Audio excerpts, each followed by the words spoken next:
Tonight, I invite you on a calm journey through the night, stretching back through the centuries from the dawn of the Ottoman Empire to its final sunset. This is not a fast-paced documentary meant to excite the senses. It is designed to be slow, even monotonous, a relaxing sleep documentary created to guide your mind away from the burdens of the day and toward the embrace of a deep, undisturbed rest. Close your eyes. Take a long, slow breath. Imagine yourself walking softly through the hushed halls of ancient palaces, down cobblestone streets worn smooth by time, and across battlefields where the echoes of history have faded into a gentle silence. Listen closely and let yourself drift. Sweet dreams. The world of the late 13th century was a landscape of shifting shadows and quiet desperation. As the sun began to set on the great Seljuk Sultanate of Rum, the vast plains of Anatolia were left in a state of suspended animation. Imagine a world where the borders were not lines on a map, but invisible boundaries drawn by the reach of a sword or the distance of a horse's gallop. To the east, the terrifying momentum of the Mongol Empire had slowed, leaving behind a wake of shattered kingdoms and displaced tribes. Among these groups was a small community of Oghuz Turks known as the Kei. They were nomads, people of the wind and the open sky, moving with the seasons and seeking a place where their sheep could graze in peace. Their leader was a man of quiet strength named Osman. He did not seek the immediate glory of a crown, but rather the enduring stability of a home. The geography they occupied, a small corner of land near the town of Söğüt, was surrounded by the fading remnants of the Byzantine Empire. These were lands of mist and forest, where the air was thick with the scent of pine and the sound of distant streams. As you visualize this ancient frontier, feel the stillness of the night in a nomad's tent. The air is cool, and the only sound is the rhythmic breathing of a tribe at rest. It was in such a moment of profound quiet that the spiritual foundation of an empire was laid. Osman was a guest in the lodge of a venerable and wise man named Edebali. As Osman slept, a vision came to him that would define the next 6 centuries of human history. He saw a silver crescent moon emerge from the chest of the sage and glide through the air, eventually settling into his own heart. From his navel, a magnificent tree began to grow, its trunk thick and ancient, its branches stretching out until they covered the entire horizon. The tree cast a shadow over 4 great mountain ranges, the Caucasus, the Atlas, the Taurus, and the Balkans. From beneath its deep roots, 4 great rivers flowed, the Tigris, the Euphrates, the Nile, and the Danube. The leaves of this tree were shaped like swords, turning in the wind toward the great city of Constantinople, which stood like a jewel between 2 seas. This was not a dream of violence, but a dream of shelter. The tree represented a state that would provide a canopy for people of all faiths, a place of order in a world of chaos. When Osman woke, the world outside was the same, yet everything had changed. He understood that his small Beylik was not just a collection of tents, but the seed of a universal order. He began to organize his people with a new sense of deliberate, slow-moving purpose. He gathered the frontier warriors, the Gazis, who were men of both the blade and the spirit. They moved through the rugged terrain with a calculated patience, building alliances with local Greek lords, and offering a sense of justice that the distant capital of Constantinople could no longer provide. There was no rush in their expansion. It was like the slow growth of the tree in Osman's dream, one root at a time, one village at a time. The atmosphere of this early state was one of profound focus and spiritual discipline. They lived simply, their wealth measured in loyalty and the common good. As the years turned into decades, the small spark in Söğüt grew into a steady flame, casting a long, protective light over a land that had long known only the darkness of war. Feel the weight of this history as it begins to unfold, a slow and steady progression toward a destiny that would eventually reshape the map of the world. As you continue your journey through the corridors of time, feel the air grow cooler and the landscape expand. The year is now 1302, and the small seed planted in the soil of Söğüt has begun to take root with a strength that surprises the world. Imagine a coastal plain near the city of Nicomedia, where the salty breeze from the sea meets the scent of wild herbs and dry grass. This place is known as Baphius. It is here that the young Ottoman state will face its first true test against a power that has endured for a millennium. The Byzantine Empire, though weary and fractured, still possesses the ancient knowledge of war and the prestige of Rome. They have watched the rise of Osman with a growing sense of unease, realizing that he is not a mere raider who will disappear into the hills, but a builder who intends to stay. The atmosphere before the battle is one of heavy, deliberate waiting. Imagine the Byzantine soldiers, clad in iron and carrying the weight of their long history, marching toward the frontier. They represent an old world, a world of stone walls and rigid hierarchies. On the other side, visualize the Ottoman light cavalry. They are light on their feet, their horses moving with a grace that seems almost silent. They do not carry the burden of the past, they carry the hunger of the future. Osman has spent years preparing for this moment, not through reckless aggression, but through a strategy of patient encirclement. He has taken the small watchtowers and the rural outposts, slowly isolating the great Byzantine cities from one another. This battle is the inevitable consequence of that patience. The Byzantine emperor, sensing the danger, has sent a professional force to crush this rising spark before it becomes a forest fire. When the two forces finally meet on the plain of Baphius, the clash is not just a collision of swords, but a collision of two different philosophies of existence. The Byzantines fight with the discipline of a state that is trying to hold onto what it has, while the Ottomans fight with the fluidity of a people who are becoming what they are meant to be. The battle unfolds slowly in your mind. Feel the vibration of the earth under the hooves of thousands of horses. Hear the rhythmic breathing of the warriors as they navigate the terrain. Osman's strength lies in his ability to adapt. He uses the hills and the marshes of the coastal plain to his advantage, drawing the heavy Byzantine infantry into positions where their numbers and their armor become a disadvantage. The Ottoman archers move like shadows, releasing arrows that fall like a soft rain, yet with a precision that breaks the enemy ranks. As the sun begins to dip below the horizon on that historic day, the professional imperial army finds itself outmaneuvered and overwhelmed. The defeat is not just a military loss for Constantinople, it is a psychological shattering. For the first time, a local Turkish leader has defeated the heirs of the Roman legions in an open, pitched battle. The news of this victory spreads across the land like a slow-moving wave. It reaches the ears of scholars in distant cities, the hearts of weary peasants in local villages, and the minds of rival warlords. They all realize that a new center of gravity has emerged in Anatolia. This victory at Baphius is the moment when the Ottoman Beylik earns its legitimacy. It is no longer just a tribe, it is a sovereign entity. Following the battle, a profound sense of order begins to settle over the region. Osman does not seek to destroy those he has defeated. Instead, he offers a hand of protection. He allows the local Greek farmers to remain on their lands, promising them a level of justice and low taxation that they have not known for generations. This policy of accommodation, or istimalet, becomes the quiet engine of Ottoman growth. It is a slow, methodical process of building a society where different threads are woven into a single, strong fabric. As you drift deeper into this history, feel the stability of this new world. The chaos of the frontier is being replaced by the steady rhythm of a state that knows exactly where it is going.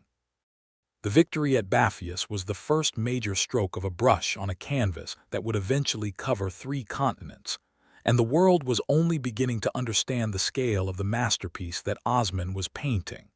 As the stars continue their slow and silent rotation above the ancient hills of Anatolia, we move forward in time to a moment of profound transformation.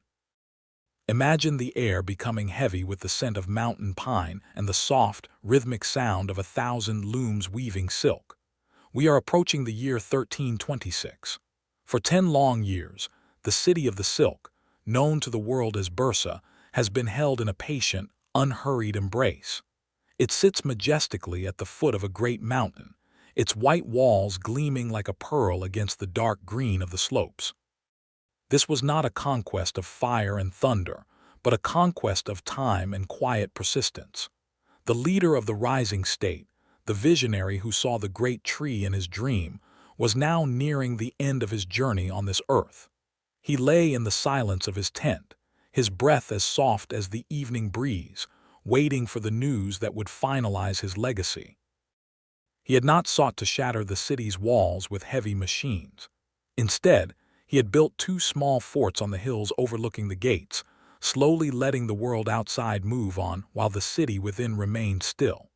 Visualize the passage of the seasons over those 10 years. See the snow falling softly on the peaks of the great mountain, covering the siege lines in a blanket of white silence. See the spring rains washing the dust from the olive groves and the summer sun warming the ancient stones of the Byzantine fortifications. Inside the city, the storehouses were slowly becoming empty, and the distant hope of help from the capital across the sea was fading like a dying candle. The people of the city looked out from their high towers and saw not a cruel enemy, but a persistent neighbor who offered a different kind of future. When the end finally came, it was as quiet as a falling leaf. The keys to the city were handed over not in surrender to a conqueror, but in a transition to a new protector. The sovereign's son, a man of calm wisdom named Orhan, rode through the gates with a small escort. There was no looting, no chaos, only the steady rhythm of horses' hooves on the cobblestone streets. The conquest of this city changed the very soul of the Ottoman people. They were no longer just wanderers of the frontier. They were now the masters of an urban jewel. Orhan looked at the elegant churches, the bustling markets, and the intricate silk workshops, and realized that a state needs more than just warriors. It needs the steady hand of the judge, the precise eye of the architect, and the patient labor of the merchant. He declared this mountain city to be the first true capital of his realm. He began to build the first structures of an imperial identity. Imagine the sound of stone being carved by master masons, creating the first great mosques and schools that would define the character of the city for centuries. The wealth of the silk trade began to flow into the treasury, not as spoils of war, but as the lifeblood of a functioning economy. As his father, the founder, was laid to rest in a modest tomb overlooking the city he had dreamed of for so long, the son began the work of building a government that would last for 600 years. The air in the city was filled with a new sense of order and peace. The transition was so smooth that the Greek inhabitants chose to stay, blending their ancient traditions with the rising energy of the new masters. This was the birth of the Ottoman urban spirit, a moment where the nomadic heart met the permanence of stone. As you listen to the story of this quiet victory, let your mind rest on the image of the silk looms, moving back and forth, weaving the fabric of an empire that was just beginning to find its strength. As the deep silence of the night surrounds you, let your mind drift toward the edge of a great water. Imagine standing on the shore of the Dardanelles, where the cool breeze of the sea whispers through the dark cypress trees. The year is 1354, a moment when the destiny of the House of Osman began to stretch across the shimmering waves toward the mysterious lands of the West. For generations, the gaze of the frontier warriors had been fixed upon the horizon of Europe, a continent of ancient kingdoms and hidden valleys that lay just across the narrow strait. The water was not a barrier, but a bridge that waited for the right moment to be crossed. The Byzantine Empire, once a monolith of Roman power, was now like a fading shadow, its strength drained by internal conflicts and the slow erosion of time. The emperors in Constantinople, struggling to maintain their hold on the throne, often sought the aid of the very people they feared, opening doors that could never be closed again. The atmosphere of this crossing was not one of loud drums and chaotic warfare. It was a movement characterized by a profound, deliberate stillness. Imagine the wooden ships, their sails catching the pale moonlight, moving slowly across the dark waters. There was no sound but the rhythmic creaking of the timber and the soft splash of the oars. At the helm was Suleiman Pasha, the eldest son of Orhan, a leader who possessed both the courage of a lion and the patience of a mountain. He understood that this was more than a military raid. It was the birth of a new era. The catalyst for this permanent move was an act of nature that seemed almost divine in its timing. In the middle of a spring night, the earth began to groan and tremble. A massive earthquake shook the Gallipoli Peninsula, causing the ancient stone walls of the Byzantine fortresses to crumble into piles of dust and shadow. While the inhabitants fled in terror from the ruins, the Ottoman forces moved in with a quiet, organized resolve. They did not come to destroy, but to rebuild and to stay. Visualize the first Ottoman families arriving on the European shore. They brought with them the scent of the Anatolian soil, the sounds of their language, and the steady rhythm of their daily lives. They were not mere occupiers. They were settlers weaving themselves into the fabric of a new continent. In the abandoned fields and the broken streets of Gallipoli, the sound of the hammer and the saw began to replace the silence of the disaster. Small mosques were constructed, their minarets rising like fingers pointing toward the stars, marking the arrival of a new faith and a new order. The call to prayer began to drift across the Balkan valleys, a sound that was both strange and soothing to the local peasants. The Ottomans offered a sense of stability that had long been absent. They brought a system of administration that was direct and predictable, replacing the complex and heavy taxes of the decaying Byzantine state. As the years passed, the bridgehead at Gallipoli grew into a gateway. The Dardanelles was no longer a border between east and west, but an internal waterway of a rising power. Feel the slow progression of this expansion. It was like the rising of a tide, inevitable and calm. The Ottomans moved through the Thracian plains, establishing villages and forming alliances with local lords who saw in them a more reliable master than the distant court of the capital. This was a period of profound cultural blending. The warriors of the frontier began to learn the ways of the Balkan mountains, and the local populations began to adapt to the justice of the new sultans. The crossing to Europe was the moment the Ottoman state transformed its identity from a regional power to a global contender. It was the realization of the dream of the great tree, its branches now reaching across the waters to shade a new world. As you drift deeper into sleep, imagine the map of the world changing as softly as the turning of a page. The footsteps of history were moving westward, leaving behind the dust of the old world and treading upon the fresh grass of the new. The silence of the Gallipoli night was no longer the silence of a ruins, but the quiet breathing of an empire that had found its true path.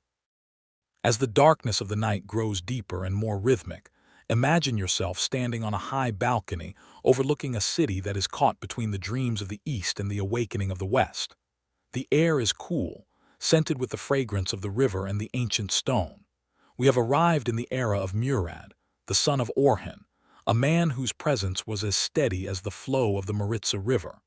Under his guidance, the Ottoman story began to change its very nature. He was the first to truly claim the title of Sultan, a word that carried the weight of absolute sovereignty and divine responsibility. No longer was the leader merely a first among equals, a tribal chief leading his kin through the valleys. He had become a monarch, a shadow of God on earth, responsible for weaving the destinies of millions into a single tapestry of order and justice. Visualize the city of Adrianople, which the Ottomans called Edirne. Imagine its high towers and its strategic gates, standing as a sentinel at the heart of the Balkans. Murad made a decision of profound symbolic power. He moved the center of his world from the silk-laden hills of Bursa to this European stronghold. This move was not just a military calculated step. It was a declaration to the stars that the Ottoman future was forever entwined with the soil of Europe. As you walk through the imagined streets of this new capital, feel the stillness of the stone. The Sultan was an architect of systems as much as he was a leader of men. It was during his reign that the most famous institution of the empire was born, the elite core of the Janissaries. These were soldiers who belonged to no tribe and held no land. They were the private shadow of the Sultan, bound to him by a bond of absolute loyalty. They were the heart of a professional machine that moved with a slow, irresistible momentum across the landscape. Murad's vision was one of profound integration.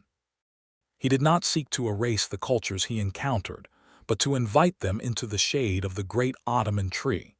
He created a state where the judge and the scholar were as vital as the archer and the cavalryman. Imagine the grand councils of the Divan, where the wisdom of the East met the practical needs of the frontier. The administration was growing, becoming a complex and beautiful mechanism of laws and traditions. Even in the heat of conflict, such as the distant echoes of the Battle of Maritza, the Sultan maintained a posture of calm authority. He transformed the Balkans into a landscape of alliances, where local lords found more peace under his banners than they had in centuries of internal strife. Feel the weight of this legacy as you drift toward a deeper rest. Murad I was the bridge between the nomadic past and the imperial future. He moved through his life with the gravity of a man who knew he was building something that would outlast the mountains. His presence was a source of stability in a world that had known only chaos. As you imagine the soft purple mist rising from the rivers of Thrace, let the image of the first Sultan guide you into a state of total relaxation. The empire was no longer a dream. It was a reality of stone, law, and silent, enduring power. The foundation was now deep, and the branches were reaching higher into the midnight sky, ready for the great trials and the great glories that lay ahead in the heart of history. Close your eyes once more and allow the cool, heavy air of the Central Balkans to settle around you. We are leaving the structured elegance of Edirne and moving toward a vast, rolling plain known to history as Kosovo. The year is 1389, a moment that stands frozen in the amber of time, weighty and inevitable. Imagine the sky above this immense field as a deep, bruised purple, the stars completely hidden behind a thick veil of heavy, low-hanging clouds. The atmosphere is thick with the scent of damp earth, wet grass, and the distant, metallic tang of cold iron waiting in the dark. This is a place where history breathes in slow, measured cycles, far removed from the frantic pace of daily life. Two great forces have gathered here, not with a rush of chaotic energy, but with the solemn realization of a shared, inescapable destiny. On one side stands Sultan Murad, now an elder statesman of the battlefield, a man whose entire life has been a bridge between the dusty plains of Anatolia and the verdant valleys of Europe. On the other side, a vast coalition of Balkan lords has assembled, fighting for their ancient lands under the crushing weight of an uncertain future. The night before the battle is a study in profound, almost suffocating stillness. Visualize the scene in your mind, thousands of torches flickering in the vast darkness of the plain, looking like a sea of fallen stars mirrored on the earth. There is no shouting, no clashing of steel, no boastful songs of war. There is only the rhythmic sound of the wind moving through the tall, damp grass of the blackbird field, and the occasional soft neigh of a horse. Murad spends these long, dark hours in quiet reflection within his tent. His mind is a tapestry woven from the dreams and struggles that have led his people to this precise point on the map. He prays in the silence, not for a violent victory or personal glory, but for a path that honors the divine order he has spent his life building stone by stone. The silence on the plain is so absolute that if you listen closely in your imagination, you can almost hear the soft, slow breathing of the earth itself, waiting patiently for the dawn that will change the course of centuries. This is the true essence of our sleep documentary journey, not the noise and fury of the conflict, but the heavy, expectant quiet that precedes it, grounding you in the slow march of time. Every blade of grass, every smooth stone on the path, seems to hold its breath in anticipation of the unfolding story. As the sun begins its slow ascent, a pale, watery light filters through the thick morning mist, illuminating the field in monochromatic shades of gray and silver. The battle begins with a slow, grinding momentum, like two tectonic plates pressing against one another. It is a collision of wills, a long and arduous process that lasts for agonizing hours, yet in the landscape of your mind, let it move with the grace of a slow-motion dance, distanced and muted. The Ottoman forces, highly disciplined and deeply focused under the Sultan's command, move like a rising, unstoppable tide. Their formations hold steady against the desperate, surging waves of the opposition. But the true weight of this day lies not in the mechanics of the fight, but in its tragic and silent conclusion. In the aftermath of the immense struggle, as the victorious Sultan walks slowly across the field to survey the landscape of his legacy and offer thanks, a moment of unexpected, shattering silence falls upon the scene.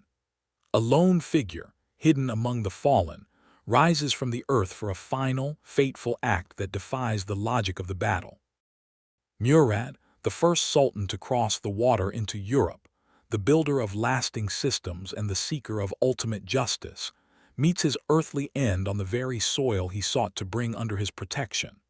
His martyrdom is not presented here as a shocking end, but as a quiet sanctification of the Ottoman presence in these lands, a final sealing of the bond between the dynasty and the geography.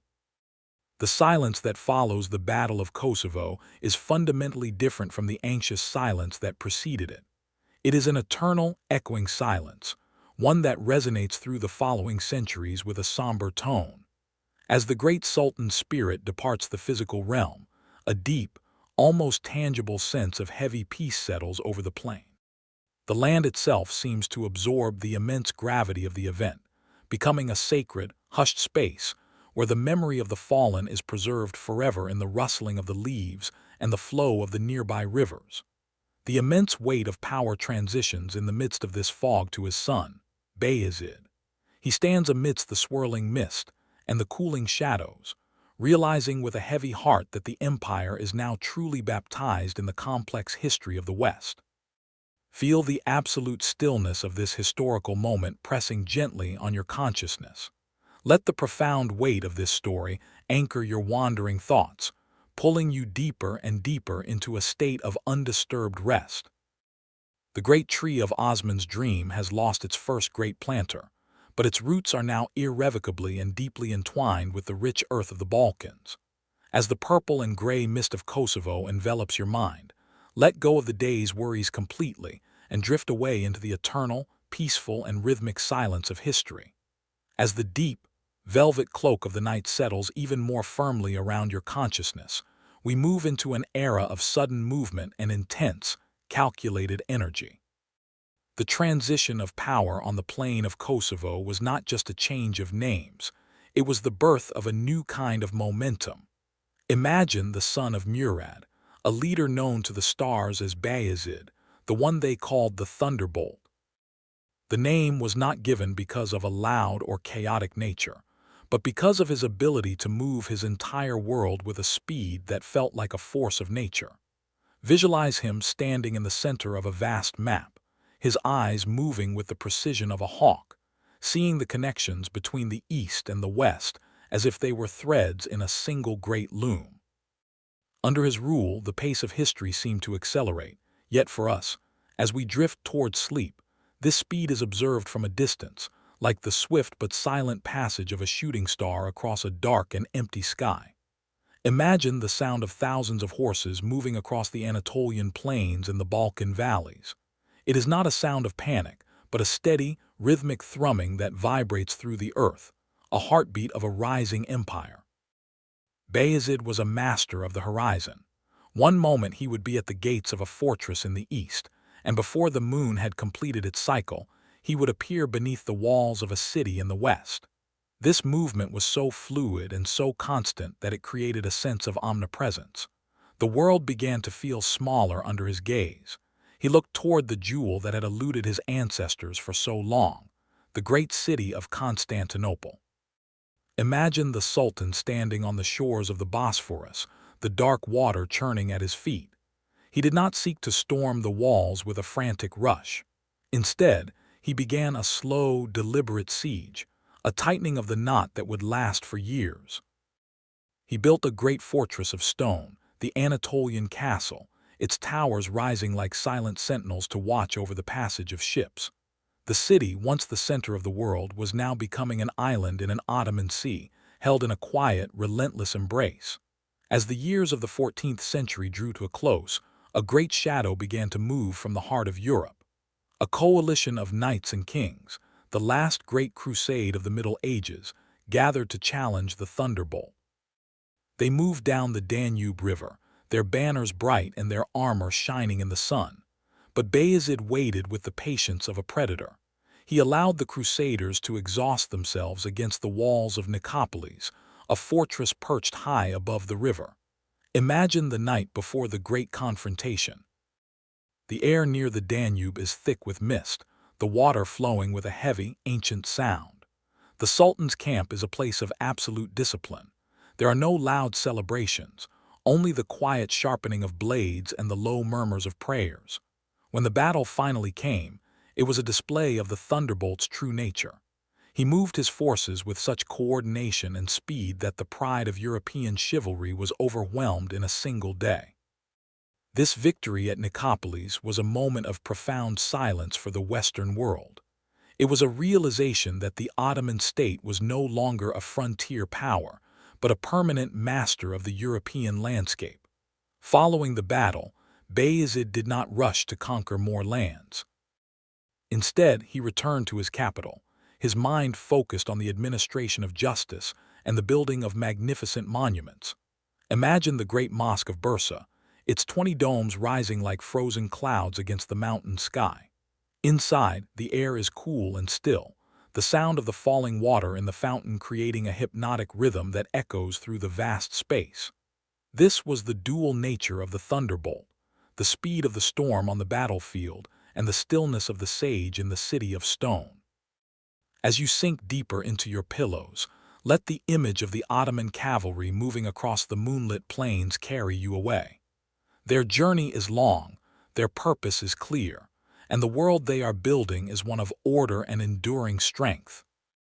The speed of the Thunderbolt has brought a new kind of peace to the land, a heavy, velvet silence that invites you to let go of the present and surrender to the timeless flow of history. The horizon to the east began to shimmer with a different kind of heat, a dry and ancient fire rising from the depths of Central Asia. While the Ottoman state was weaving itself into the fabric of Europe, a shadow was growing in the lands of Transoxiana, a shadow cast by a man whose name was whispered with a mixture of awe and absolute terror. Timur, known to many as the Sword of Islam and to others as the Scourge of God, had spent decades carving an empire out of the ruins of the Mongol world. He was a leader who moved with a cold, mathematical precision, a master of strategy who viewed the world as a grand chessboard. His rise was a mirror to the Ottoman expansion, but where the House of Osman sought to build and settle, the forces of the steppe moved like a cleansing storm, leaving behind monuments of bone and silent cities. The collision between these two titans was not a matter of if, but when. The vast geography of Anatolia stood between them, a silent witness to the gathering clouds of a conflict that would shake the foundations of the Islamic world. Imagine the atmosphere along the Silk Road during these years. The caravans moved with a new sense of hesitation, the merchants speaking in low voices about the distant thunder of Timur's approach. He had conquered Persia, subdued the Golden Horde, and turned the cities of India into echoes of their former glory. Now, his gaze was fixed on the west. He saw in Bayezid a rival who was becoming too powerful, a sultan who claimed the mantle of leadership over the faithful. The correspondence between the two leaders was a study in controlled aggression. The letters, written in the most elegant calligraphy, were filled with veiled threats and icy demands. Each word was like a drop of poison in a silver cup. Bayezid, confident in his recent victory at Nicopolis and secure in his European gains, did not yield. He viewed Timur not as a world conqueror, but as a nomadic relic of a passing age. This miscalculation was the beginning of a long, slow descent into a confrontation that neither man could truly afford. The physical movement of Timur's army was a sight of terrifying beauty and order. Visualize hundreds of thousands of warriors, their banners a sea of black and gold, moving across the rugged terrain of the East with a discipline that felt supernatural. They brought with them the traditions of the great Khans, but with a refined and lethal efficiency. Among their ranks were war elephants from the plains of India, their massive forms looking like moving fortresses against the sky. The sound of their march was a low, constant vibration that could be felt in the soles of the feet long before the dust of their arrival appeared on the horizon. They moved through the mountains and the deserts with a calculated pace, avoiding the frantic rush of lesser armies. Timur understood the power of psychological stillness. He allowed the rumor of his presence to do the work of 1,000 swords, creating a landscape of fear that preceded his arrival. The cities along the eastern border of the Ottoman realm began to feel the chill of this approaching winter, the air growing heavy with the anticipation of a storm that would change the course of history. As the two empires drew closer to one another, the very earth seemed to grow silent. The birds ceased their singing in the valleys of Anatolia, and the rivers seemed to flow with a more somber, deliberate pace. This was a moment of profound tension, a suspension of time where the dreams of the great tree met the iron reality of the steppe. Bayezid was forced to lift the long siege of Constantinople, turning his back on the prize he had sought for so long to face the threat from the rear. The Ottoman army, weary from their European campaigns but still fiercely loyal, began the long march eastward. They moved through the familiar landscapes of their ancestors, passing the ruins of ancient civilizations that had once fallen to similar storms. The air was thick with the scent of dry grass and the metallic tang of iron. Every night, the campfires of the two armies drew closer, flickering like terrestrial constellations in the vast, dark expanse of the Anatolian plateau. This was the quiet before the greatest trial the House of Osman had ever faced, a slow and heavy progression toward a destiny that would test the strength of their roots and the resilience of their spirit. The summer of 1402 brought with it a heat that seemed to bake the very soul of the Anatolian plateau. This was not the gentle warmth of the Mediterranean coast, but a harsh, dry, and unrelenting sun that turned the landscape into a shimmering mirage of brown and gold. In the center of this scorched earth lay the plain of Ankara, a vast stage where the two greatest conquerors of the age would finally stand face to face. The atmosphere was thick with a fine, powdery dust that clung to everything, the silk of the banners, the iron of the armor, and the parched throats of hundreds of thousands of men. Imagine the scene from a distance. Two massive oceans of humanity, one representing the established order of the Ottoman house, and the other the nomadic fury of the Timurid Empire, slowly settling into their positions. There was no rush to engage. The movements were heavy and deliberate, a long game of psychological pressure played out under a sky that offered no shade and no mercy. Bayezid, the Thunderbolt, occupied the higher ground, his veteran janissaries and his loyal Serbian cavalry forming a wall of steel that had never known a true defeat. He looked across the plain and saw a nightmare made manifest. Timur had arranged his forces with the cold precision of a mathematician. In the front line stood the war elephants of India, massive creatures draped in iron plating, looking like living mountains in the heat haze. The sound they made, a low, resonant trumpet that echoed across the dry valley, was unlike anything the Ottoman soldiers had ever heard. It was a sound that carried the weight of distant worlds and forgotten gods. Between the two armies, the air vibrated with the tension of 1,000 bowstrings. Yet the true battle was not just being fought with arrows and blades. It was being fought in the hearts of the men. Timur had spent months sending secret messengers to the Anatolian beys within Bayezid's ranks, weaving a web of betrayal that remained invisible until the very moment the dust began to rise. As the engagement finally began, it did not start with a sudden charge, but with a slow, grinding collision of the wings. The sound of the conflict was muffled by the thick clouds of dust that rose from the dry earth, turning the sun into a pale, ghostly orb in the sky.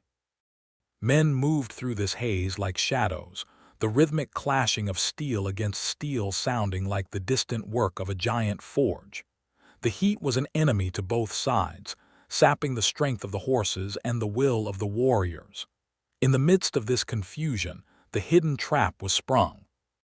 The Tatar contingents and the troops of the Anatolian beys, seeing their former masters under Timur's banners, slowly turned their horses and walked away from the Ottoman lines, shifting the balance of power in a single, silent movement of treachery. This was not a moment of loud shouting, but a profound and devastating realization that the foundation of the Sultan's army was dissolving like salt in water. Despite the crumbling of his flanks, Bayezid remained at the center, a pillar of unyielding iron amidst the swirling dust. He fought with the desperation of a man who realized that his dream of a universal empire was slipping through his fingers. The Janissaries formed a circle around him, their discipline absolute even in the face of certain destruction. They stood their ground as the sun began its slow descent, the light turning a deep, bloody red through the haze of the plain. The elephants of Timur surged forward, their weight crushing the spirit of the remaining resistance. By the time the stars began to appear in the cooling night sky, the unthinkable had happened. The Thunderbolt, the man who had humbled the knights of Europe at Nicopolis, was a captive in the hands of the steppe lord. A heavy, absolute silence fell over the plain of Ankara, a silence that signaled the end of an era and the beginning of a long, dark night for the house of Osman. The great tree had not been uprooted, but its trunk had been shattered, and the world watched in hushed anticipation as the dust of the plain finally settled over the broken fragments of an empire. The aftermath of the great storm on the plain of Ankara left the landscape of the world in a state of profound and icy silence. Imagine a world where the sun has set, and the dawn seems to have forgotten its way back to the horizon. This was the era of the Interregnum, a decade of shadows where the great tree of Osman appeared to be withering in the cold winds of civil strife.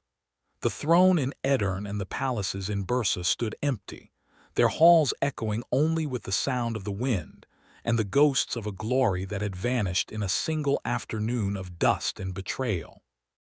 The sons of the Thunderbolt, each carrying a fragment of their father's burning ambition, were scattered across the geography like sparks from a dying fire. There was no single center of gravity, no unifying voice to guide the people through the thick fog of uncertainty. The world outside watched with a mixture of relief and curiosity, believing that the Ottoman experiment had finally reached its tragic and inevitable conclusion. Visualize the landscape of Anatolia and the Balkans during these years of waiting. It was a land of divided loyalties and quiet desperation. The borders that had been so carefully drawn by the sword were now blurred by the mist of internal conflict. In the valleys, the farmers worked their fields with a heavy sense of hesitation, not knowing which prince would claim their harvest or which army would march through their villages by the light of the moon. The great workshops of the Silk City were silent, the looms stilled by the lack of order. Yet, in this period of profound darkness, there was a slow and invisible process of resilience taking place. The roots of the empire, though deep and hidden beneath the blood-soaked soil, were still alive. They were reaching out through the silence, holding onto the memory of the law and the promise of a unified peace. The Interregnum was not just a time of war. It was a time of deep, internal reflection for a people who had lost their way but not their soul. As the years of the first decade of the 1500th century passed with a slow and heavy rhythm, the brothers struggled in a landscape of shadows.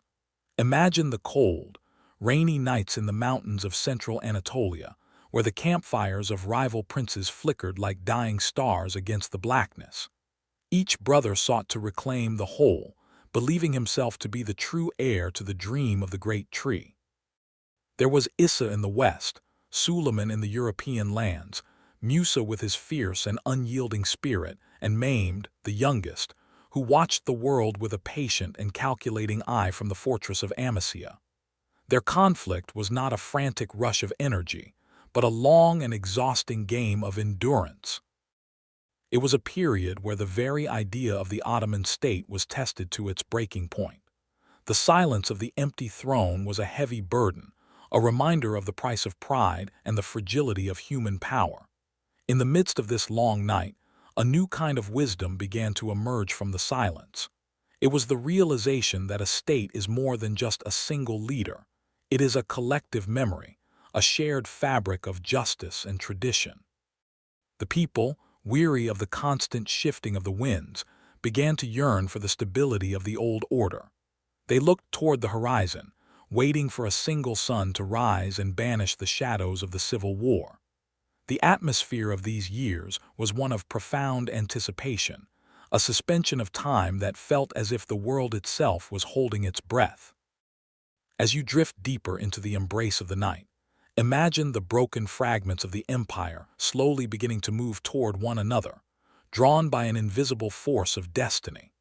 The Interregnum was the crucible where the iron of the House of Osman was forged into steel, a period of quiet and heavy transformation that would eventually lead to a rebirth more magnificent than anyone could have imagined in the darkest hours of the void.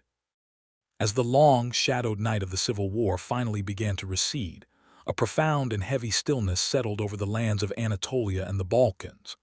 The storm that had raged for a decade, tearing at the very fabric of the Ottoman house, had exhausted itself. We have arrived at the year 1413, a moment not of loud celebration, but of quiet collective relief. Imagine the breaking of a dawn after a seemingly endless darkness. The air is cool and clear, washed clean by the years of turbulence. The central figure of this new era was the youngest son of the Thunderbolt, a man known as Mehmed I. He emerged from the chaos not as a thunderous conqueror, but as a patient gardener, kneeling to tend to the bruised and trampled roots of the great tree. His victory over his brothers was hard-fought, yet his reign would be defined not by the sword, but by the trowel and the mortar. He is remembered by history as the second founder of the empire, the one who took the broken fragments of his father's dream and pieced them back together with the slow, deliberate hands of a master craftsman. The atmosphere of Mehmed's reign was one of deep, restorative healing. Visualize the landscape slowly returning to a state of order. The roads, once dangerous with rogue soldiers and bandits, became quiet again, traveled by merchants moving at a leisurely pace. The fields, left fallow during the years of uncertainty, were plowed once more, the scent of fresh earth signaling a return to the rhythms of normal life.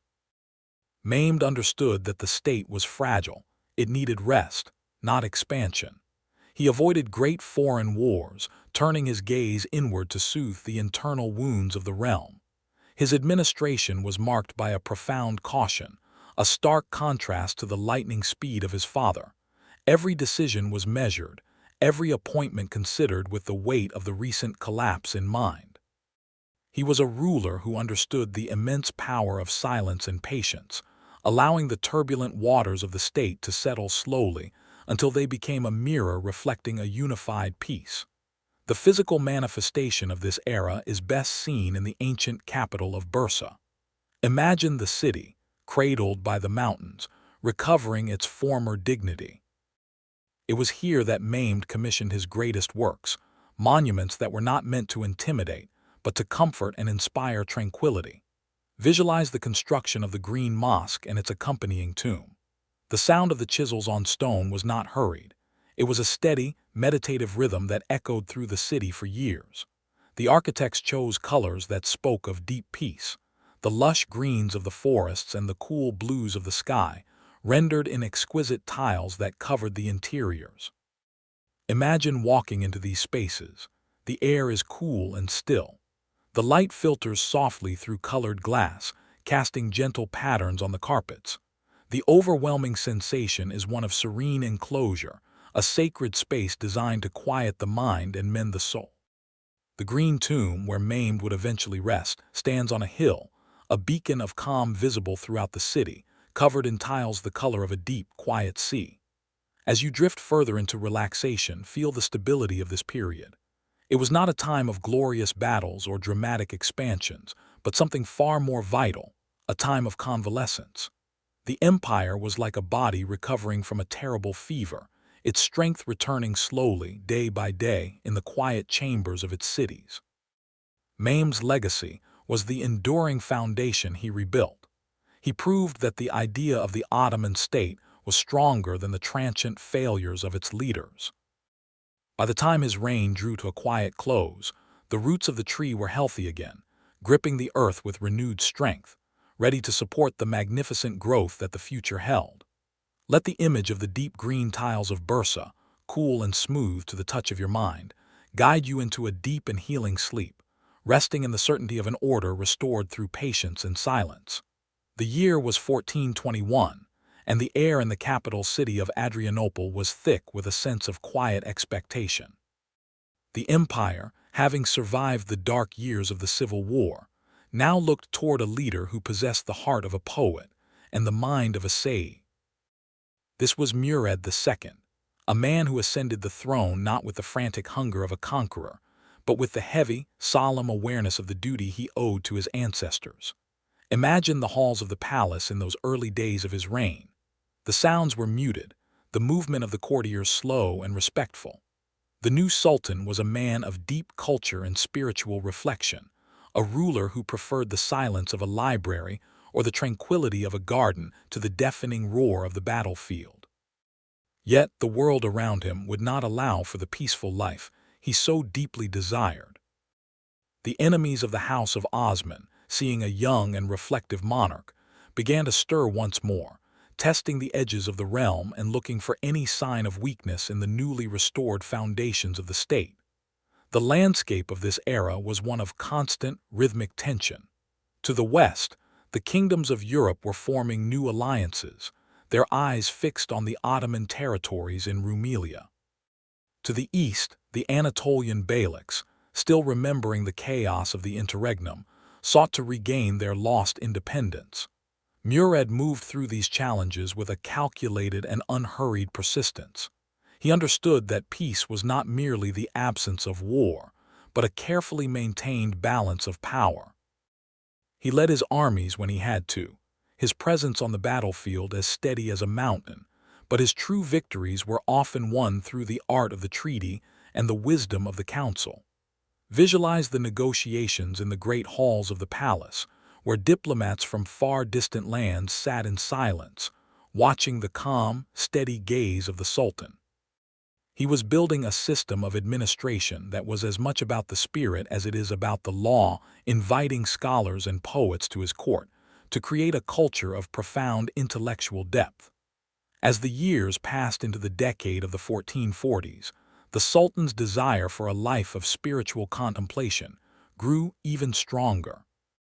He had spent his youth defending the empire and stabilizing its borders, and now he sought to pass the heavy burden of the crown to his young son, Mehmed. Imagine the moment of his abdication in the city of Manisa. It was an unprecedented act in the history of the world. A powerful monarch, at the height of his influence, choosing to walk away from the throne to live a life of prayer and quiet reflection in the shadows of the mountains. He retreated to a small palace surrounded by ancient trees and the sound of running water, believing that his work was finally done. But the peace he had worked so hard to build was fragile.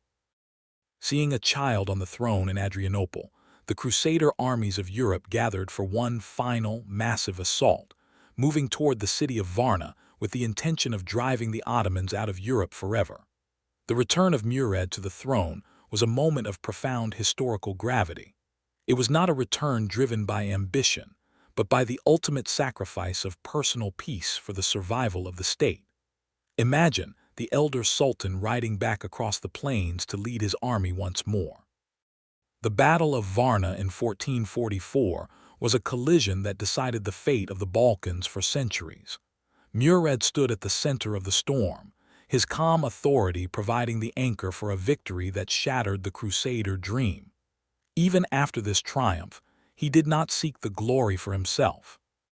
He led the empire through one more great test at the Second Battle of Kosovo in 1448, ensuring that the roots of the Ottoman tree were so deep that no storm from the west could ever hope to move them. As he eventually passed away in the silence of Adrianople, he left behind a realm that was prepared for the magnificent transformations of the future.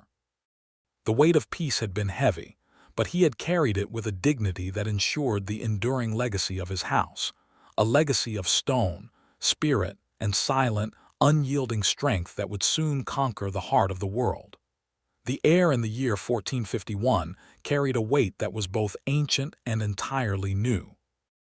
With the passing of his father, the young Mehmed ascended the throne for the second and final time, and with him, the very rhythm of the empire seemed to shift into a deeper, more resonant frequency. He was a man of 19 years, yet his eyes held the stillness of a deep mountain lake and the focus of a star navigating the night sky. He did not seek the immediate pleasures of the palace or the easy comforts of Adrianople. Instead, he spent his hours in a profound, scholarly silence, surrounded by maps that traced the contours of the known world and ancient manuscripts that whispered the secrets of forgotten emperors. His mind was a vast laboratory of strategy, and at the center of every thought, every plan, and every dream stood the majestic, crumbling silhouette of the city of Constantinople. To the world, it was a fading relic of a bygone age, a jewel that had lost its luster, but to the young sultan, it was the ultimate lock that guarded the door to a universal empire. The atmosphere of these early days was one of intense, quiet preparation. Mehmed understood that to capture the heart of the world, he must first control the arteries of the sea. He turned his gaze toward the narrowest point of the Bosphorus, where the dark waters churned with a relentless energy between the two continents. Imagine the scene at the water's edge in the spring of 1452. Thousands of master masons, carpenters, and laborers gathered under the Sultan's direct supervision. There was no chaos, no shouting. There was only the steady, rhythmic sound of the hammer against the stone and the low, collective breathing of an army of builders. In just 4 months, a massive fortress rose from the earth like a silent giant. This was Rumelia Hisari, the throat cutter, its 3 great towers looking out across the strait with a cold and unyielding gaze. Every stone was laid with a sense of destiny, every rampart built to signal the end of an era. The construction was a masterpiece of organizational silence, a display of will that left the world in a state of breathless anticipation. As the fortress reached completion, the silence of the city across the water grew even more profound. The inhabitants of Constantinople looked out from their ancient walls and saw the iron circle of the Ottoman state beginning to close. The Bosphorus, which had for so long been their lifeline, was now a corridor controlled by the Sultan's cannon. Yet in the Ottoman camp, the mood was not one of frantic aggression, but of deliberate, patient focus. Mehmed spent his nights in a tent overlooking the water, watching the lights of the city flicker like dying embers. He was a ruler who moved with the gravity of the celestial bodies, understanding that the coming storm required a foundation of absolute stability. He consulted with his engineers to design massive cannons that could shatter the strongest walls ever built by human hands, and he organized his fleet with a precision that was entirely new to the age. The air was thick with the scent of salt, wet stone, and the ozone of a coming transformation. This period was the final breath before the plunge into greatness. The Sultan had transformed the state into a singular, focused weapon, and his own soul was the whetstone upon which it was sharpened. He stood at the edge of the water, a figure of solitary dignity, realizing that the bridge between the old world and the new was about to be built with the blood and the stone of his own generation. The silence of the Bosphorus at night became a sanctuary for his thoughts, a place where the noise of the court and the doubts of the elders could not reach him. He was the architect of a new reality, a man who saw through the mist of the present into the clarity of a future where his house would rule from the center of the world. As the preparations reached their zenith, the heavy, velvet silence of the night seemed to anchor the entire world, holding everything in a state of suspended animation as the dream of the eternal city prepared to manifest in the waking world of history. The spring of 1453 arrived with a deceptive softness. the air over the Marmara Sea carrying the gentle fragrance of blooming Judas trees and the salt of the deep waters. Yet beneath this natural tranquility, the landscape was being transformed by a singular, focused will. Imagine the sight from the top of the ancient Theodosian walls, those massive triple layers of stone and brick that had protected the city for over 1,000 years. Looking westward, one would see not just an army, but a new world manifesting in the dust. The Ottoman forces, numbering in the tens of thousands, moved with a rhythmic and terrifying precision, setting up their tents in a vast crescent that mirrored the shape of the moon. This was not a chaotic gathering. It was a city of canvas and steel, organized with a level of discipline that turned the act of war into a slow, meditative ritual. At the center of this iron circle, on a small hill known as Maltep, stood the red tent of the Sultan, a silent beacon of authority that remained unmoved as the weeks began to turn into a long, agonizing wait. The walls themselves were the true protagonists of this chapter of history. Built in the 5th century by the Emperor Theodosius, they were a masterpiece of defensive engineering, standing 30 feet high and 20 feet thick. They had withstood earthquakes, centuries of weather, and dozens of previous sieges. To the people inside the city, these walls were more than stone. They were the physical manifestation of a divine promise that the city would never fall. Imagine the silence on top of the ramparts in the early morning. The defenders, a mixture of Greek citizens and Italian mercenaries, looked out at the horizon and saw the arrival of a weapon that changed the very language of conflict. This was the great cannon of Urban, a bronze monster of unprecedented scale. It was so heavy that it required 60 oxen to pull it and hundreds of men to steady its path. As it was positioned before the St. Romanus Gate, the atmosphere grew heavy with the realization that the era of the invincible fortress was drawing to a close. The first roar of the cannon shattered the silence of the spring morning, a sound so deep and resonant that it was felt in the marrow of the bones. It was not a frequent sound. The massive gun required hours to cool and reload, creating a rhythm of long, expectant silences punctuated by moments of immense destruction. Imagine the dust rising from the ancient bricks as the first stone balls, weighing hundreds of pounds, struck the masonry. The vibration traveled through the earth, a slow and rhythmic pulse that signaled the heartbeat of a new age. Between the shots, the Sultan's engineers worked with a quiet and tireless persistence, digging trenches and building tunnels beneath the earth, seeking to undermine the foundations of the city. It was a war of patience and stone, a slow-moving tectonic shift where every day brought a new layer of psychological weight to the defenders. The air was thick with the smell of black powder and the dry scent of pulverized limestone, a sensory map of a world being rebuilt. While the walls were being tested by fire, the waters of the Golden Horn remained a scene of frustrating stillness.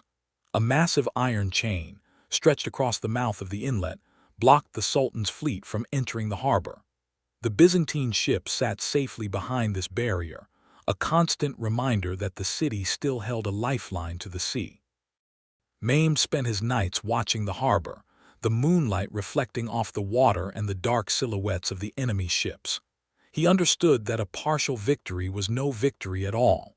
The iron ring had to be closed completely. The silence of the Ottoman camp at night was not the silence of sleep, but the silence of a deep, strategic tefekkür. Plans were being formed in the hushed interior of the Sultan's tent, visions that defied the laws of nature and the expectations of history. As the middle of April passed, the siege settled into a steady, unhurried pace, a period of suspended animation where the old world and the new stood frozen in a long, silent embrace, waiting for the spark that would ignite the final transformation. As the month of April began to fade into the deeper spring of May, the siege settled into a heavy and frustrating rhythm. The great chain across the Golden Horn remained an unbreakable barrier of iron, a silent sentinel guarding the northern flank of the city. The Sultan stood night after night on the shores of the Bosphorus, watching the moonlight reflect on the still waters of the inlet. He realized that as long as the harbor remained open to the enemy, the city would never truly fall. The conventional methods of warfare had failed against this watery gate. What was needed was a vision that transcended the limitations of the physical world, an act of engineering so audacious that it belonged more to the realm of dreams than to the sober reality of military strategy.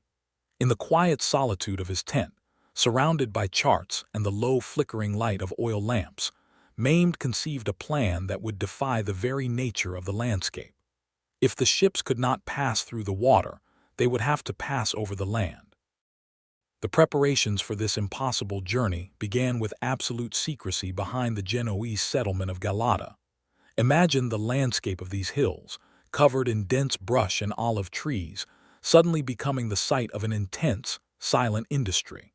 Thousands of laborers worked through the nights, clearing a path over the steep incline. The sound of axes against wood was muffled by the thick night air. They were not building a road for carts, but a slipway for giants.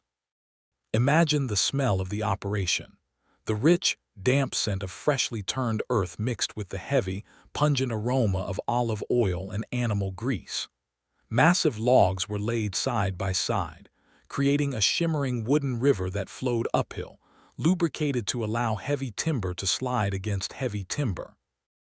It was a monumental task of logistical organization, carried out with a disciplined quiet that was as impressive as the physical labor itself.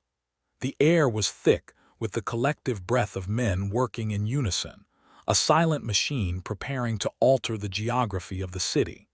The night of the movement was a scene of surreal and haunting beauty. Visualize the 70 Ottoman warships, their sails furled and their masts standing bare against the star-filled sky, waiting at the water's edge near the present-day Dolmabahce Palace. They were lifted from their natural element and placed onto cradles of wood. Teams of powerful oxen, their breath visible in the cool night air, were harnessed to the ships. The movement began not with a shout, but with a slow, synchronized groan of ropes straining and wood sliding over greased logs. Imagine the sight of a full-sized galley, a creature of the deep sea, slowly ascending a hillside in the middle of the night. Torches cast long, dancing shadows on the trees, illuminating the sweat on the backs of the soldiers and the flanks of the beasts. It was a slow, hypnotic procession, a silent pilgrimage of wood and iron moving through the dark forest. There was no frantic rush, only the steady, relentless application of force against gravity. The sound of the movement was a low, continuous thrum that vibrated through the ground, a sound that the sleeping city across the water could not hear or understand. As the first rays of dawn began to crest over the hills of Asia, the impossible vision became a terrifying reality for the defenders on the walls of Constantinople. They looked down into the Golden Horn, the harbor they believed to be secure, and saw the impossible. Overnight, a fleet had materialized where there should have been none. The ships sat proudly in the water, their cannons now pointed at the vulnerable sea walls of the city. The psychological impact of this moment was profound. It was not just a tactical victory, it was a demonstration of a will that could bend reality to its desires. The iron ring had finally closed completely. The silence that fell over the city that morning was the silence of disbelief, a heavy, suffocating realization that the natural order of the world had shifted. The miracle on the hills was a quiet turning point, a moment where the dream of the Sultan became heavier than the stones of the ancient city, pressing down with the unstoppable force of destiny. The evening of May 28, 1453, descended upon the world with a silence that was almost physical in its intensity. For 53 days, the city of Constantinople had been held in an iron embrace, its ancient walls battered by the relentless rhythm of the great cannons. Now, as the sun dipped below the horizon for the last time over a Roman world, a profound change occurred in the landscape surrounding the city. The Sultan had ordered a day of rest and prayer before the final assault. Imagine the Ottoman camp, usually a hive of intense activity, suddenly falling into a state of meditative stillness. As the darkness deepened, the order was given to light the lamps. Thousands upon thousands of oil lamps and torches were ignited simultaneously, creating a sea of flickering light that stretched as far as the eye could see. To the defenders watching from the top of the ramparts, it appeared as if the stars had fallen from the heavens and were now encircling their walls in a silent, luminous tide. This was the legendary Night of Lights, a moment of haunting beauty that signaled the inevitable conclusion of a thousand-year story. The atmosphere within the Ottoman camp was one of quiet, disciplined focus. There were no loud celebrations or frantic preparations. The soldiers sat by their fires in small groups, their voices hushed, their movements deliberate. They were men who understood that they stood at the threshold of history. The Sultan moved among them like a shadow, his presence a source of calm authority that required no words. He spent his final hours of waiting in a state of profound spiritual reflection, looking toward the dark silhouette of the city that had been the obsession of his life. The air was thick with the scent of wood smoke, wet earth, and the ozone of a gathering storm. Every heartbeat seemed to echo the slow, rhythmic ticking of a clock that was counting down the final moments of an era. The world was caught in a state of suspended animation, a heavy, velvet silence that anchored the entire geography in anticipation of the coming dawn. Inside the city, the silence was of a different nature. It was the silence of a house that knows its master is about to depart. The inhabitants gathered in the great church of Hagia Sophia for one final, collective act of faith. Imagine the interior of that vast space, illuminated by the soft, golden glow of thousands of candles. The air was heavy with the fragrance of incense and the low, melodic chanting of the priests. For the first time in centuries, the divisions between the people were forgotten.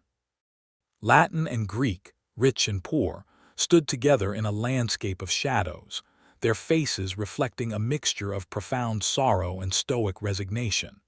This was the final liturgy of the Roman Empire, a ritual that had been performed for over a millennium and was now reaching its ultimate conclusion.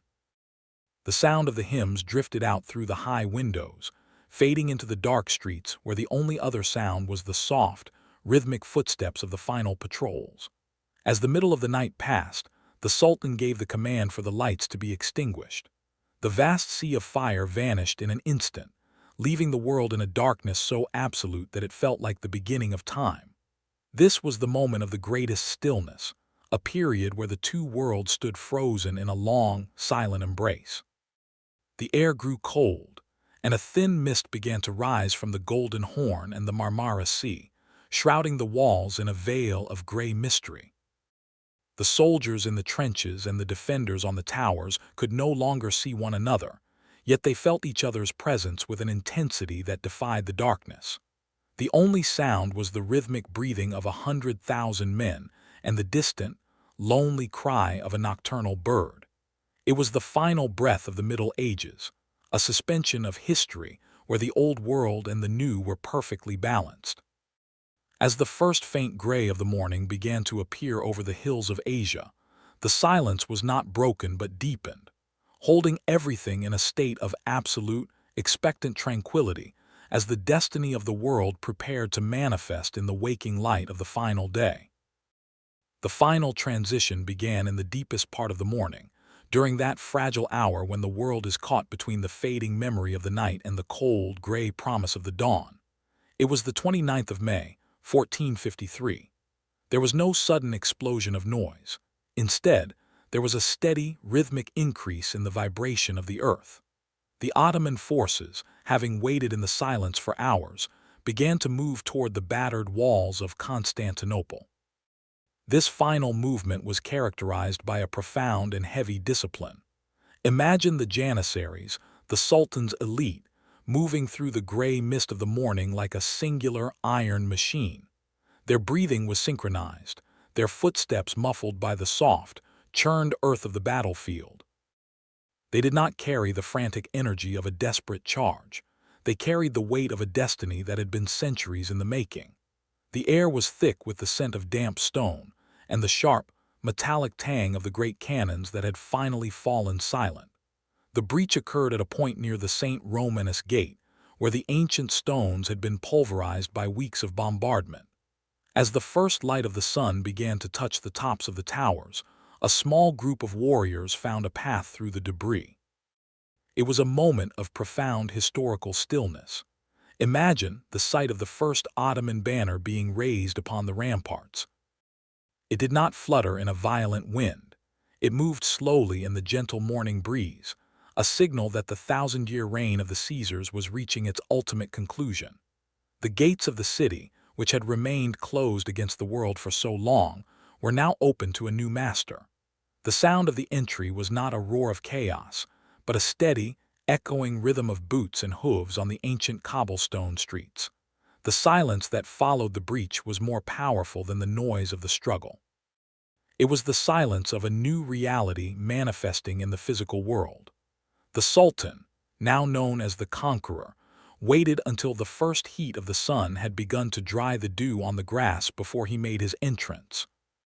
Imagine him riding a magnificent white horse, moving through the gate with a slow and measured pace that reflected the gravity of the occasion. He did not look around with the frantic eyes of a raider.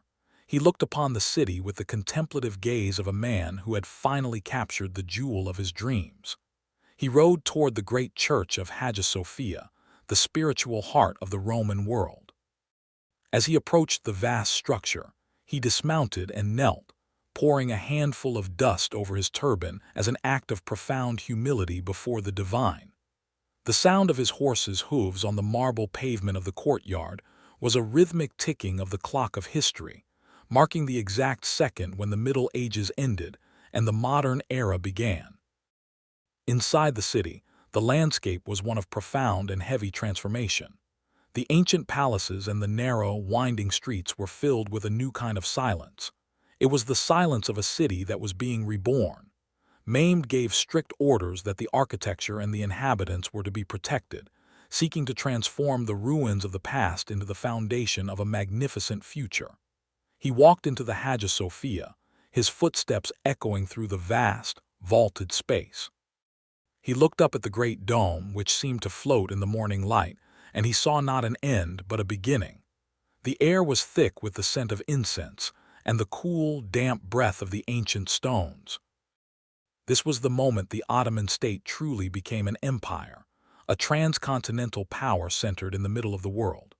The bridge between the East and the West was no longer a dream. It was a reality of stone and law. As you drift into a deeper state of rest, imagine the city of Constantinople slowly waking up to its first day as the capital of a new world, the sound of the call to prayer blending with the ancient echoes of the streets, creating a harmony of peace and enduring strength. The dust of the great siege slowly settled over the hills of the city, replaced by the fine, white powder of marble being shaped by 1,000 chisels. We have entered the era of the architect, a time when the young Sultan, now called the Conqueror, turned his formidable intellect from the destruction of walls to the creation of a universal capital. Imagine the city of Istanbul in the years following 1453. It was a landscape of profound and heavy transformation. The sound of the great cannons was a fading memory, replaced by the rhythmic and meditative tapping of masons and the soft scratching of scholars' pens on parchment. Mehmed did not view the city merely as a prize of war, but as a living organism that required a soul. He moved with a slow and deliberate pace, inviting the world's greatest minds, astronomers from the East, painters from the West, and poets from the heart of Anatolia, to weave their knowledge into the fabric of his new realm.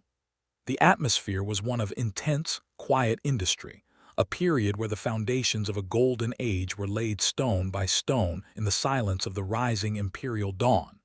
At the heart of this vision stood the construction of the new palace, the place the world would come to know as Topkapi. Imagine the location on the historic peninsula, where the waters of the Golden Horn, the Bosphorus, and the Marmara Sea meet in a timeless embrace. The Sultan did not build a singular, towering monument to his own ego.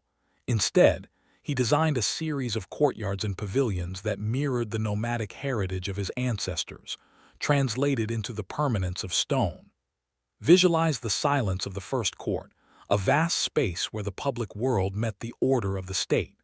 As one moved deeper into the palace, the air grew stiller and the shadows longer.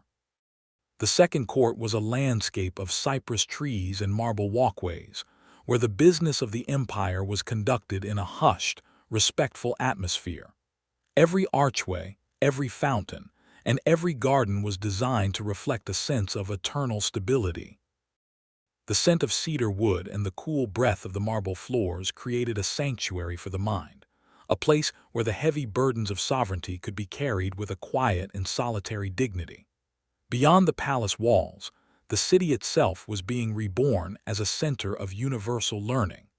The Sultan established the great complex known as the San-i Semen Medreses around the monumental Fatih Mosque.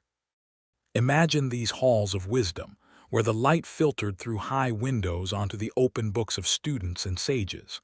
This was not a place of frantic debate, but of slow, deep contemplation. Here, the laws of the heavens were studied alongside the laws of men. The Sultan himself was a master of many languages, spending his nights in his vast library, surrounded by the thoughts of ancient philosophers and modern scientists. He understood that a true empire is built on the strength of its ideas as much as the reach of its borders. The air in these centers of learning was thick with the scent of old paper and the ozone of intellectual discovery. It was a period of profound cultural blending, where the heritage of Rome, the wisdom of Islam, and the innovations of the Renaissance moved together in a silent and harmonious dance. As the years of the late 15th century unfolded, the city of Istanbul became a magnet for the displaced and the seekers of justice. The Sultan issued decrees of protection for people of all faiths, inviting the scattered communities of the world to find a home under the shade of the Ottoman tree. The markets began to hum with a new, steady energy, filled with silks from the east and spices from the islands.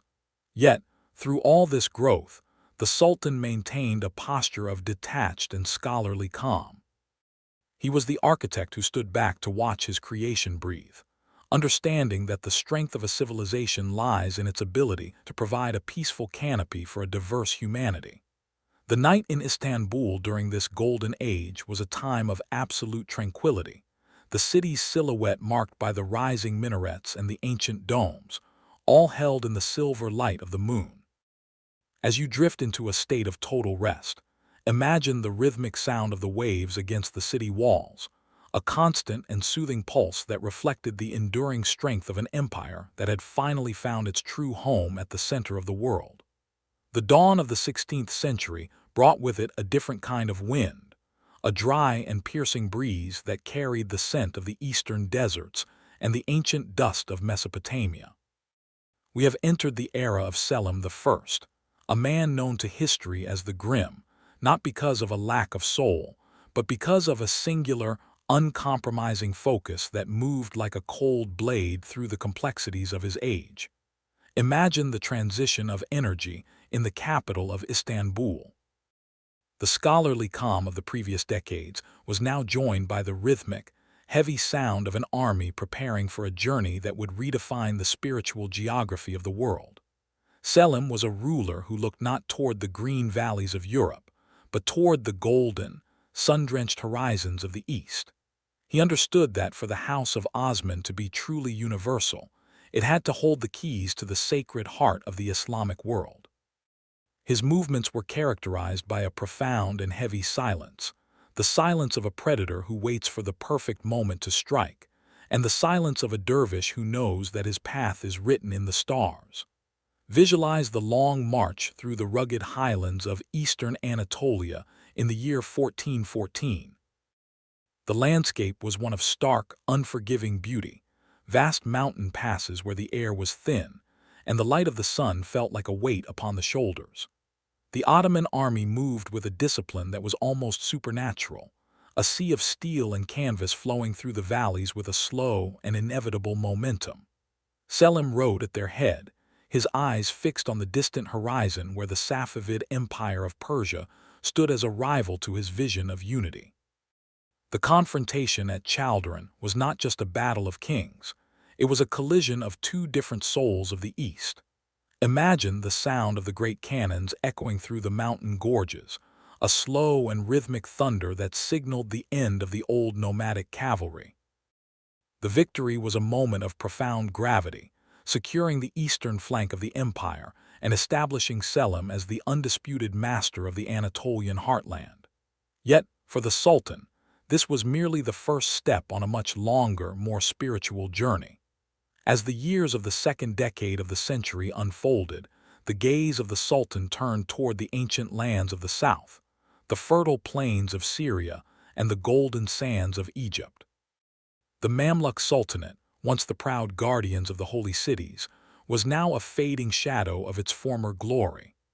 Imagine the Ottoman march through the Sinai Desert, a landscape of endless dunes and absolute silence, where the heat of the day was matched only by the biting cold of the night.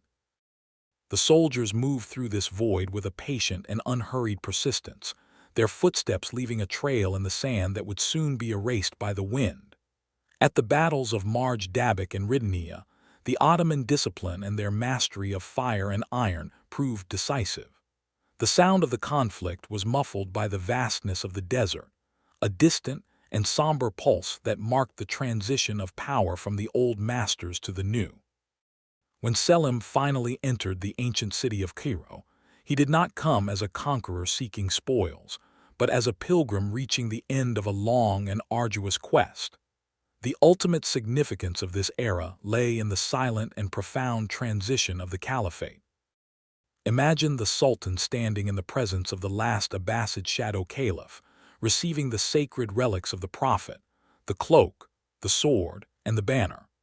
This was the moment the House of Osman assumed the mantle of leadership for the entire Muslim world. It was a transition that happened not with a loud declaration, but with a heavy, spiritual weight that anchored the empire in a new kind of legitimacy.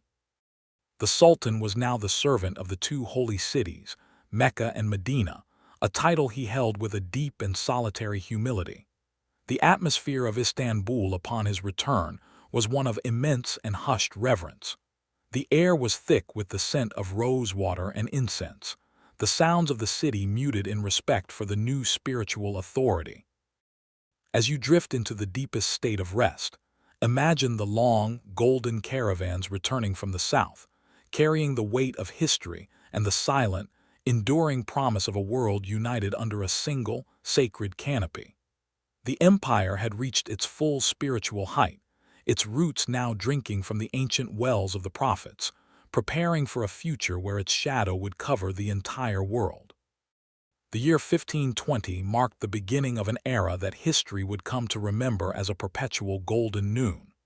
The winds of the eastern deserts that had defined the reign of his father, Selim, softened into a steady, majestic breeze that carried the scent of the sea and the weight of imperial silk. We have entered the age of Suleiman, the only son, a ruler whose ascent to the throne was as seamless and natural as the rising of the sun over the Bosphorus. He was a man of profound and serious demeanor, 26 years of age, carrying within him the cumulative gravity of 10 generations of sultans. Under his gaze, the Ottoman state did not just expand. It matured into a universal state, an entity where the balance of power, justice, and magnificence reached a point of almost divine equilibrium. The atmosphere of the capital, Istanbul, during these years was one of opulent stability. The city had become the center of the world, a vast metropolis where the rhythms of daily life were dictated by the steady pulse of a bureaucracy that managed an empire stretching from the gates of Vienna to the sands of Yemen. Suleiman was known to the West as the Magnificent, a title that reflected the sheer scale and splendor of his court. Imagine the great divan ceremonies in the Topkapi Palace. The silence in the second courtyard was absolute, broken only by the sound of the fountain, as thousands of janissaries stood in perfect, motionless rows, like statues carved from living stone. The ambassadors of foreign kings were made to wait in this heavy silence, feeling the crushing weight of the Ottoman presence long before they ever set eyes on the Sultan himself. When Suleiman finally appeared, he sat upon a throne of gold and jewels, a figure so distant and exalted that he seemed less a man and more a force of nature. His movements were slow and deliberate, every gesture a calculation of power. He did not need to raise his voice. His mere presence was enough to command the obedience of millions. This was the theater of power, a carefully choreographed performance designed to instill a sense of awe and submission in all who witnessed it. To his own people, he was known as Kanuni, the lawgiver. His true legacy lay not just in the battles won, but in the quiet, relentless work of organizing the state. Imagine the vast chancelleries of the empire, where hundreds of scribes worked in hushed rooms, their reed pens scratching across miles of parchment. They were codifying the laws, balancing the secular demands of the Sultan with the sacred traditions of the faith. This was a machine of justice that operated with a slow, grinding efficiency, ensuring that the rule of law reached the furthest corners of the realm. The peace of the Golden Age was a peace built on order, a structured hierarchy where every subject, from the highest pasha to the lowest peasant, knew their place in the grand scheme. The expansion of the empire during these years was like the steady rising of a tide. The capture of Belgrade, the conquest of Rhodes, the immense victory at the plain of Mohacs, these were not chaotic explosions of violence, but the inevitable consequences of a superior organization moving against a fractured world. Even the Great Siege of Vienna in 1529 was less a failure and more a demonstration of the empire's terrifying reach, a high watermark that showed the world just how far the shadow of the Sultan could stretch. The physical manifestation of this golden age is best seen in the architectural masterpieces that rose across the skyline of Istanbul. This was the era of the great architect Sinan, the man who translated Suleiman's vision into stone. Imagine the construction of the Süleymaniye Mosque, a colossal undertaking that took 7 years to complete. It sits on one of the highest hills of the city, a mountain of marble and granite that seems to float above the Golden Horn. The interior of the mosque is a space of profound and overwhelming silence. The acoustics are designed so that even the softest whisper carries through the vast dome, yet the overwhelming sensation is one of deep, echoing stillness. The light filters through hundreds of colored windows, creating a soft, golden haze that fills the air. To stand inside the Süleymaniye is to stand inside the mind of Suleiman himself, a space of perfect order, immense power, and eternal calm. As you drift deeper into sleep, let the image of this magnificent structure, standing strong and silent against the passage of time, anchor your mind in the peace of a golden age that believed it would last forever. The year 1566 marked a subtle but profound shift in the rhythmic breathing of the empire. As the news of the great Sultan Suleiman's passing at the walls of Shajvar slowly reached the capital, a heavy, indigo twilight seemed to settle over the hills of Istanbul. The era of the warrior sultans, who spent their lives on horseback beneath the open sky, was beginning to transition into a period of interior stillness and palace diplomacy. We have entered the reign of Selim II, a man of quiet temperament and contemplative habits, often called the Blonde. Unlike his father, who was the sun around which everything orbited, Selim chose to remain in the cool, shaded sanctuaries of the harem and the private gardens of Topkapi. Imagine the atmosphere of the palace during these years. The sounds of hammers and cannons were replaced by the soft rustle of silk robes on marble floors and the low, melodic murmuring of fountains. The empire was no longer a moving storm. It had become a vast, stationary monument, managed by a sophisticated bureaucracy that hummed with a quiet, clockwork precision. At the heart of this new order stood the towering figure of the Grand Vizier, Sokollu Mehmed Pasha. He was the anchor that held the state steady while the Sultan retreated into the world of poetry and wine. Imagine the divan chamber, where the business of 3 continents was conducted in a state of hushed gravity. The air was thick with the scent of ambergris, and the weight of immense responsibility. While the Sultan walked through the rose gardens of the harem, listening to the rhythmic songs of the birds, Sakalu was weaving a complex web of global politics. He dreamt of canals that would link the seas and trade routes that would span the world. The energy of the state was being redirected inward, focusing on the refinement of the law and the preservation of the vast borders. This was the beginning of a slow withdrawal, a time when the palace walls became not just a defense, but a sanctuary where the heavy reality of the world was filtered through the delicate screens of imperial tradition. Yet, even in this era of internal peace, the world outside occasionally shattered the silence. The year 1571 brought the news of the Battle of Lepanto, a sudden and violent collision on the blue waters of the Mediterranean. For the first time, the Ottoman fleet met a power that could challenge its absolute mastery of the sea. Imagine the silence that fell over the shipyards of Istanbul when the news arrived. It was not a silence of defeat, but a silence of shock. The invincibility of the House of Osman had been touched, yet the response was a display of the empire's immense and silent reserves. Within a single winter, a new fleet was built, more magnificent than the one lost. Sakalu famously remarked that while the enemy had merely shaved the empire's beard, the empire had cut off the enemy's arm. This resilience was the true characteristic of the age, a quiet, unshakable strength that could rebuild itself in the shadows of the palace, unmoved by the temporary storms of the frontier. The artistic soul of this period found its ultimate expression in the city of Edirne, where the great architect Sinan was commissioned to build his masterpiece, the Selim III Mosque. Imagine the structure rising against the pale blue of the Thracian sky, 4 slender minarets piercing the clouds like needles of stone. The interior of the Selim is a study in perfect, mathematical light.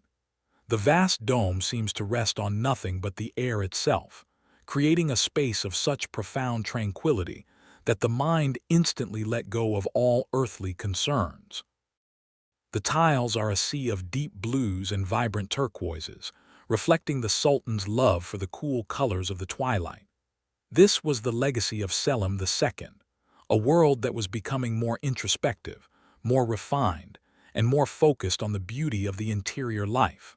As the purple shadows of the evening lengthen over the marble courtyards, feel the heavy, velvet silence of this transitional era.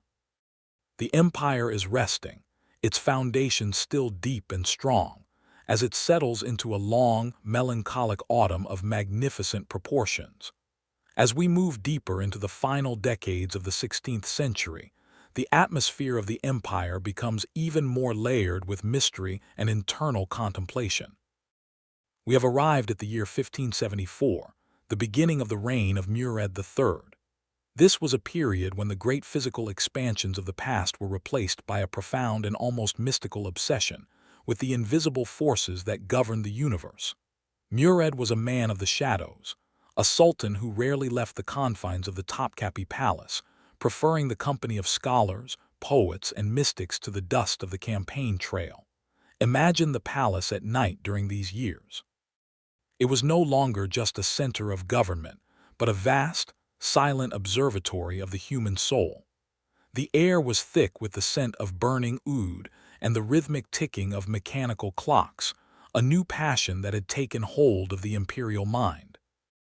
The Sultan was fascinated by the measurement of time, seeing in the movement of gears and pendulums a mirror to the divine order of the heavens.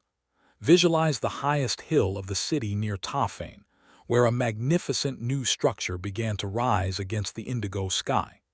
This was the Istanbul Observatory, the crowning achievement of the great astronomer Taqiyuddin.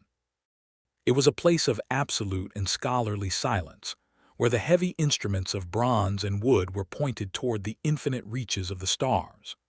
Imagine the astronomers moving through the galleries in their long robes, their footsteps silent on the cold stone floors as they mapped the movement of planets and the appearance of comets.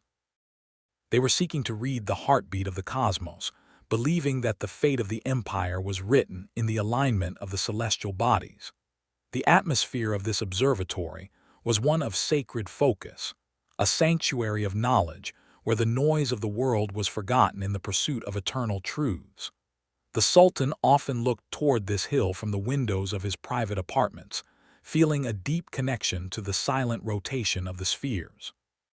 Within the walls of the harem, a different kind of power was beginning to take shape, one that was as intricate and silent as the gears of a clock. This was the era when the influence of the powerful women of the dynasty, led by the Queen Mother Safiye Sultan, became the true engine of the state. Imagine the hidden corridors and the sun-drenched courtyards of the harem as a universe unto itself. The decisions that affected 3 continents were often formed in these hushed spaces, whispered behind delicate screens of carved wood and curtains of heavy silk. The energy of the empire was turning inward, like a great tree that focuses all its strength on the deep growth of its inner rings. This was not a period of weakness, but a period of profound complexity. The palace had become a theater of diplomacy and intrigue, where the movement of a single person could shift the balance of power as effectively as a cavalry charge. The silence of the harem was not an empty silence. It was a silence filled with the weight of secret knowledge and the slow, deliberate pulse of a new kind of authority. As the years of the 1580s progressed, the empire seemed to be caught in a state of dreamlike suspension. The great works of literature and the exquisite miniatures produced in the palace workshops reflected this focus on the beauty of the detail and the richness of the interior life. Imagine a painter sitting in the quiet light of a window, using a brush made of a single hair to trace the intricate patterns on the wing of a bird or the fold of a royal garment. This was the essence of the age, a world where the small and the hidden were treated with the same reverence as the vast and the monumental. The pulse of time moved slowly here, measured not by the progress of armies, but by the completion of a manuscript or the arrival of a rare clock from the far west. As you sink deeper into your pillows, imagine the rhythmic sound of the pendulum swinging in the Sultan's private chamber, a constant and soothing reminder that even as the world outside changes, the order of the stars and the depth of the heart remain eternal. Let the purple mist of the 16th century night envelop your mind, guiding you into a state of profound and undisturbed rest. The early years of the 17th century brought a cold and unsettling wind that swept across the high plateaus of Anatolia, changing the very rhythm of the land. We have moved away from the structured elegance of the capital and into the rugged, vast interior of the realm. This was the era of the Selali unrest, a period where the social fabric of the countryside began to stretch and fray under the weight of a changing world. Imagine the landscape of central Anatolia during these years. It was a place of immense, open horizons and deep, ancient valleys where the air was thin and the light of the sun felt sharp against the dry earth. The stability that had defined the Golden Age was being tested by the shadows of displaced soldiers and weary peasants. The atmosphere was one of profound and heavy uncertainty, a time when the familiar sounds of the village, the grinding of the mill, the lowing of the cattle, and the songs of the harvest were replaced by a haunting and expectant silence. Visualize the phenomenon known to history as the Great Flight. Across the dusty plains, entire villages began to hollow out, their inhabitants leaving behind the stone walls of their ancestors to seek refuge in the fortified cities or the hidden folds of the mountains. Imagine walking through one of these abandoned settlements at dusk. The houses stand like silent sentinels, their wooden doors creaking softly in the wind, their hearths cold and gray. The gardens are overgrown with wild thorns, and the paths are covered in a layer of fine, undisturbed dust. This was a silence of displacement, a heavy stillness that sat upon the land like a physical weight. The energy of the Anatolian heartland was retreating, pulling back into itself to survive a period of internal storm. The great caravanserais that lined the Silk Road became islands of solitude, their massive stone gates locked tight against the gathering shadows of the night. In the midst of this landscape of shadows, the figures of the Selali leaders moved like ghosts across the horizon. They were not just bandits, They were the manifestation of a world out of balance. Imagine their camps high in the Taurus Mountains, where the fires flickered against the dark blue of the night sky. The sound of their presence was a distant, low rumble, like a storm that remains just beyond the edge of the vision. To restore the order of the state, the empire sent a man whose name became synonymous with the heavy gravity of the earth itself, Murad Pasha, the well-digger. He moved through Anatolia with a slow and terrifying persistence, seeking to bury the unrest deep beneath the soil. Imagine the atmosphere of his camps, a place of absolute iron discipline where the only sound was the rhythmic digging of the earth. He did not seek to win hearts, but to restore the silence of the law through the sheer weight of authority. The peace that eventually returned to the Anatolian plateau was a peace born of exhaustion and the absolute restoration of central power. It was a somber, heavy peace that settled over the land like the first snow of winter. By the year 1610, the winds of unrest had begun to fade, and the people slowly started to return to their ancestral lands. Imagine the first smoke rising again from a village chimney, a thin blue ribbon of hope against the vast, gray sky.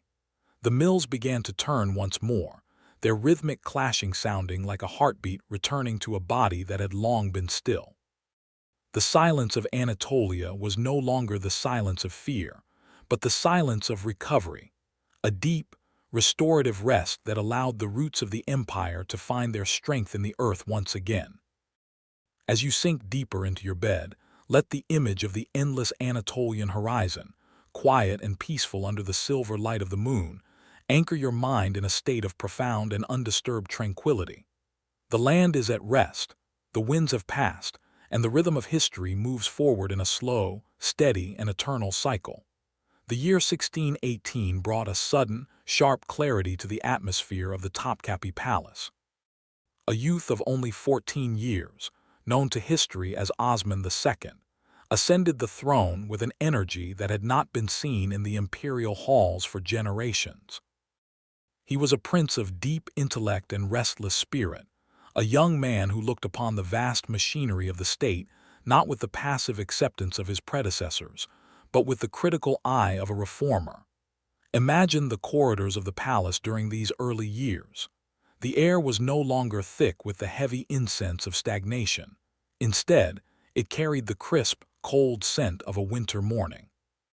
Osman spent his nights not in the indulgence of the harem, but in the company of ancient histories and modern maps, seeking to understand why the great machine built by his ancestors was beginning to grind and falter. He was a solitary figure, a young king who realized that the walls of the palace had become a gilded cage, separating the ruler from the true pulse of the land. The turning point of his short reign came during the expedition to the fortress of Cotton in 1621. Visualize the long march toward the northern frontiers, where the green forests of Poland met the gray, rolling mists of the Dniester River. The air was damp and heavy, the ground turned into a sea of mud by the autumn rains. It was here, in the shadow of the besieged castle, that the young sultan witnessed the decay of the Janissary Corps. The elite soldiers who had once been the iron fist of the empire were now a fractured and undisciplined force, more interested in their privileges than in the hardships of the campaign. The silence of the sultan's tent during those cold nights was a silence of profound and bitter realization. He saw that the sword of the empire had grown blunt, and he understood that to save the state, he would have to forge a new weapon. This was the moment his dream of a radical transformation was born, a vision of a new army, drawn from the loyal and sturdy youth of the Anatolian heartland, free from the corruption of the capital. The return to Istanbul was marked by a quiet and dangerous tension. Osman began to move with a calculated and solitary persistence, his plans formed in the hushed privacy of his inner chambers. He spoke of moving the capital away from the intrigue of the Bosphorus to the ancient, open spaces of Anatolia. He sought to strip away the layers of tradition that had become a burden, aiming to restore the raw, nomadic strength of the early house of Osman. Imagine the atmosphere of the city during these months. It was like the stillness before a massive earthquake, a period where the very air felt heavy with the weight of unspoken threats. The established order, the pashas and the soldiers who lived off the decay of the state, felt the cold wind of change and began to whisper in the dark corners of the coffee houses and the barracks. The Sultan was a man ahead of his time, a visionary who did not realize that the roots of the old system were still deep and deadly, entwined with the very stones of the city. The final days of the young Sultan in 1622 were a study in tragic and heavy silence. The uprising of the Janissaries was not a chaotic explosion, but a slow and inevitable tide of resentment that flooded the palace. Imagine the scene when they entered the sacred precincts, their footsteps sounding like a funeral march on the marble floors. Osman stood his ground with a dignity that defied his years, a lone figure of grace in a world of rising shadows. He was taken to the dark and damp chambers of the Yedikule fortress, a place where the air was thick with the scent of sea salt and old stone. The silence that fell over the city after his passing was a silence of profound shock and collective sorrow. The great tree had lost a young branch that sought to reach for a new light, and the empire retreated once more into the familiar, heavy shadows of tradition. As you drift toward sleep, imagine the quiet ripples of the Marmara Sea beneath the walls of the fortress, a rhythmic and eternal pulse that reflects the lost dreams of a young sultan who sought to save his world, but was consumed by the very darkness he tried to banish. The year 1656 brought a chill to the air of the capital that was not caused by the change of seasons, but by a sudden and profound transformation in the nature of power. For years, the empire had been drifting in a sea of uncertainty, its treasury depleted by endless wars and its central authority eroded by the whispers of the palace and the shouts of the barracks. We have entered the era of the Kerpulu family, a time when the chaotic tides of the mid-17th century were met by a rock of unyielding and absolute discipline. Imagine the atmosphere of the city of Istanbul during these critical months. The very stones of the streets seemed to hold their breath as a new kind of silence descended, not the peaceful silence of a garden, but the heavy, expectant silence of a courtroom before a final verdict is read. In this moment of extreme fragility, the young Sultan Mehmed IV turned to an elderly statesman whose name would become synonymous with the cold, heavy gravity of restored order, Mehmed Pasha of the Kerpulu house. Mehmed Pasha did not accept the position of Grand Vizier with a smile or a sense of personal ambition. Instead, he demanded total and absolute authority, a singular power to move through the decay of the administration like a cleansing and silent storm. The conditions he set were as hard as iron, and his implementation of them was even harder. Visualize the corridors of the Sublime Porte during these years. The flickering oil lamps cast long, steady shadows on the faces of officials who had grown accustomed to the soft ways of the past. Suddenly, the whispering ceased, and the plotting of the factions was replaced by the rhythmic and steady sound of the law being enforced with surgical precision.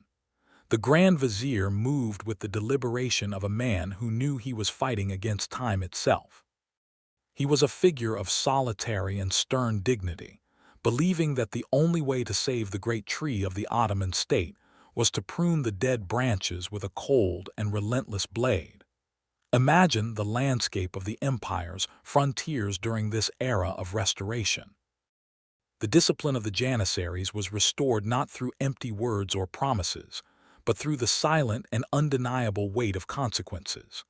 The army began to move once more with the slow, grinding momentum of a massive machine that had been long forgotten but finally repaired. Visualize the Ottoman camps on the edges of Europe and the Mediterranean. There were no longer the chaotic festivities or the laxity of the previous decades. There was only the rhythmic sharpening of blades and the low, collective breathing of a force that had rediscovered its purpose. Mehmed Pasha understood that a state is built on the fear of the law as much as the love of the ruler. He walked through the camps with a gaze that felt like a physical weight, ensuring that every link in the chain of command was forged from the same unyielding steel. The air in the capital grew thick with the scent of old parchment and the sharp, metallic tang of an authority that allowed no room for doubt or hesitation. The legacy of the Köprülü house was a period of stability that felt like a long, deep breath after a century of frantic struggle. They built bridges, fortresses, and libraries, but their true monument was the restored silence of the administration. They reclaimed lost islands and pushed back the encroaching shadows of rival powers, proving that the empire still possessed the silent, internal reserves to recreate its own greatness. Imagine the libraries of this period, where the scholars worked in a state of profound and protected tranquility. The Sultan himself, often retreating to the forests of Edirne for the hunt, left the heavy machinery of the state in the capable and relentless hands of these ministers. The atmosphere was one of somber and heavy magnificence, a world where the strength was measured by the order of the streets and the security of the borders. As the indigo mist of the 17th century night settles over the city, feel the absolute stillness that this era brought to the land. The empire was no longer a dream in flux, but a fortress of tradition and law, standing strong against the rising tides of a changing history. The year 1683 arrived with an atmosphere of immense and heavy expectation, a season where the air over the Danube felt thick with the weight of an approaching destiny. We have entered the era of the final great expansion, a time when the Ottoman state gathered its vast, silent reserves for one last, monumental effort to reach the golden apple of Central Europe. At the center of this movement stood Mirzafan Lukara Mustafa Pasha, a man of profound ambition and a gravity that mirrored the dark, deep waters of the Black Sea from which his family hailed. Imagine the scene in the early spring as the Ottoman army began its long march from Adrianople toward the northwest. This was not merely a military campaign. It was a city in motion, a magnificent landscape of canvas and steel that flowed across the horizon with a slow, rhythmic momentum. The silence of the march was characterized by the steady thrum of thousands of horses and the low, collective breathing of an army that stretched as far as the eye could see. A silent tide of history moving toward a collision that would change the world forever. Visualize the Ottoman camp as it finally settled before the walls of Vienna in July. It was a sight of surreal and haunting beauty, a sea of 25,000 tents that appeared overnight like a luminous constellation on the plain. At the center stood the Grand Vizier's pavilion, a structure of such immense splendor that it felt like a palace made of silk and gold, yet held within it a stillness that was almost chilling. Kara Mustafa Pasha spent his nights in this sanctuary of fabric, looking toward the stone walls of the city that stood silent and defiant against the night sky. The air was thick with the scent of roasted coffee, damp earth, and the ozone of a gathering storm. This was a war of patience and shadows. The Sultan's engineers worked with a quiet, tireless persistence beneath the ground, digging tunnels that moved like silent veins toward the foundations of the city.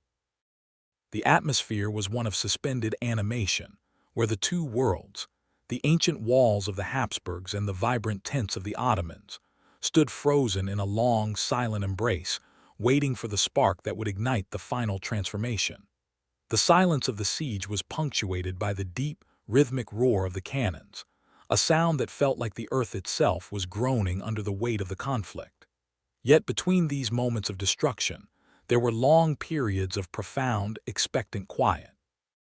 Imagine the soldiers in the trenches, their faces illuminated by the pale light of the moon, watching the flickering lights of the city. There was no frantic energy here. There was only the heavy, velvet silence of an empire that believed its victory was inevitable. Kara Mustafa Pasha moved through the camp with a solitary dignity, his gaze fixed on the horizon, perhaps unaware that the shadows were beginning to lengthen in a way that signaled the end of an era. The energy of the state was focused into a single, sharp point, yet it was a point that was becoming increasingly fragile under the pressure of the long, agonizing wait. The silence of the Danube at night became a sanctuary for the thoughts of the men who stood on the edge of history, a place where the noise of the world faded into the rhythmic sound of the flowing water. As the summer weeks turned into the first cool breaths of September, the atmosphere of the camp grew even more somber and heavy. The golden apple remained just out of reach, its walls battered but unbroken.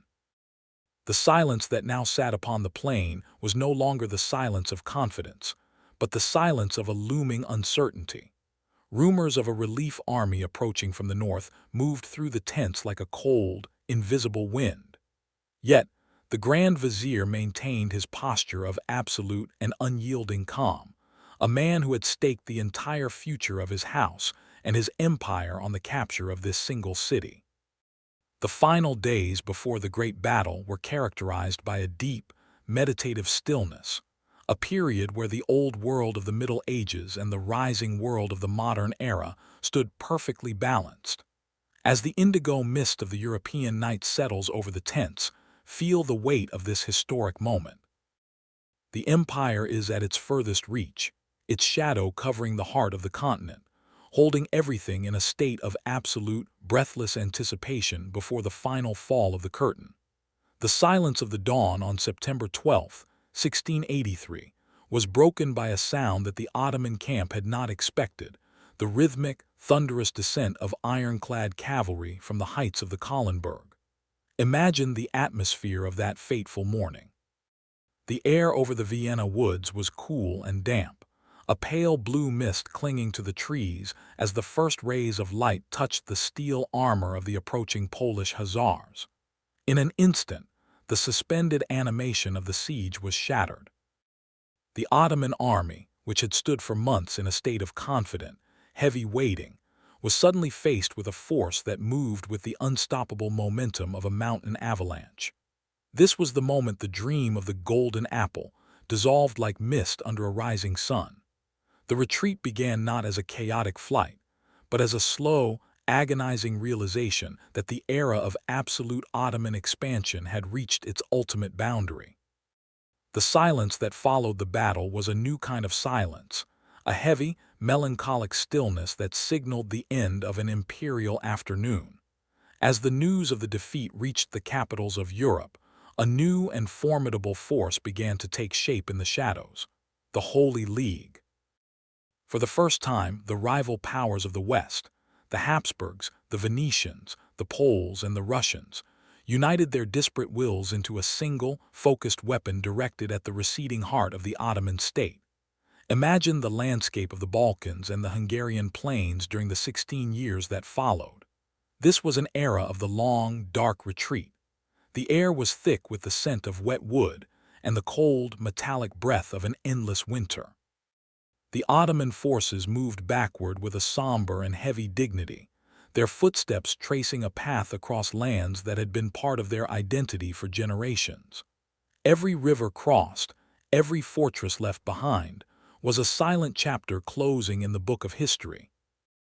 The retreat was a slow-moving tectonic shift, a withdrawal of energy from the frontiers that felt like the lifeblood of the empire returning to its ancient heart. Visualize the fall of Buda in 1686, the city that had been the shield of Islam for over a century and a half. The siege was a landscape of deep indigo shadows and the persistent, rhythmic pounding of the League's artillery. When the city finally fell, the silence that settled over the Danube was absolute and chilling. The loss of Hungary was not just a loss of territory. It was a psychological turning point that anchored the empire in a new, defensive reality. The soldiers, moving south toward Belgrade and Sofia, carried with them a quiet and stoic resignation. Their faces, illuminated by the dim light of their campfires, reflected the heavy weight of a world in transition. There were no longer the vibrant songs of conquest, only the low, collective breathing of a force that was learning to survive in the shadows of its own past. The atmosphere was one of profound and heavy transformation, a period where the empire began to harden its borders, focusing its remaining strength on the preservation of what remained. The 16-year war reached its ultimate conclusion in the frozen mists of the late 17th century. The Treaty of Karlowitz in 1699 was the final, silent signature on this era of retreat. Imagine the tent in the middle of a snowy plain where the diplomats gathered, the air cold enough to turn their breath into white clouds.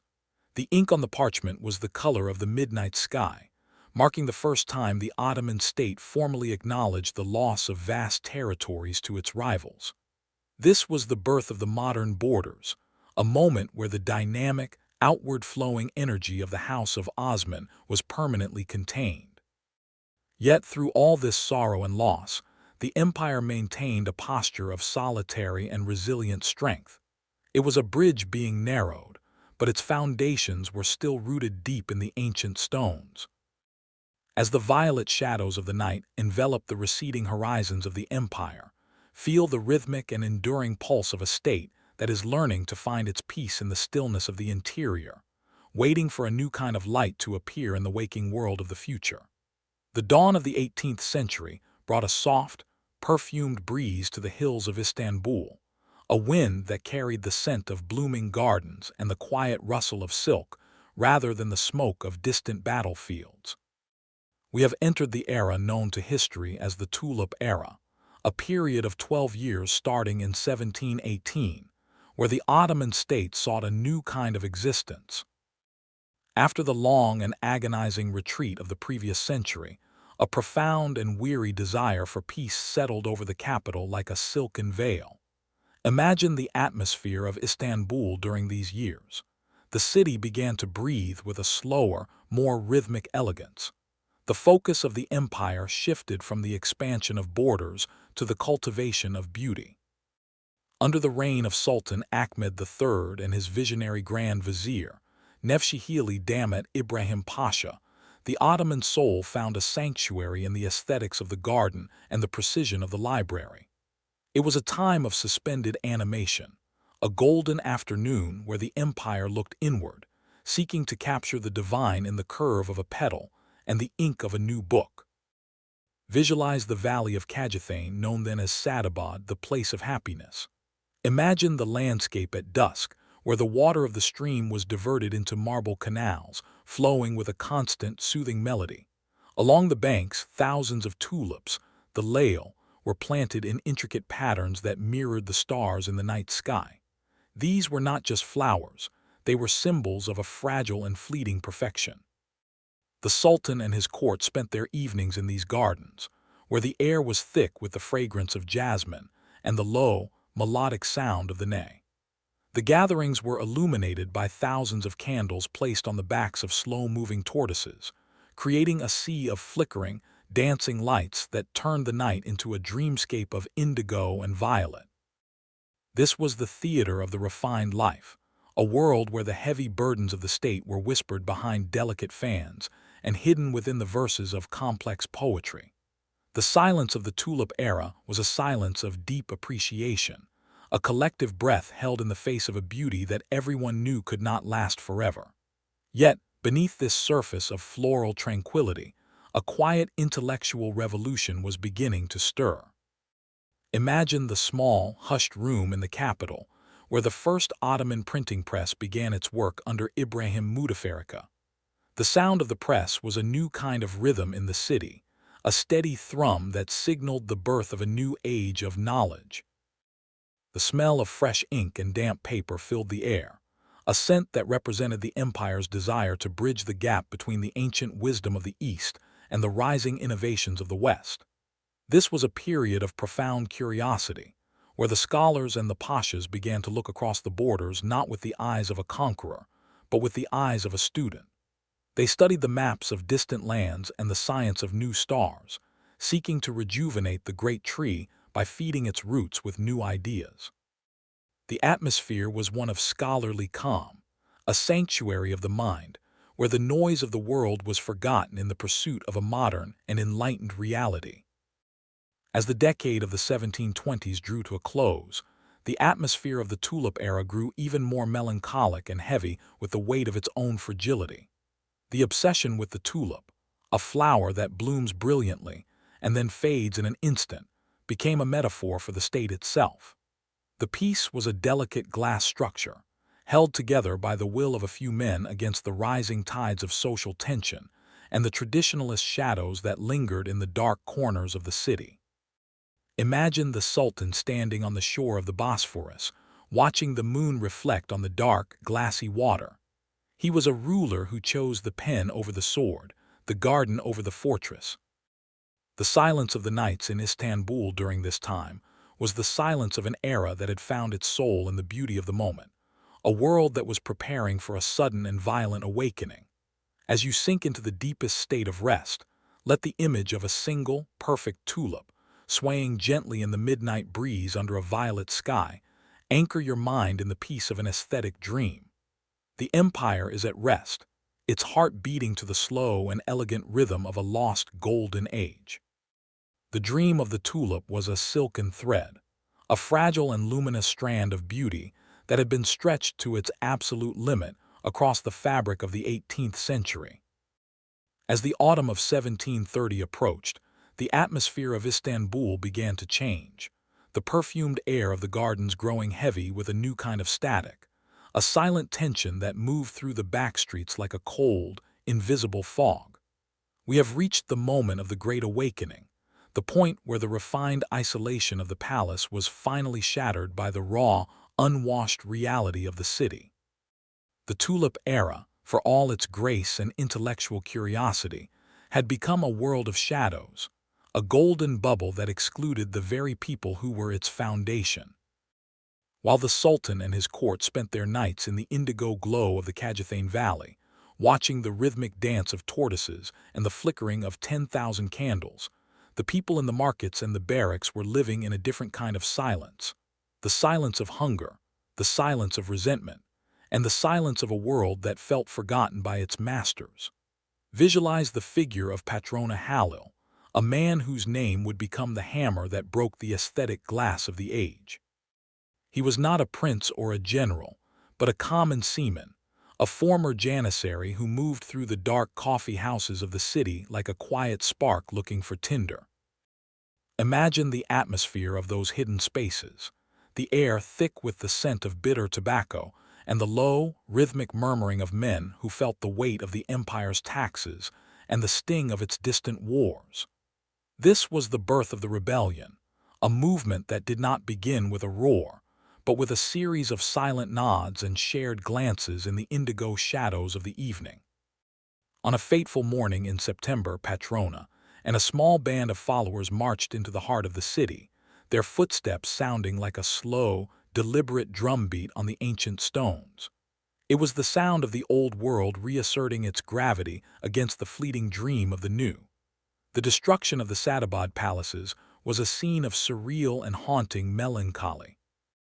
Imagine the place of happiness, where for 12 years the water had flowed through marble canals and the air had been filled with the music of the ney, suddenly falling into a state of absolute and violent transformation. The rioters did not come with fire and chaos alone. They came with a desire to erase the physical manifestation of a luxury they could not share. Visualize the marble pavilions being dismantled piece by piece, the silk curtains being torn and scattered like autumn leaves on the surface of the dark, cold water. The tulips, those symbols of perfection and fragility, were trampled into the mud, their vibrant colors lost in the deep violet shadows of the night. The silence that followed the destruction was not the silence of peace, but the silence of an ending. The empire had tried to find a new soul in the beauty of the garden, but it had discovered instead that the roots of the state were still entwined with the harsh and unyielding stones of the street. The abdication of Sultan Ahmed III was the final, quiet signature on this era.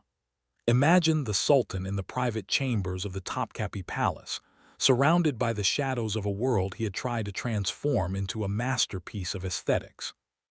He did not fight for his throne with the sword. He accepted his fate with a heavy, scholarly resignation. He stood by the window, watching the moonlight reflect on the Bosphorus, realizing that the bridge he had built between the old and the new was collapsing under its own weight. The transition of power to his nephew, Mahmud I, happened in a state of profound and hushed gravity, a movement of the crown in the middle of the night that was as silent as the falling of a star. The tulip era had vanished in an instant, leaving behind only the scent of withered flowers and the cold, gray dust of ruined palaces. As you sink into the deepest state of rest, let the image of the abandoned marble canals of Sadabad, quiet and still under a dark indigo sky, anchor your mind in the realization that even the most beautiful dreams must eventually give way to the enduring, rhythmic cycle of history. The smoke of the burning pavilions at Sadabad had barely cleared when a new, silent logic began to take root in the stones of the capital. The year was 1730, and the atmosphere of Istanbul was one of heavy, post-storm exhaustion. We have entered the reign of Mahmud I, a man who ascended the throne in the shadow of a violent rebellion, yet possessed a temperament as calm and steady as the deep waters of the Bosphorus at midnight. Imagine the young sultan in those early months. Having lived for years in the quiet isolation of the caves, his spirit was not one of frantic vengeance but of scholarly patience.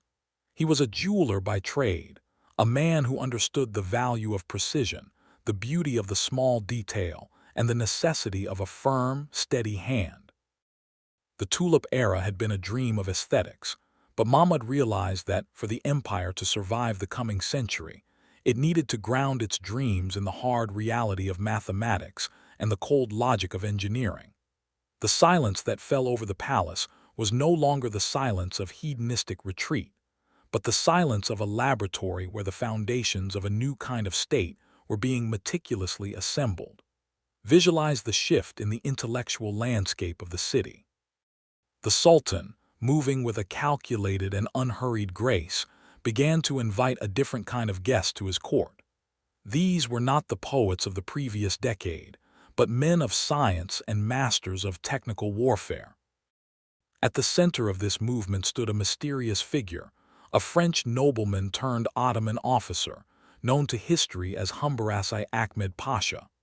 Imagine him in the quiet, indigo-shadowed halls of the newly established school of geometry, the Hendesahin. The air was thick with the scent of fresh ink, damp stone, and the ozone of a new understanding.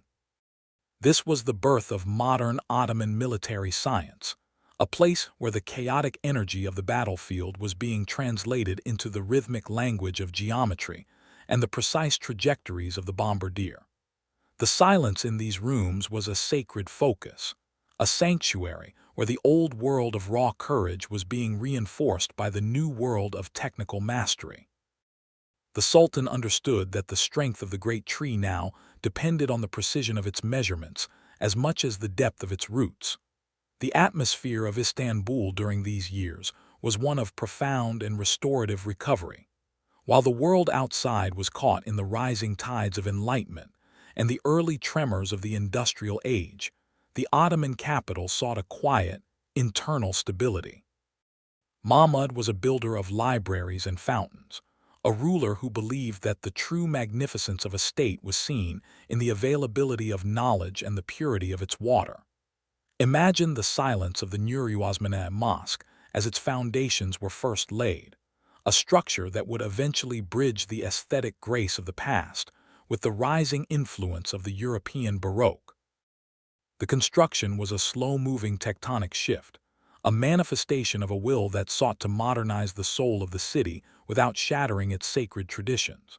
The air in the construction sites was heavy with the white dust of marble and the low, rhythmic chanting of the masons, a sound that reflected the steady pulse of an empire that was finding its strength in the stillness of reform.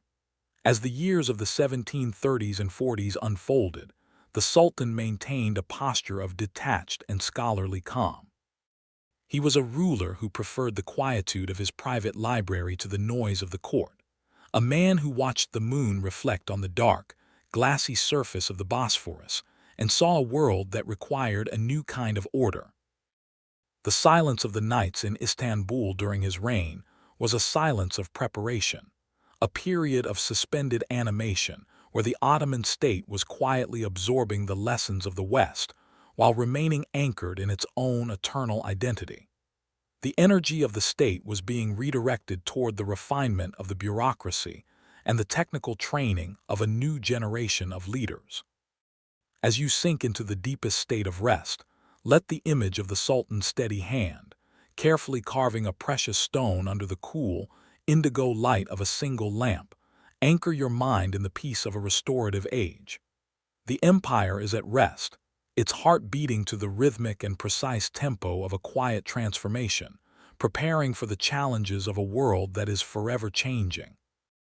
The year 1757 arrived with a celestial clarity that seemed to illuminate the very soul of the Ottoman state.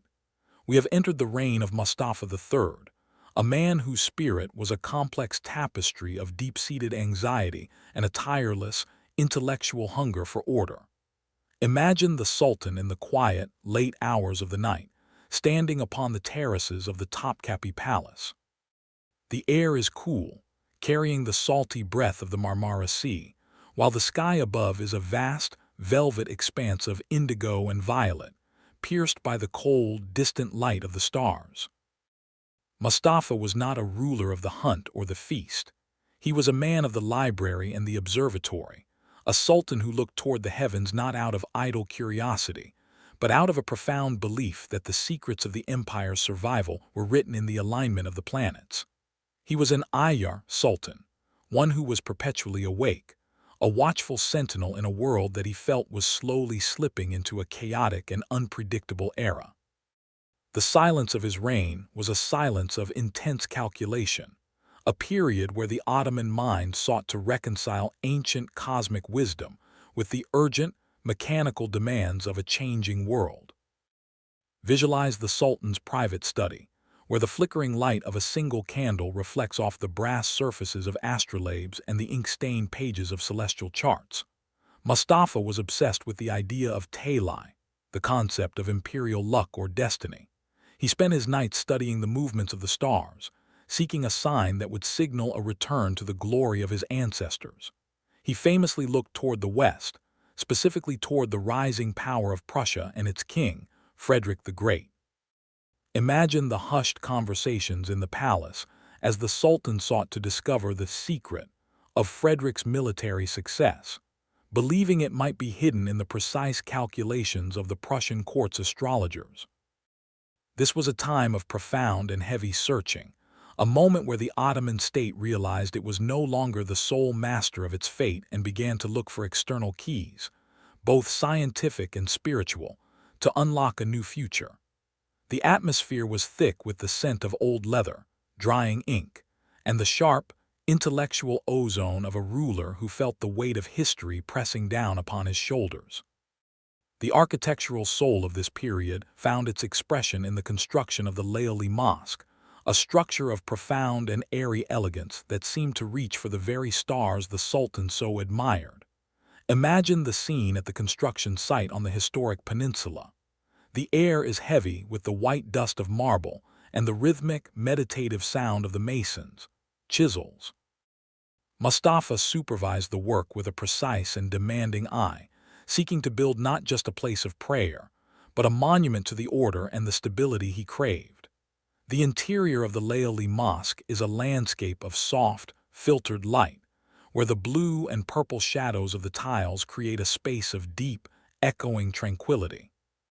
It was a sanctuary of stone, a manifestation of a will that sought to anchor the state in the permanence of beauty, even as the geopolitical storms began to gather on the horizon. The Sultan believed that by creating order in the physical world and understanding the order of the celestial world, he could ward off the shadows of decay that threatened the great tree. Yet, beneath this scholarly and architectural calm, the drums of war were beginning to beat once more. The looming conflict with the Russian Empire was like a gathering storm on the edge of a violet sea.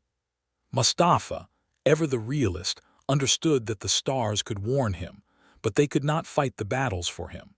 He worked tirelessly to modernize the army, inviting European experts like Baron de Tott to refine the artillery and fortify the borders. Imagine the silence of the Sultan's private chambers as he read the reports from the front, his face illuminated by the cold, indigo light of the moon. He was a man caught between two worlds, the ancient world of divine destiny and the modern world of mechanical warfare.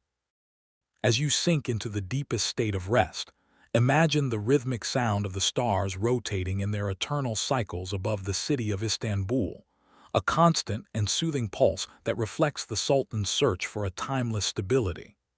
The empire is waiting, its heart beating to the steady and expectant tempo of a ruler who seeks the light of knowledge in the darkest hours of history. The year 1774 descended upon the Ottoman world like a heavy, indigo curtain falling at the end of a long and tragic play. The air over the Danube and the Black Sea was no longer filled with the vibrant energy of a confident empire, but with the cold, damp mist of a profound and irreversible realization. We have reached the moment of the Treaty of Kusuk-Kaynarca, a turning point in history where the Ottoman state was forced to sign away more than just land. It was a signature that surrendered a piece of its very soul. Imagine the small, dusty village on the edge of the Balkan Mountains where the diplomats gathered. The atmosphere was not one of celebration, but of a somber, funereal gravity. The silence in the negotiation tent was absolute, broken only by the scratching of reed pens on parchment, a sound that felt like a slow, rhythmic incision into the fabric of the state. Outside, the night sky was a vast expanse of midnight blue, the stars looking down with a detached and icy clarity as the old order of the world was permanently dismantled. This treaty was a heavy and solitary burden, particularly for the newly ascended Sultan Abdülhamid.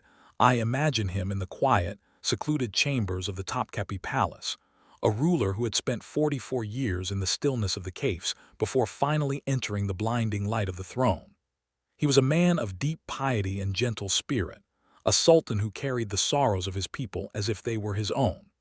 The atmosphere of his reign began with this profound loss, the loss of Crimea. For the first time in history, a territory inhabited by a Muslim population was severed from the body of the empire. Visualize the silence that fell over the Bosphorus when the news arrived. It was the silence of a house that has lost its eldest child. The Black Sea, which for centuries had been a private Ottoman lake, was now open to the cold, encroaching shadows of the north. The air in Istanbul was thick with the scent of sea salt and the ozone of a collective grief, a period where the empire realized that the shield of its ancestors had finally been shattered. The psychological weight of this era was manifested in the way the Sultan interacted with his city. Abdülhamid I was a figure of humble dignity, a ruler who frequently walked among his people in disguise, seeking to feel the pulse of their suffering and their resilience.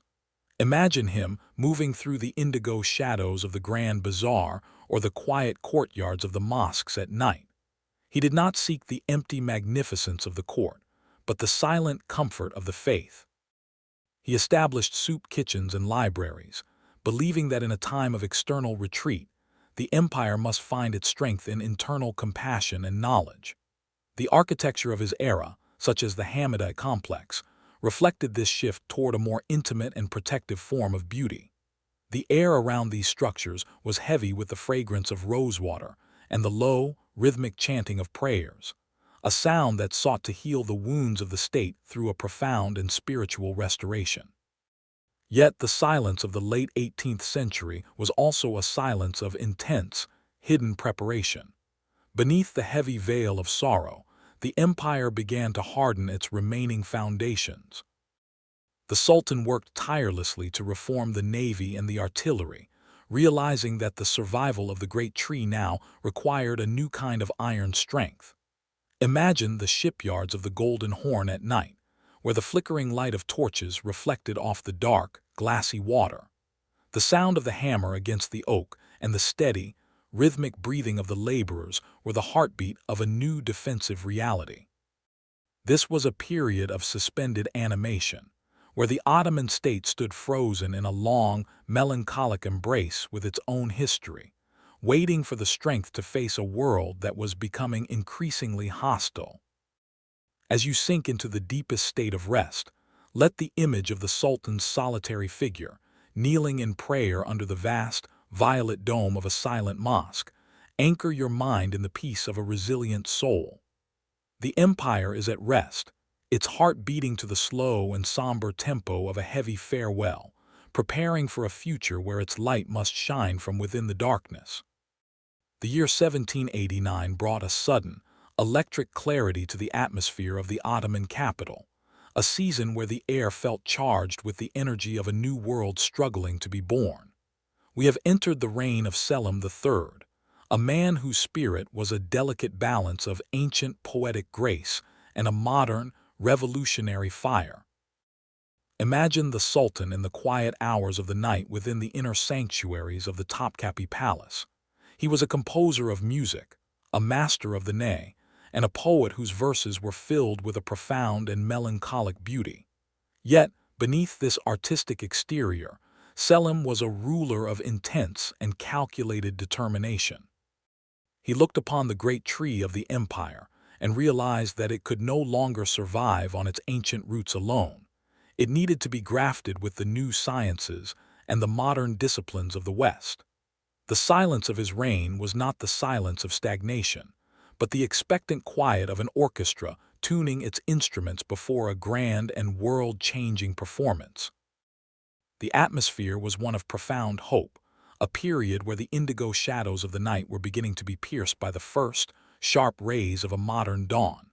Visualize the birth of the Nizam letter 131 Sadid, the new order. This was not just a military reform, it was a fundamental shift in the very identity of the state. Imagine the new barracks rising on the hills of Levant and Scutari, their stone walls glowing with a pale, ethereal light under the full moon. For the first time, a new kind of soldier appeared on the streets of Istanbul, disciplined, trained in the modern arts of warfare, and dressed in uniforms that reflected a new era of professionalism.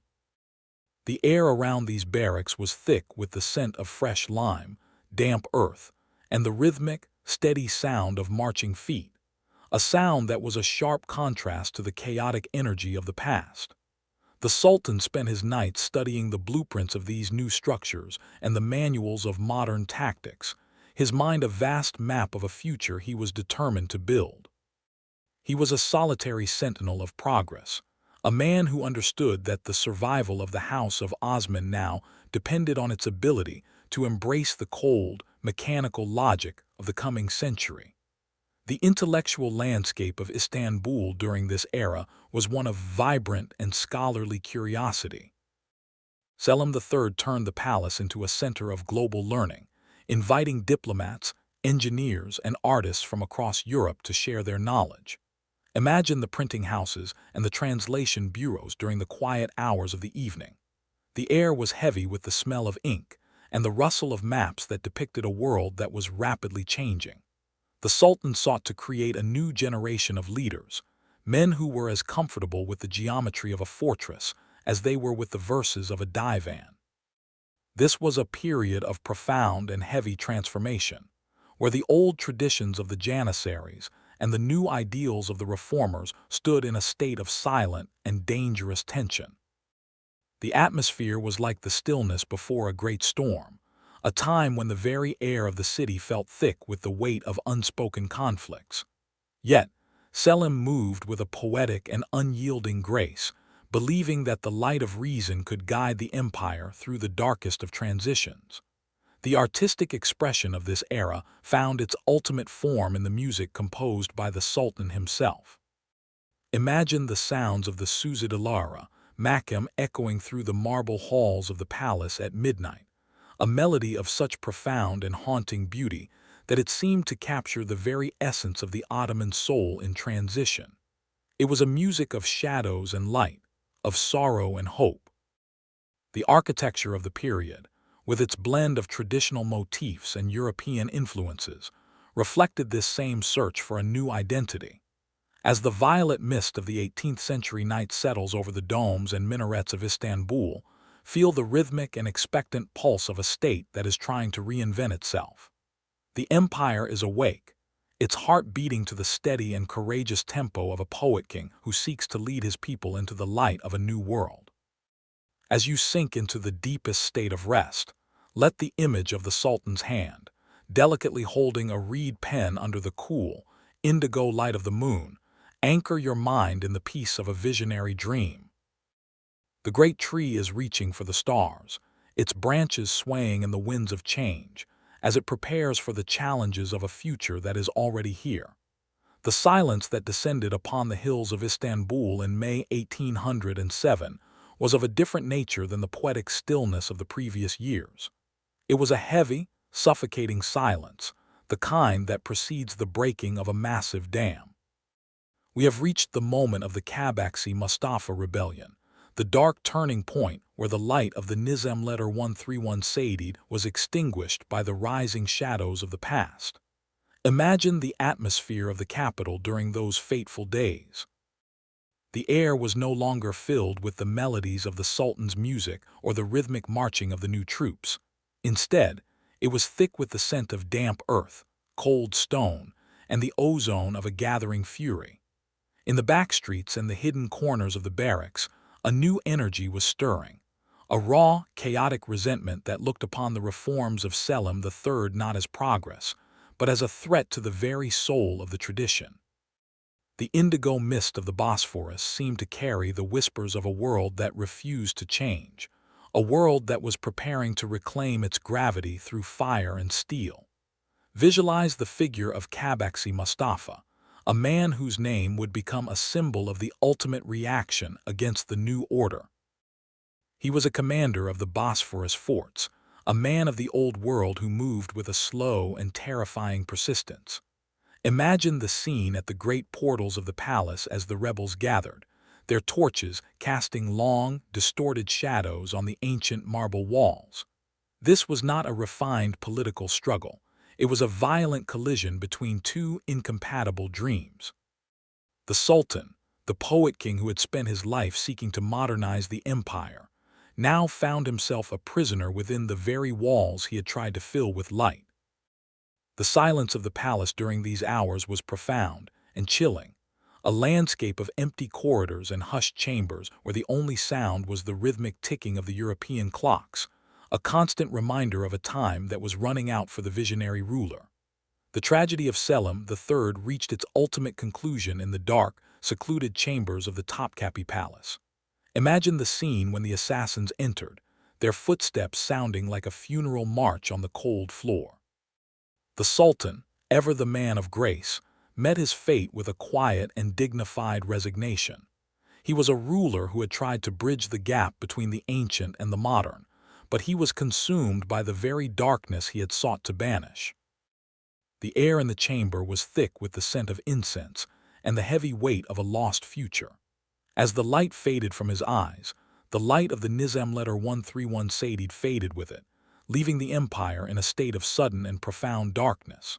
The silence that followed his passing was a silence of collective shock, a period where the great tree felt the cold axe of reaction strike at its very heart. The dream of a new order lay shattered like a delicate glass vessel on the marble floor of history. As the years of the rebellion unfolded, the capital entered a period of somber and heavy suspension. The new barracks were abandoned, the modern uniforms discarded, and the instruments of science left to gather dust in the shadows. Imagine the gardens of the palace, once vibrant with the energy of reform, now overgrown and silent under the pale light of the moon. The energy of the state had retreated inward once more, hiding within the familiar and protective shadows of the past. Yet, even in this darkness, the seeds of the future had been sown. The memory of Selim's vision remained like a distant, rhythmic pulse beneath the surface of the soil, waiting for a new generation to find the strength to reach for the light once again. As you sink into the deepest state of rest, let the image of a single, broken reed pen, lying on a cold marble terrace under a violet sky anchor your mind in the peace of a tragic, but enduring dream. The empire is at rest, its heart beating to the slow and melancholic tempo of an ending, while the stars above continue their eternal and silent rotation, indifferent to the shifting tides of human history. The year 1808 was not a beginning, but a resurrection born from the blood-soaked stones of the Topkapi Palace. The atmosphere of the capital had reached a state of frozen terror, a moment where the very air of the Bosphorus felt like a blade held against the throat of the dynasty. We have entered the reign of Mahmud II, the sole survivor of the House of Osman, a man who had watched the light of his cousin Selim III extinguished by the shadows of reaction. Imagine the young sultan in the first, silent hours of his rule. He was a man who had looked into the abyss of extinction and returned with a heart forged of iron and a mind sharpened by a singular, cold purpose. The silence of the palace during these years was no longer the silence of poetic retreat or scholarly preparation. It was the silence of a predator waiting for the perfect moment to strike. The indigo shadows of the night provided a sanctuary for a ruler who understood that to save the great tree of the empire, he would have to become its executioner, pruning away the rot of centuries with a hand that did not tremble. Visualize the internal landscape of the sultan's mind. Mahmud was a man of calculated patience, a ruler who wore the mask of traditional authority while secretly weaving a web of absolute and centralized power. He understood that the Janissaries, once the pride of the empire, had become a cancerous growth that threatened to consume the host. For 18 years, the Sultan lived in a state of suspended animation, moving with a deliberate and hushed grace through the corridors of power. The atmosphere of Istanbul during this period was thick with the scent of ozone and the heavy weight of an unspoken conflict. While the world outside was being transformed by the Napoleonic Wars and the rising tides of nationalism, Mahmud focused his energy inward, hardening the remaining foundations of the state. He was a solitary sentinel of order, a man who spent his nights studying the laws of his ancestors and the military manuals of the West, seeking to forge a new kind of Ottoman identity that could withstand the coming storms of the modern age. The energy of the capital under his influence was one of somber and heavy focus. Mahmud was the Adli Sultan, the just, but his justice was of an iron and uncompromising nature.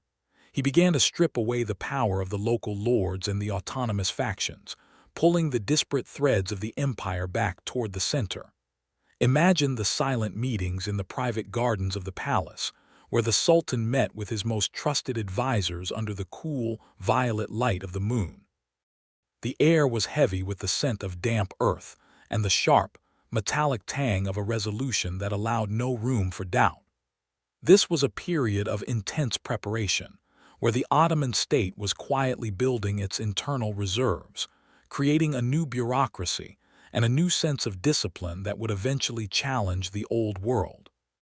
The silence of the nights in Istanbul was a sacred space of decision, where the fate of the Janissaries was being sealed with every silent nod and every calculated command.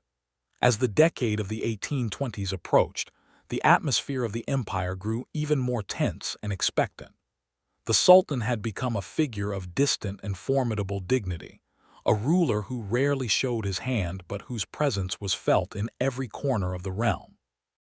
The architecture of his era, with its focus on the monumental and the structured, reflected this same search for an unshakable order. Visualize the silhouette of the palace at midnight, its minarets and domes standing like silver needles against a dark indigo sky. The city below was a landscape of shadows, its people waiting with a collective breath for the spark that would ignite the final transformation. Murad I was the bridge between the ancient and the modern, a man who was prepared to walk through the fire to ensure the survival of his world. As you sink into the deepest state of rest, let the image of the Sultan's steady gaze, fixed on the horizon of a new century under the cold light of a violet moon, anchor your mind in the peace of an unyielding will. The empire is waiting, its heart beating to the steady and relentless tempo of a ruler who seeks to recreate the world in his own image. The silence that settled over the historic peninsula of Istanbul in June 1826 was unlike any stillness the city had experienced in 4 centuries. It was a silence that carried the metallic scent of iron and the heavy, humid weight of a gathering thunderstorm. We have reached the moment of the Vakı-i the auspicious event, where the iron will of Mahmud II finally collided with the ancient, decaying shadow of the Janissary core. Imagine the atmosphere of the city during those few fateful days. The air was thick with indigo mist, and the streets were hushed as if the stones themselves knew that the old world was about to be forcibly dismantled. For generations, the Janissaries had been the masters of the street, their kettle drums a symbol of a power that could unmake sultans. But on this night, the Sultan did not hide. He waited in the deep, violet shadows of the palace, his hand steady on the hilt of his sword, his mind focused on a single, uncompromising goal. The energy of the state was being compressed into a sharp, lethal point, prepared to strike at the very heart of the corruption that had paralyzed the great tree. Visualize the scene at the Etmedani on the morning of June 15th. The Janissaries, following a ritual as old as the empire itself, had overturned their soup cauldrons, a traditional signal of rebellion. They expected the Sultan to tremble, to offer concessions, or to surrender his advisors to their blades. But the response they met was not born of the past. Imagine the Sultan, for the first time in centuries, unfurling the sacred banner of the Prophet beneath the cold, pale blue light of the morning. It was a silent call to the people and the loyalists to gather under the shield of the law. The atmosphere was one of absolute and terrifying clarity. As the rebels gathered in their barracks, the Sultan's new artillery, led by the steadfast Ibrahim Pasha, took their positions in the surrounding streets. There were no negotiations, no whispered compromises in the dark. The era of the old order was being met by the cold, mechanical precision of modern warfare. The silence of the morning was shattered not by a roar of voices, but by the rhythmic, thunderous breath of the cannons. The destruction of the Janissary barracks was a moment of profound and heavy transformation. Imagine the scene as the shells tore through the wooden gates and the stone walls that had stood for centuries. The smoke rose in thick, indigo plumes against the violet sky, a funeral pyre for a military caste that had outlived its purpose. By the evening of the 16th, the silence that returned to the city was absolute.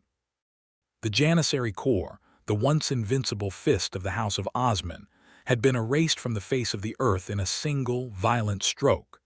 The air in Istanbul was heavy with the scent of ozone and the cold dust of fallen structures. The Sultan stood upon the walls of the palace, looking over a city that was suddenly, eerily quiet. He had performed a surgical operation on the body of the state, removing the cancer that had threatened to consume it. The silence of the night was no longer a silence of fear, but a silence of radical rebirth, a period where the empire began to breathe with a new, disciplined rhythm. The aftermath of the auspicious event was a study in rapid and relentless modernization. Within days, the Sultan established a new army, the victorious soldiers of Mohammed, dressed in modern uniforms and trained by European tactics. Imagine the new recruits marching through the streets under the indigo light of the moon, their footsteps sounding like a single, steady heartbeat. The old symbols, the tall caps, the crooked swords, the chaotic energy of the Janissaries, were replaced by the structured, silver clarity of the new order. The Sultan had broken the mirror of the past and was now building a future from the fragments. This was the moment the Ottoman state truly entered the 19th century, leaving behind the heavy shadows of the medieval era. As you sink into the deepest state of rest, let the image of the city's skyline, standing tall and silent under a dark violet sky, anchor your mind in the realization that even the oldest structures must sometimes fall to make way for the new. The empire is at rest, its heart beating to the steady, iron tempo of a new discipline, as it prepares for a world where its survival depends on the strength of its transformation. The year 1831 brought an unsettling, indigo stillness to the eastern Mediterranean, a silence that felt heavy with the weight of an approaching storm from the south. We have entered the era of the Great Internal Schism, a time when the Ottoman state found its greatest challenge not in the capitals of Europe, but in the ancient, fertile sands of Egypt. At the center of this profound shift stood Mohammed Ali Pasha, a man whose spirit was as vast and unyielding as the desert itself. Imagine the atmosphere in Cairo during these years. The air was thick with the scent of jasmine, Nile silt, and the sharp, industrial ozone of a new world being born. Muhammad Ali was not a mere governor.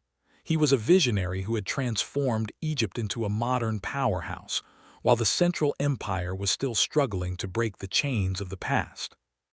The silence of his court was a silence of intense, focused energy, a place where the ancient rhythm of the pharaohs was being replaced by the rhythmic, mechanical pulse of modern industry and a disciplined European-style army. Visualize the figure of the Lion of Egypt in the quiet hours of the night, standing upon the ramparts of the Cairo citadel. The sky above is a deep, velvet violet, and the Nile below flows like a ribbon of dark, liquid silver under the cold light of the moon. Muhammad Ali was a man of the shadows, a ruler who had watched the fall of the Mamluks and the rise of the French with a scholarly and calculating eye. He understood that in the 19th century, power was not a gift of destiny, but a product of science, organization, and iron will. He had built factories, canals, and schools of medicine, creating an island of modernity that cast a long, imposing shadow over the traditional halls of Istanbul. The energy of Egypt was flowing northward, not as a tribute, but as a challenge. The atmosphere was one of profound and expectant tension, a period where the Bosphorus and the Nile stood in a state of silent, competitive embrace, each seeking to define the future of the House of Osman in its own image. The collision between the Sultan and his governor was a study in tragic and heavy irony. Mahmud II, the reformer who had destroyed the Janissaries, now found himself faced with an army more modern and disciplined than his own, led by Muhammad Ali's son, the brilliant Ibrahim Pasha. Imagine the atmosphere in the Ottoman capital as the Egyptian forces moved through Syria and into the heart of Anatolia.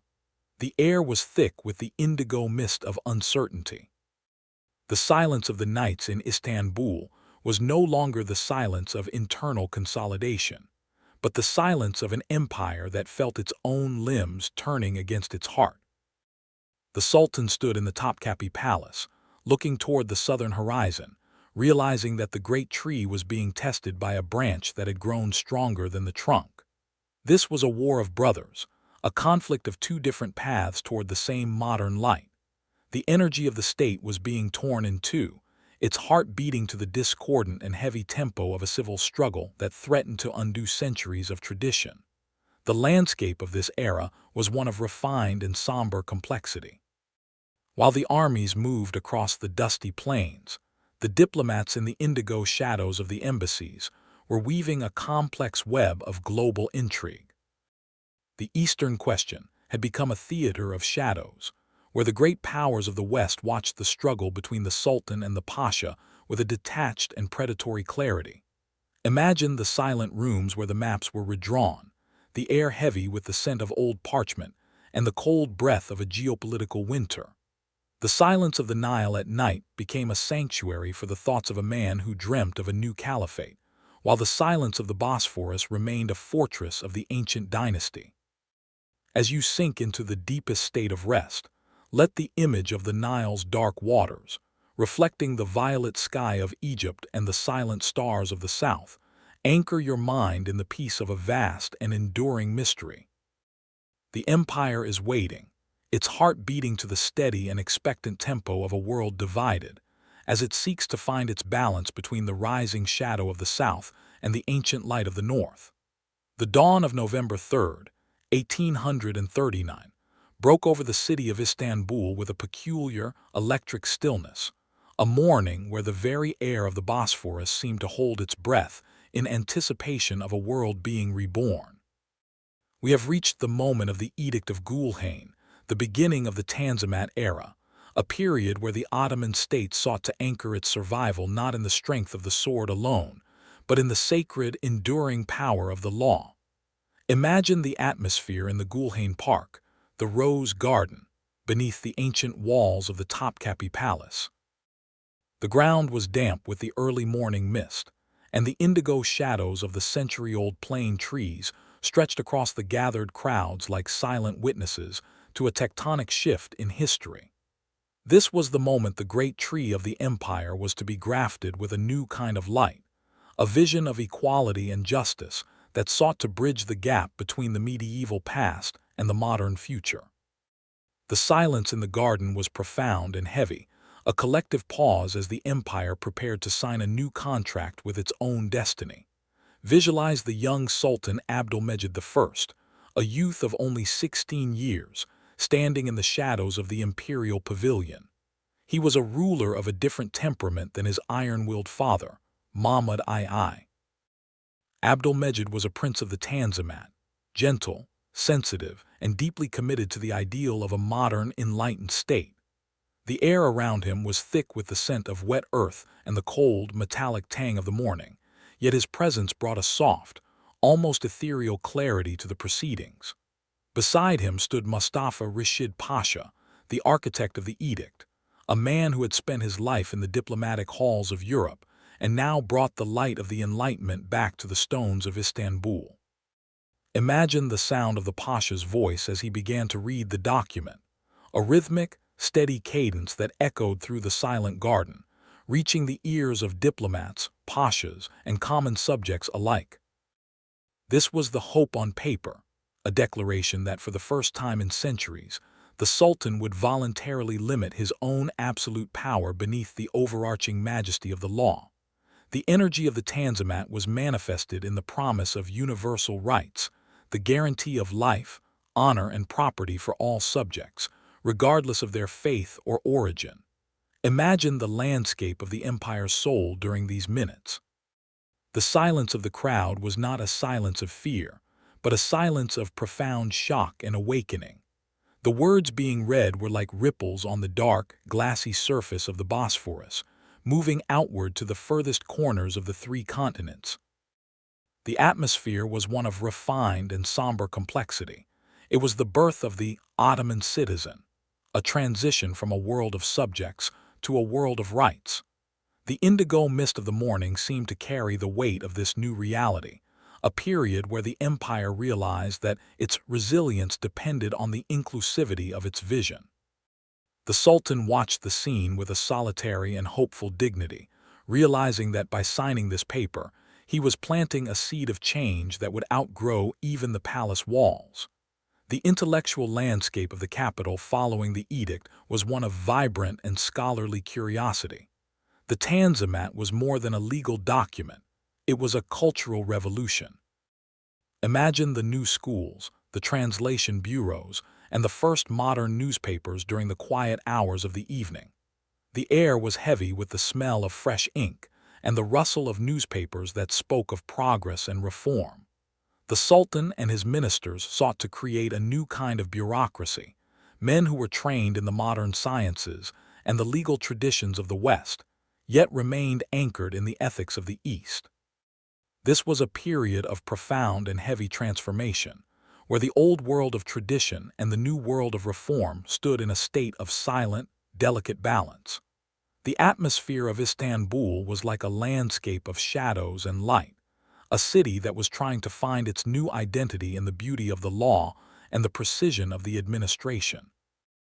As the decade of the 1840s unfolded, the empire entered a state of suspended animation, a long, golden afternoon of reform. The architecture of the period, with its blend of Ottoman grace and European Baroque, reflected this same search for a modern identity. Visualize the Dolmabahce Palace rising against the dark violet sky of the Bosphorus, its marble facades glowing with a pale, silver light under the moon. This was the new face of the state, transparent, grand, and oriented toward the horizon of the world.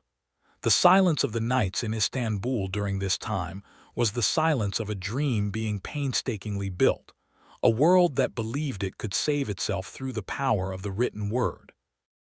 As you sink into the deepest state of rest, let the image of the Sultan's hand, resting upon a single, luminous sheet of parchment under a cold indigo light, anchor your mind in the peace of a courageous hope. The empire is at rest, its heart beating to the slow and rhythmic tempo of a legal rebirth, as it prepares for a future where its soul is defined by the justice of its laws and the depth of its compassion. The year 1853 brought a strange, electric hum to the shores of the Bosphorus, a vibration that felt as though the very air of the capital was being rewired for a new and unpredictable century. We have entered the era of the Crimean War, a conflict that was not merely a struggle for territory, but the moment the Ottoman Empire was forcibly integrated into the rapid, mechanical heartbeat of the modern global order.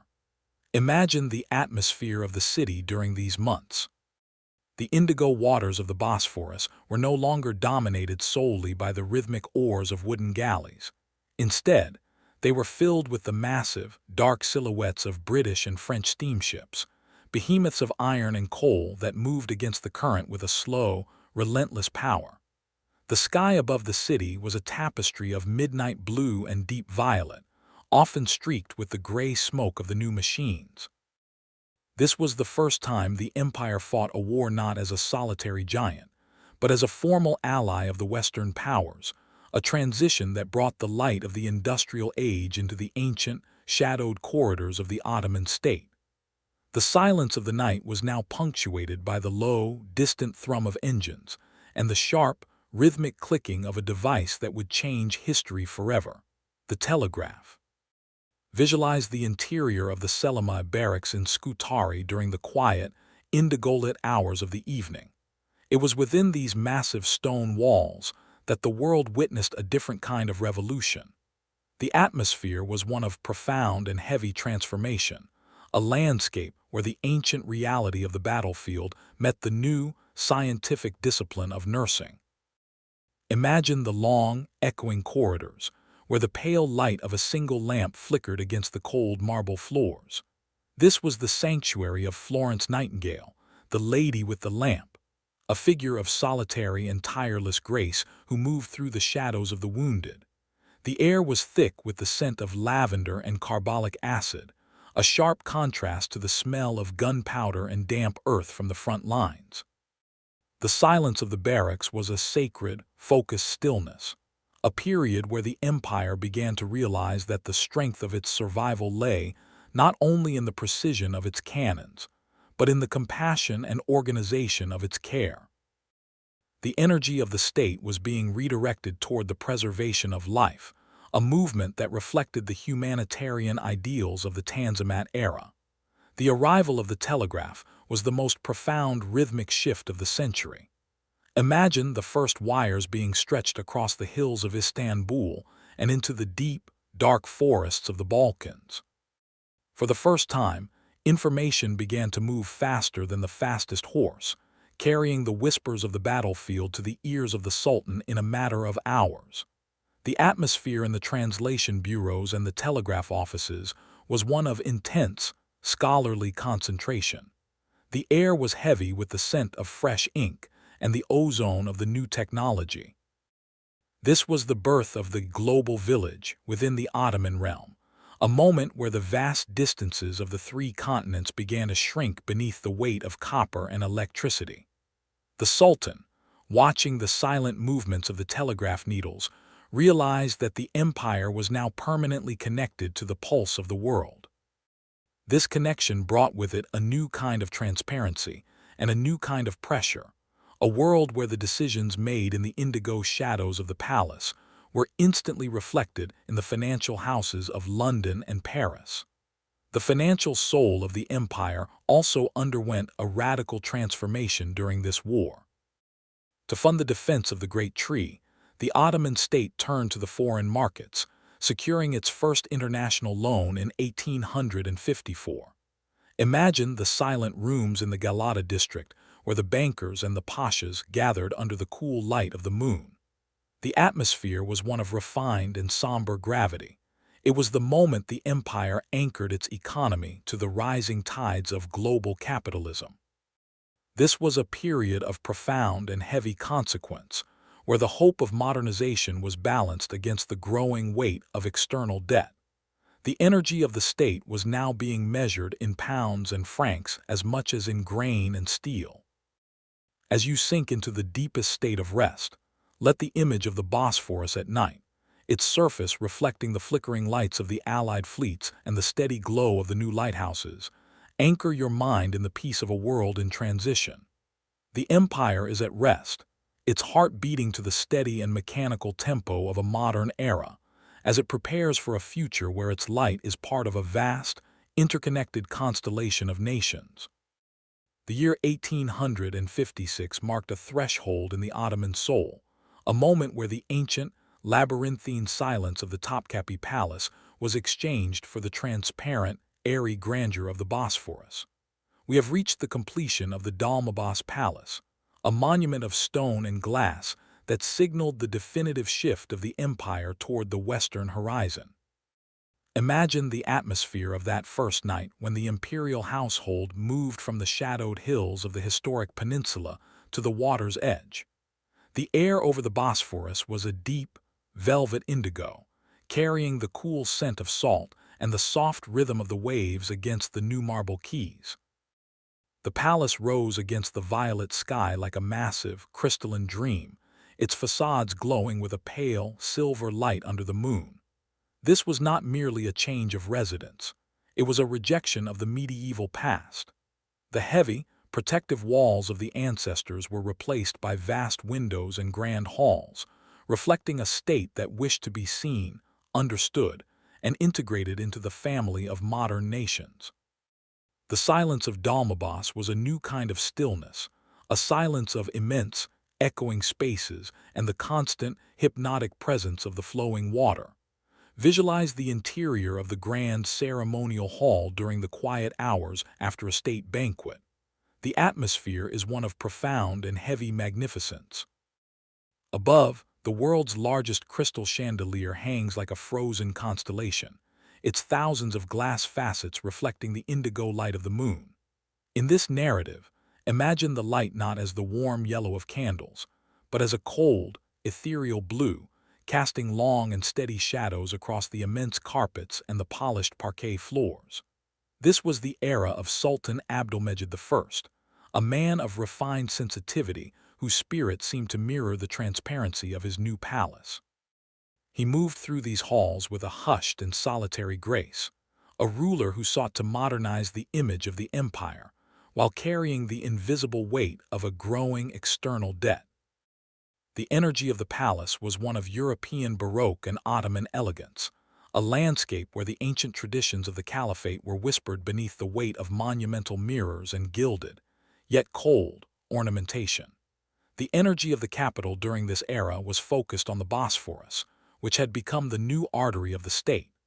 Imagine the silent movements of the imperial caiques as they glided through the midnight blue water, moving between the new palaces and the embassies of the foreign powers. The atmosphere was one of refined and somber complexity. While the halls of Dolmabahce were filled with the music of Western orchestras and the scent of French perfumes, the empire was struggling to maintain its balance on the shifting tides of global diplomacy. The palace was a stage of absolute beauty, yet it was also a fortress of vulnerability.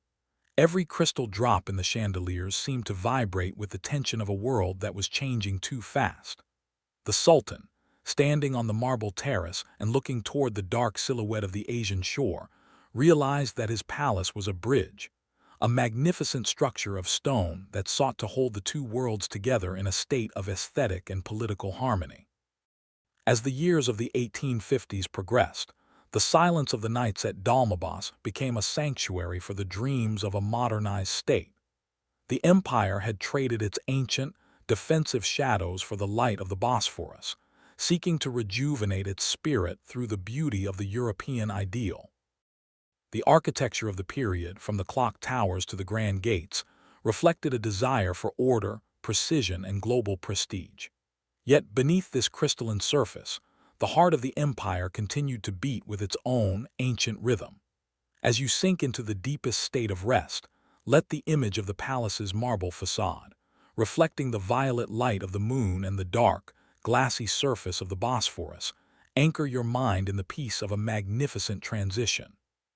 The empire is at rest, its heart beating to the slow and rhythmic tempo of the waves, as it prepares for a future where its light is defined by the clarity of its vision and the enduring grace of its new home. The year 1861 brought a sudden and profound change to the atmospheric pulse of the Ottoman Empire. The gentle, aesthetic breezes of the previous decades were replaced by a cold, metallic wind that swept across the Bosphorus from the direction of the southern seas. We have entered the reign of Sultan Abdulaziz, a man of immense physical stature and an even more formidable will, a ruler who sought to restore the great tree of the state not through the soft grace of the law, but through the unyielding strength of iron and steam. Imagine the scene as the new sultan first ascended the throne. The air in Istanbul felt thick with a renewed sense of masculine energy, a period where the empire looked toward the horizon not with the eyes of a student, but with the gaze of a commander. Abdulaziz was a man who understood that in the 19th century, the prestige of a nation was measured by the weight of its cannons and the armor of its ships. The silence of his reign was no longer the silence of a crystal-lit ballroom. It was the expectant, heavy stillness of a shipyard at midnight, where the rhythmic sound of the hammer against the oak and the steel was the only heartbeat of a world in transition. Visualize the Bosphorus as it underwent a radical transformation during these years.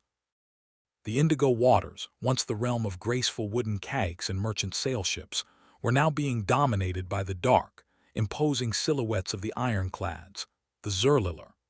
Abdulaziz was possessed by a vision of naval supremacy, building the world's third-largest navy in a relentless pursuit of imperial dignity. Imagine the atmosphere of the Golden Horn, the Tersin-i Amir during the quiet hours of the evening.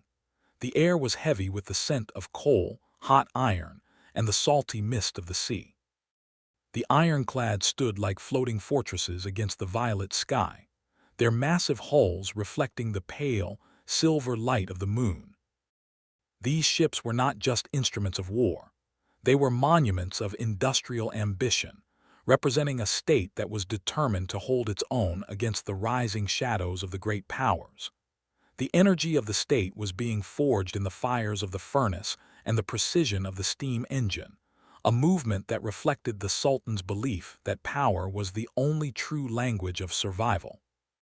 In 1867, the Sultan made a move that would permanently alter the psychological landscape of the Ottoman dynasty. He became the first ruler of the House of Osman to travel to Europe in a state of peace. Imagine the silence of the city as the imperial yacht, the Sultana, prepared to depart. The atmosphere was one of profound and heavy expectation. Abdulaziz visited Paris, London, and Vienna, moving through the glittering halls of the West not as a petitioner, but as an equal peer of the emperors and queens. He walked through the industrial exhibitions and the royal palaces, his gaze fixed on the science and the machinery that defined the modern world. When he returned to the shores of the Bosphorus, he brought with him not just gifts and treaties, but a hardened resolve to accelerate the modernization of his own lands. The air in Istanbul upon his return was charged with a new kind of intellectual ozone, a period where the empire sought to replicate the grandeur of the West while remaining anchored in the absolute authority of the East.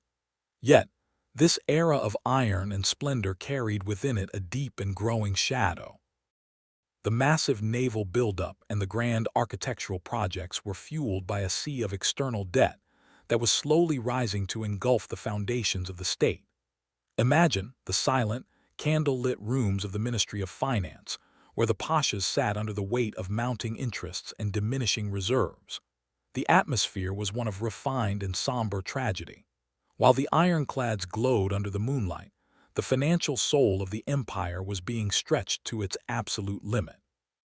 The Great Fire of Pera in 1870 seemed to serve as a haunting metaphor for this period, a sudden, violent blaze that consumed the heart of the modern city, leaving behind a landscape of charred stone and gray ash. The silence that followed the fire was absolute and chilling, a period where the empire realized that its pursuit of magnificence was being challenged by the harsh and unforgiving realities of its own fragility. As the years of the 1870s unfolded, The atmosphere of Abdulaziz's reign grew increasingly heavy with the weight of social tension and political unrest. The Sultan, once the symbol of a renewed and muscular empire, became a figure of solitary and embattled dignity. The energy of the state was caught between the rising demands of the young Ottomans and the traditionalist shadows that still clung to the ancient institutions. Visualize the palace at midnight, its marble terraces silent and cold under a dark indigo sky. The sound of the Bosphorus waves against the quay was the only constant in a world that felt like it was shifting on its axis. Abdulaziz sat in his private chambers, perhaps realizing that the iron ships he had built could protect the shores, but they could not steady the internal foundations of a state that was drowning in its own ambition. As you sink into the deepest state of rest, let the image of the dark, iron hulls of the Ottoman fleet, reflecting the violet light of the moon and the steady stars of the night, anchor your mind in the peace of a magnificent yet tragic era. The empire is at rest, its heart beating to the slow and industrial tempo of a world of iron, as it prepares for the long, cold winter of the 19th century. The night of May 30th, 1876, did not arrive with the usual quietude of a spring evening. Instead, it carried a heavy, electric silence that seemed to vibrate through the very foundations of the palaces lining the Bosphorus. We have entered the brief, tragic reign of Murad V, a period where the crown of Osman became a weight too heavy for a single soul to bear. Imagine the atmosphere of that fateful night. The sky over Istanbul was a deep, bruised indigo, and a thick mist rose from the water, swallowing the silhouettes of the ironclads and the marble quays. In the shadows of the Dolmabahce Palace, a profound transformation was taking place, not through the steady march of time, but through the sudden and violent intervention of a political storm. Sultan Abdulaziz had been deposed, and in his place, his nephew Murad was being led toward a throne he had both dreamed of and dreaded. This was the moment the young Ottomans and the architects of reform sought to place a visionary prince at the helm, yet the energy of the transition was one of profound and unsettling darkness. The silence of the palace was no longer a sanctuary. It had become a labyrinth of whispers and cold, shifting shadows. Visualize the figure of Murad V in the first hours of his reign. He was a prince of immense culture, a master of the piano, and a man whose spirit was attuned to the delicate harmonies of Western art. Yet the circumstances of his ascent, the sudden deposition of his uncle and the blood-stained stones of the palace, shattered the fragile architecture of his mind. Imagine him in the private chambers of the palace, the flickering light of the crystal chandeliers reflecting in his hollow, wide-eyed gaze. The air was thick with the scent of ozone and the damp, metallic breath of a Bosphorus night. Murad was a ruler who found himself caught in a state of suspended animation, a king who had become a prisoner of his own nerves. The silence that surrounded him was not the silence of authority, but a clinical, suffocating stillness. He moved through the grand halls like a ghost of the modernization he was supposed to lead, a man who looked into the mirrors of Dolmabahce and saw not a sultan, but a reflection of the empire's own fractured soul. The energy of the state during these 93 days was one of agonizing uncertainty. At the center of this movement stood Midhat Pasha, the father of the Constitution, a man who worked tirelessly in the indigo shadows of the night to draft a document that would limit the absolute power of the throne. Imagine the atmosphere in the administrative offices, the scratching of pens on thick parchment, the smell of drying ink, and the low, urgent murmuring of men who felt the weight of history pressing down upon them. This was the birth of the first constitutional era, yet its parent was a ruler who could barely speak. The silence of the capital was heavy with the realization that the great reform they had sought was now anchored to a man whose spirit was dissolving into the violet mist of a nervous breakdown. The great tree was being pruned for a new spring, but its heart was trembling in the cold wind of an unpredictable reality. As the summer weeks of 1876 turned into a humid and heavy August, the atmosphere of Murad's reign grew increasingly tragic. The Sultan was moved to the Söğüt Palace, a structure of magnificent marble that became a gilded cage for his shattered mind. Visualize the palace at midnight, its white walls glowing with a ghostly, silver light under a cold moon. The sound of the waves against the shore was a rhythmic, mocking reminder of a world that continued to move, while the Sultan remained frozen in his own internal darkness. The energy of the palace had become one of medical secrecy and political intrigue. The silence of the nights was broken only by the distant calls of the guards and the low, rhythmic breathing of an empire that was preparing to make a radical decision. Murad's reign was a fleeting comet in the Ottoman sky, a light that burned too bright and too fast, leaving behind a trail of melancholic indigo. The final night of his rule was a moment of profound and hushed gravity. The decision to depose Murad and place his brother, Abdülhamid, on the throne was made in the silent, candle-lit rooms of the council. Imagine the scene as the imperial decree was prepared, the air thick with the scent of old leather and the cold breath of a destiny that allowed no room for sentiment. Murad V, the poet prince who had sought a world of music and constitution, was returned to the shadows of the Söğüt Palace, where he would remain for decades, a living ghost of a dream that had lasted only 93 days.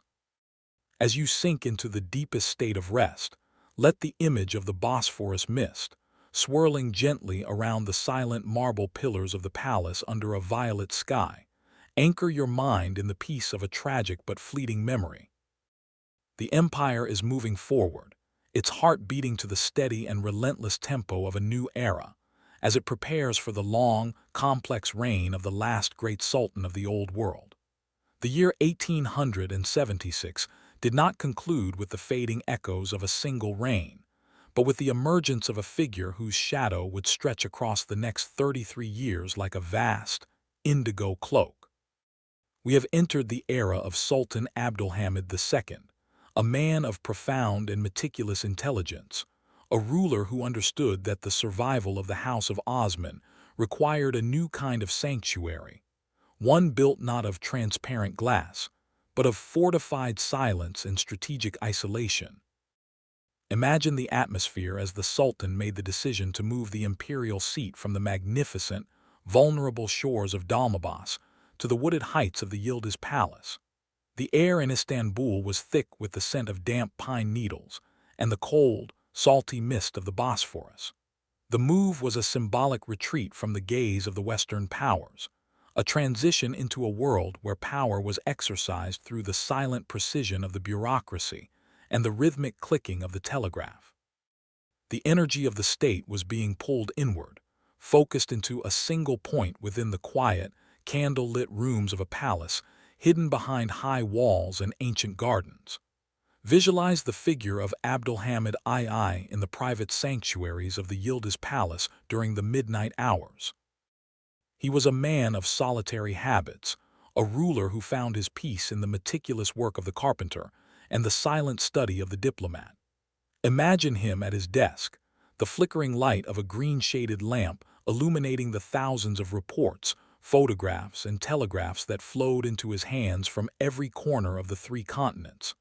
The atmosphere was one of intense, scholarly concentration. The air was heavy with the scent of old wood, drying ink, and the ozone of a modern intelligence network. Abdülhamid was the Sultan of the telegraph, a man who used the silver wires of the modern age to bind his empire together, sensing the heartbeat of distant provinces from the stillness of his study. His silence was a shield, a period where the empire survived through a delicate and masterly balancing act between the rival powers of the great game. The intellectual and physical landscape of the empire during these decades was one of profound and constructive recovery. While the world outside spoke of the sick man of Europe, the Sultan was quietly planting the seeds of a massive educational and technical revolution. Imagine the new schools, the hospitals, and the railway stations rising in the indigo shadows of the evening. The sound of the steam engine and the rhythmic tapping of the mason's hammer were the soundtrack of a state that was hardening its foundations, even as its borders felt the pressure of a changing world. The Sultan sought to create a new generation of Hamidian officials, men who were technically modern but spiritually anchored in the pan-Islamic vision of the Caliphate. The energy of the state was measured in the growth of kilometers of track and the expansion of the postal service, a movement that sought to bring order to the chaos of a vast and diverse geography. Yet, the silence of the Yıldız era was also a silence of profound and heavy vigilance. The palace was a fortress of information, a place where the fear of betrayal and the weight of history created an atmosphere of constant, hushed alertness. Visualize the gardens of Yıldız at night, where the pale silver light of the moon reflects off the quiet pools and the silhouettes of the guards stand like stone sentinels against the violet sky. The Sultan moved through these gardens with a solitary and watchful grace, a man who carried the entire burden of an empire's survival upon his shoulders. He was a ruler who believed that in a world of wolves, the only safety lay in the absolute control of the center. As the years of the late 19th century turned into the dawn of the 20th, the atmosphere of his reign grew increasingly somber and concentrated. As you sink into the deepest state of rest, let the image of the Sultan's solitary study, surrounded by the vast and silent forests of Yıldız under a dark indigo sky, anchor your mind in the peace of a strategic and resilient soul. The empire is at rest, its heart beating to the steady and meticulous tempo of the last great architect of the Old World. The silence of the Arabian desert, a vast expanse of shifting sands and ancient stones that had remained unchanged for millennia, was broken in the early 20th century by a sound that felt like a whisper from a distant, industrial future. We have reached the era of the Hijaz Railway, the most ambitious and spiritual project of Sultan Abdülhamid II's reign, a bridge of iron and steam designed to bind the heart of the Caliphate in Istanbul to the sacred light of Medina. Imagine the atmosphere as the first rails were laid upon the parched earth. The air was thick with the scent of dry dust, heated iron, and the ozone of a monumental collective effort. This was not a project funded by global banks or foreign debt. It was the sacred path, built through the small, rhythmic donations of Muslims from every corner of the globe. The energy of this movement was one of profound and heavy devotion, a landscape where the ancient pilgrimage of the camel was being transformed into the steady, mechanical pulse of the locomotive. The indigo shadows of the desert nights began to reflect the silver light of the rails, a path of progress that sought to protect the soul of the faith through the precision of modern engineering. Visualize the iron camel, the steam locomotive, moving through the narrow canyons and vast plains of the Hijaz under the cool light of a violet moon. The atmosphere was one of surreal and haunting beauty. The train was a mobile sanctuary, its rhythmic chugging sounding like a steady prayer echoing across the silent dunes. Imagine the interior of the carriages during the quiet hours of the night, where pilgrims from distant lands sat in a state of suspended animation, their faces illuminated by the soft glow of oil lamps. The air was heavy with the scent of roasted coffee and the low, melodic chanting of the Quran. This was the birth of a new kind of connection, a moment where the vast, unforgiving distances of the desert were conquered not by force, but by a shared vision of unity. The Sultan, watching the progress from the silent heights of the Yıldız Palace, realized that every kilometer of track was a link in a chain that held his empire together against the rising tides of a fractured world. The technical landscape of the railway was a study in profound and resilient human struggle. Imagine the thousands of laborers and engineers working under the relentless sun of the peninsula, their shadows stretching long and thin across the burning sand. The sound of the hammer against the steel and the hiss of the steam were the heartbeat of a state that was determined to prove its own modern capacity. The architecture of the stations, from Damascus to Medina, reflected a blend of Ottoman grace and functional precision, stone fortresses of order in a landscape of shifting uncertainty. The atmosphere was one of intense and focused concentration. Every bridge across a dry wadi and every tunnel through a granite hill was a victory of the spirit over the environment. The silence of the desert at night was no longer the silence of isolation.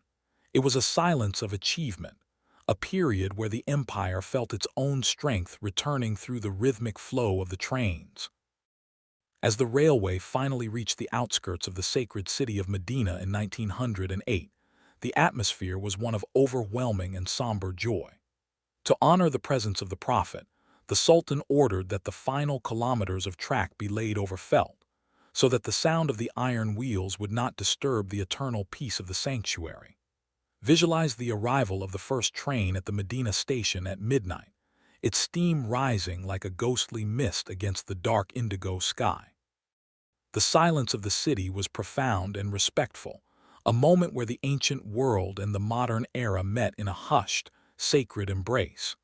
This was the zenith of the Hamidian vision, a world where the power of the Caliph was manifested in the tangible reality of the rail. As you sink into the deepest state of rest, let the image of the silver rails stretching toward the horizon under a vast, violet desert sky anchor your mind in the peace of a sacred journey. The empire is at rest, its heart beating to the steady and spiritual tempo of the Hijaz, as it prepares for the final, turbulent chapters of its long and magnificent history. The year 1908 arrived with a sudden, restless energy that seemed to vibrate through the very stones of the Balkan mountains, a season where the cold, indigo mist of the Macedonian valleys carried a new and irreversible message to the heart of the empire. We have entered the era of the Young Turk Revolution, the moment when the long, strategic silence of the Hamidian period was finally broken by a thunderous demand for hurriyet, freedom. Imagine the atmosphere in the mountain towns of Risne and Manister during the quiet, expectant hours of early July. The air was thick with the scent of wild thyme, damp earth, and the electric ozone of a political storm. This was the moment when young officers like Ahmed Niazi and Enver Bey took to the hills, not as rebels against the state, but as soldiers of a new vision, seeking to restore the constitution and bring the light of parliamentary democracy back to the Ottoman soul. The silence of the barracks was replaced by the rhythmic, steady marching of troops who believed that the salvation of the great tree lay in the liberty of its people.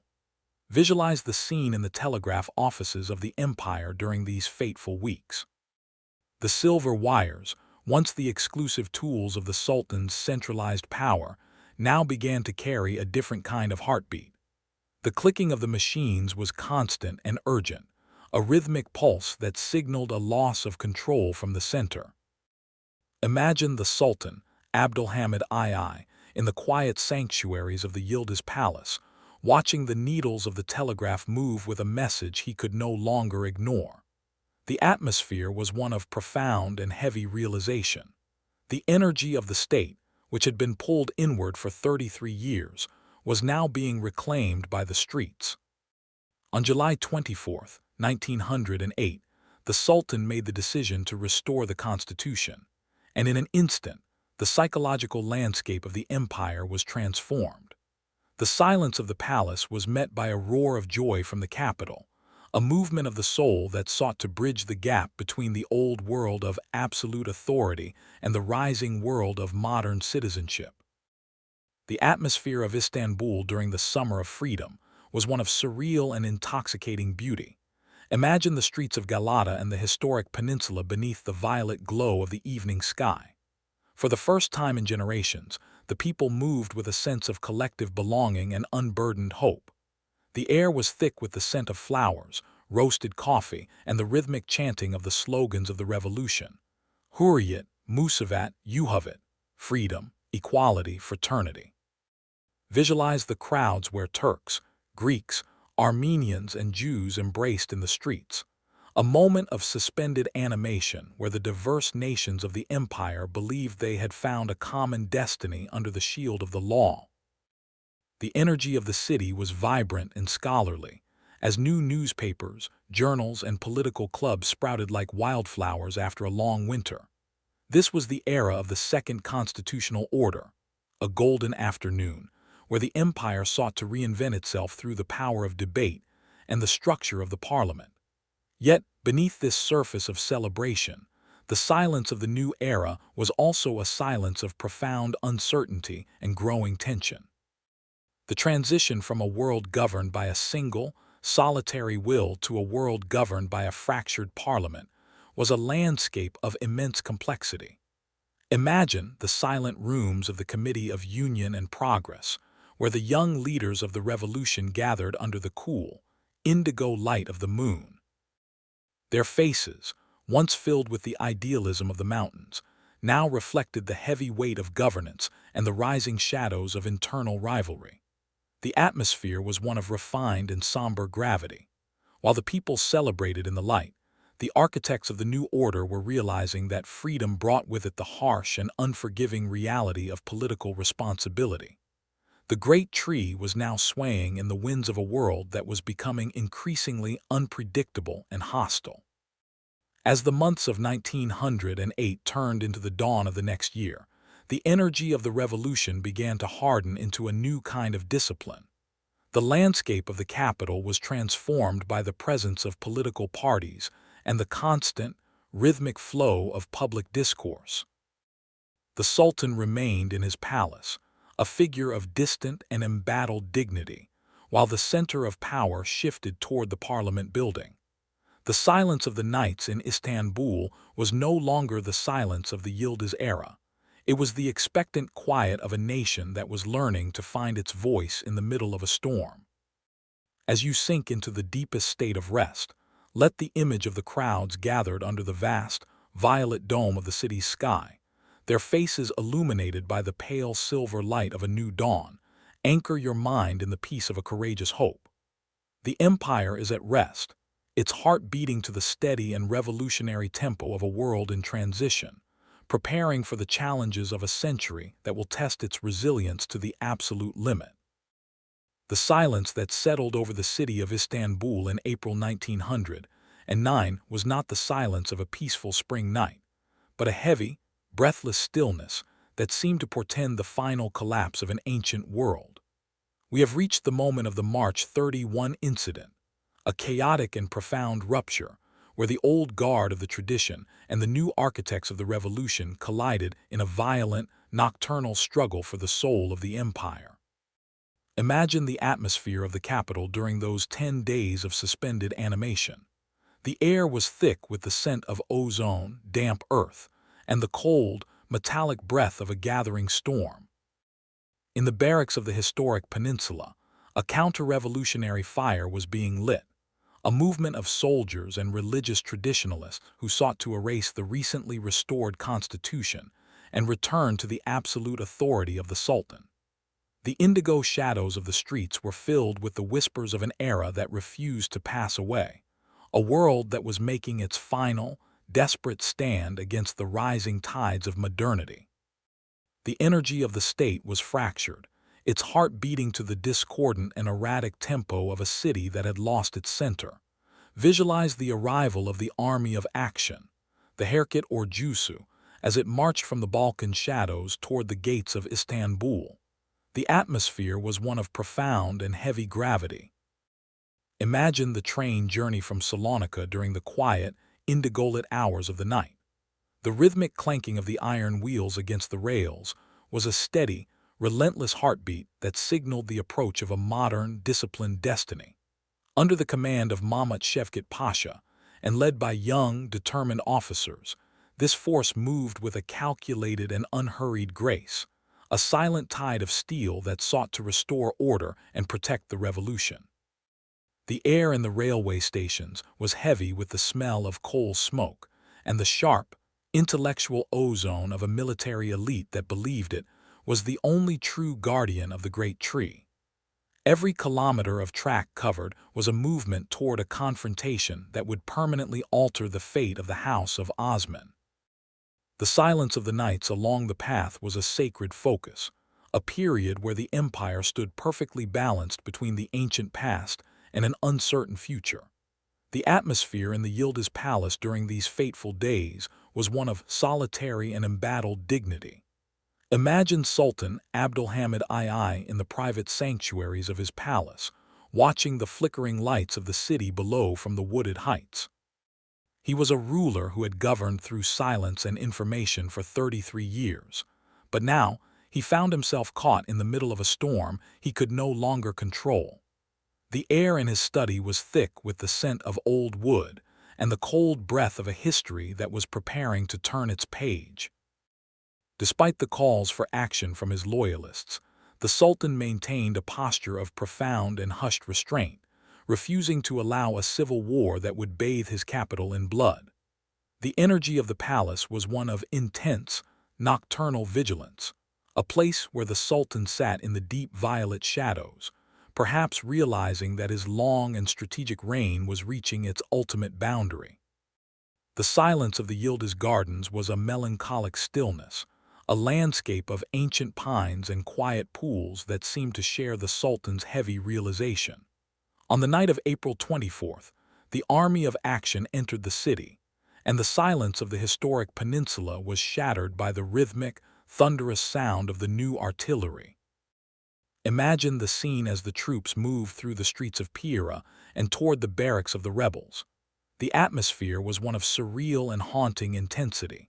The sky above was a vast, bruised indigo, often streaked with the orange glow of distant fires. This was the moment of the final reckoning.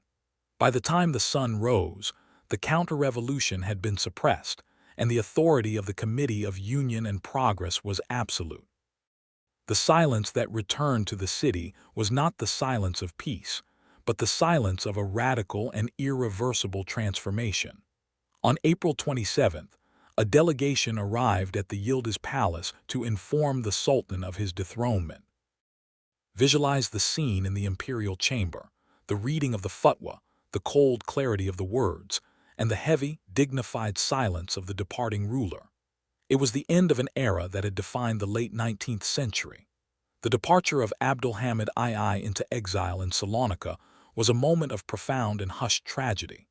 Imagine the imperial train moving through the midnight blue shadows of the Thracian plains, carrying a man who had been the last great architect of the old world.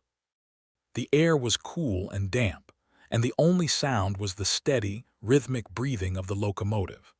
The Sultan sat by the window, watching the landscape of his empire fade into the dark, realizing that he was no longer the master of its fate. The energy of the state had shifted toward the parliament and the young revolutionaries, a movement that sought to find a new path in a world that was becoming increasingly hostile and complex.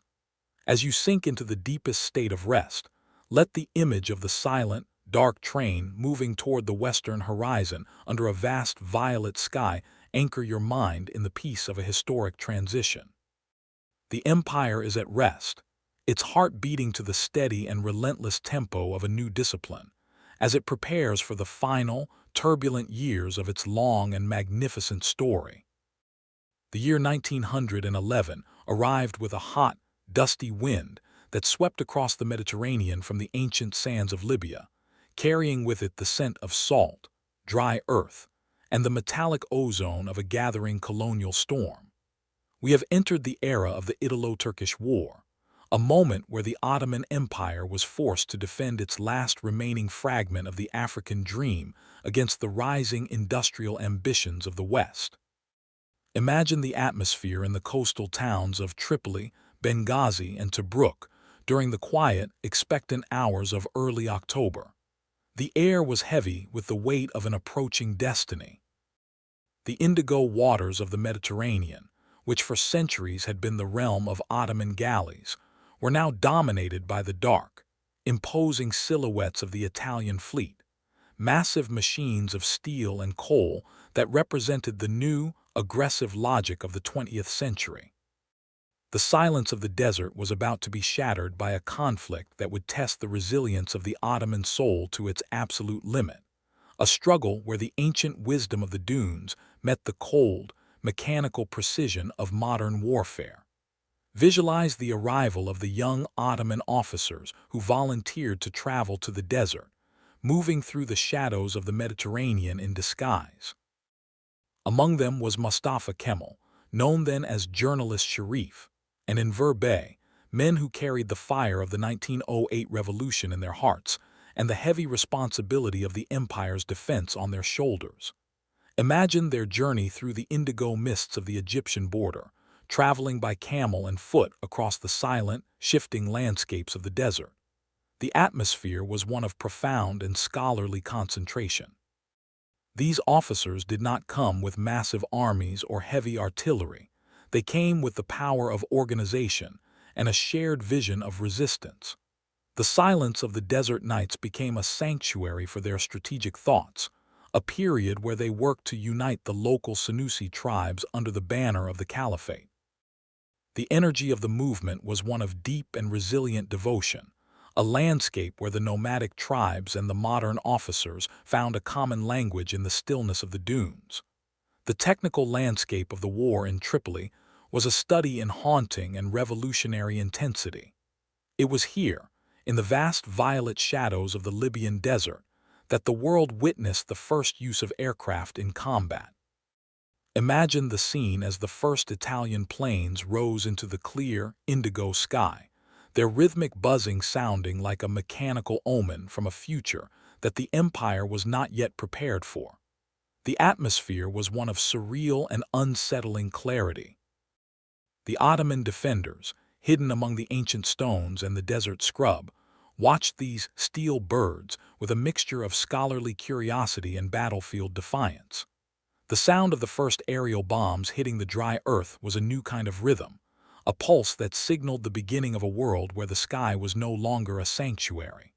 Yet, beneath this mechanical threat, the Ottoman resistance remained anchored in the rhythmic, steady pulse of guerrilla warfare.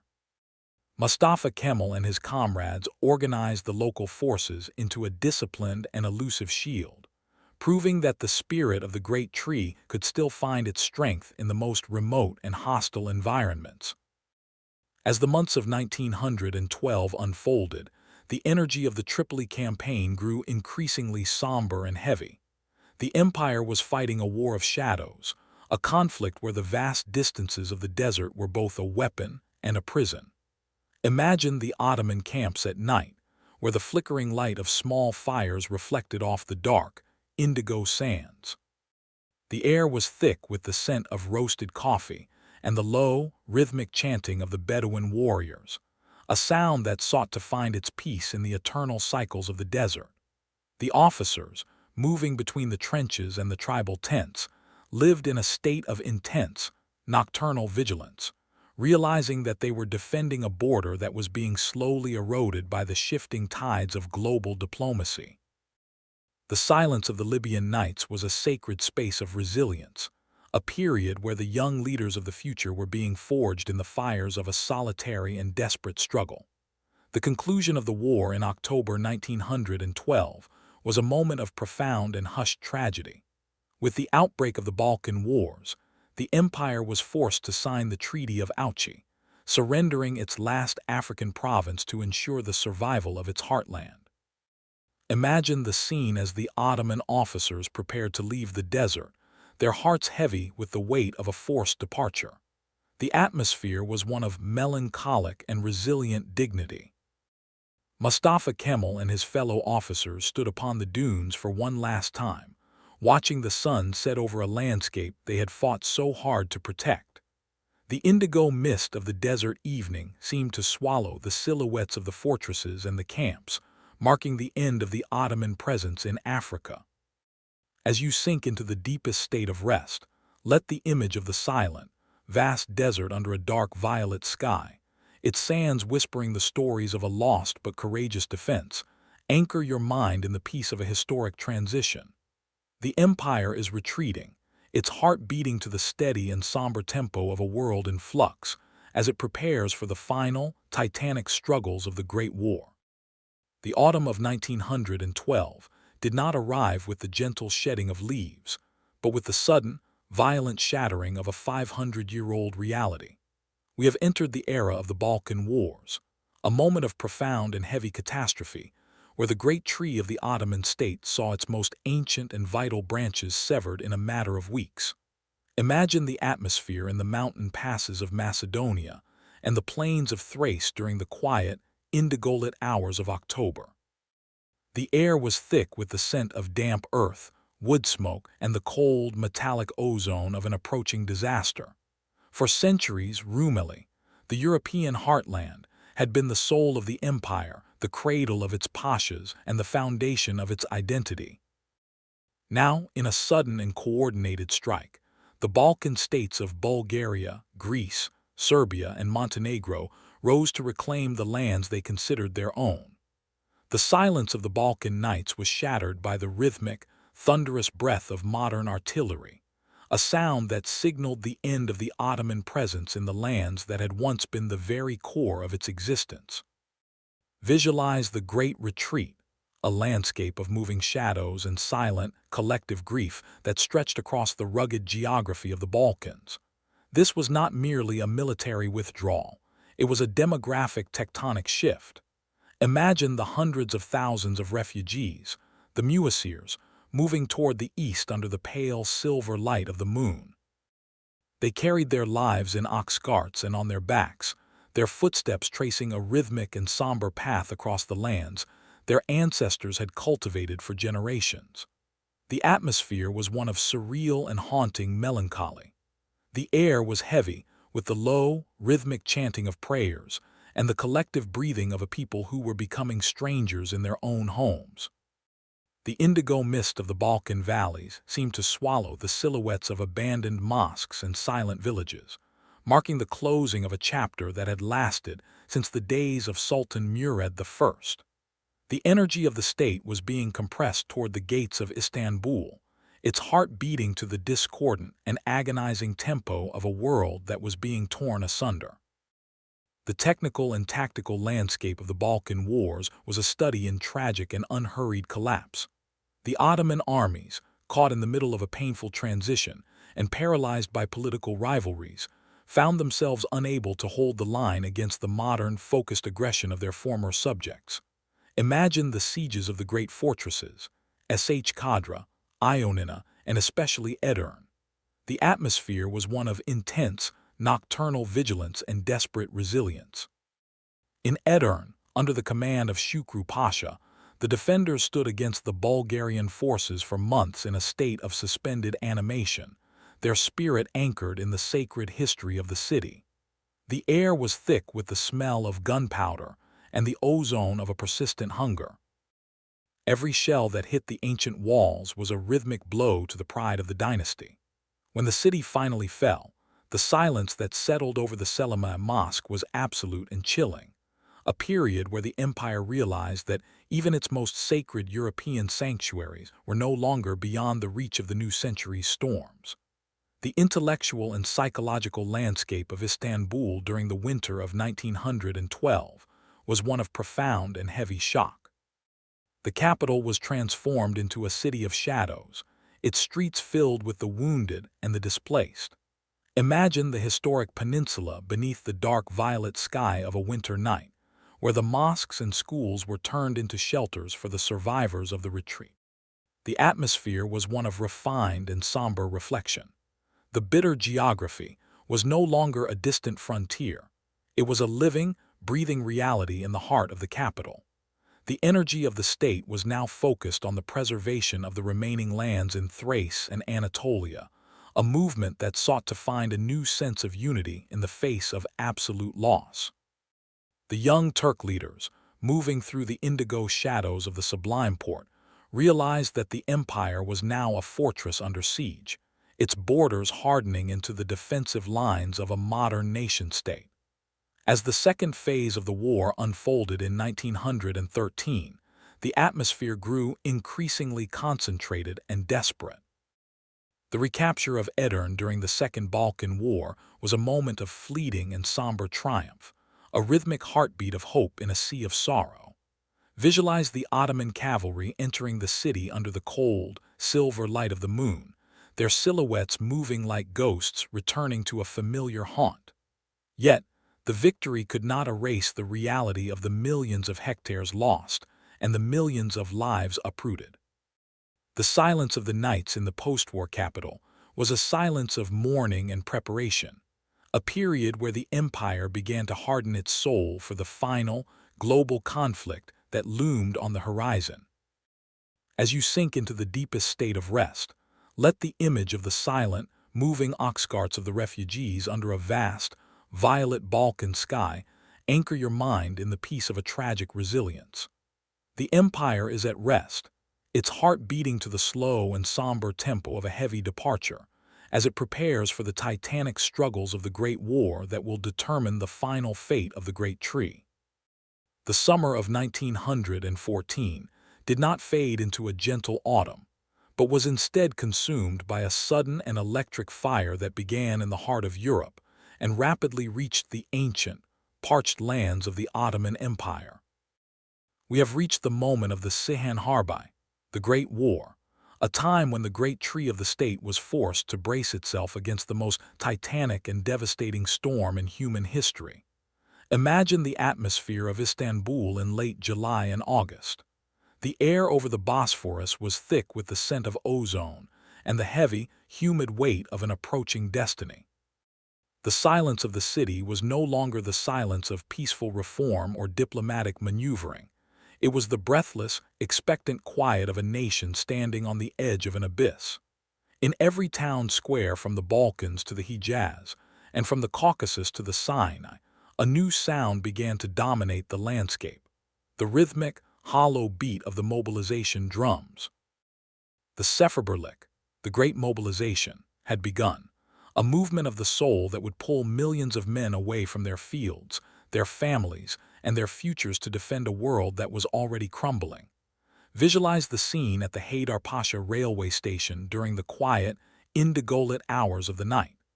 This grand monument of stone and glass became the portal through which the energy of the empire flowed toward the distant fronts. Imagine the thousands of soldiers standing in the vast, shadowed halls, their faces illuminated by the pale, silver light of the moon reflecting off the dark waters of the Marmara. The atmosphere was one of profound and heavy transformation. The air was thick with the scent of coal smoke, wet wool, and the sharp, metallic tang of the new rifles.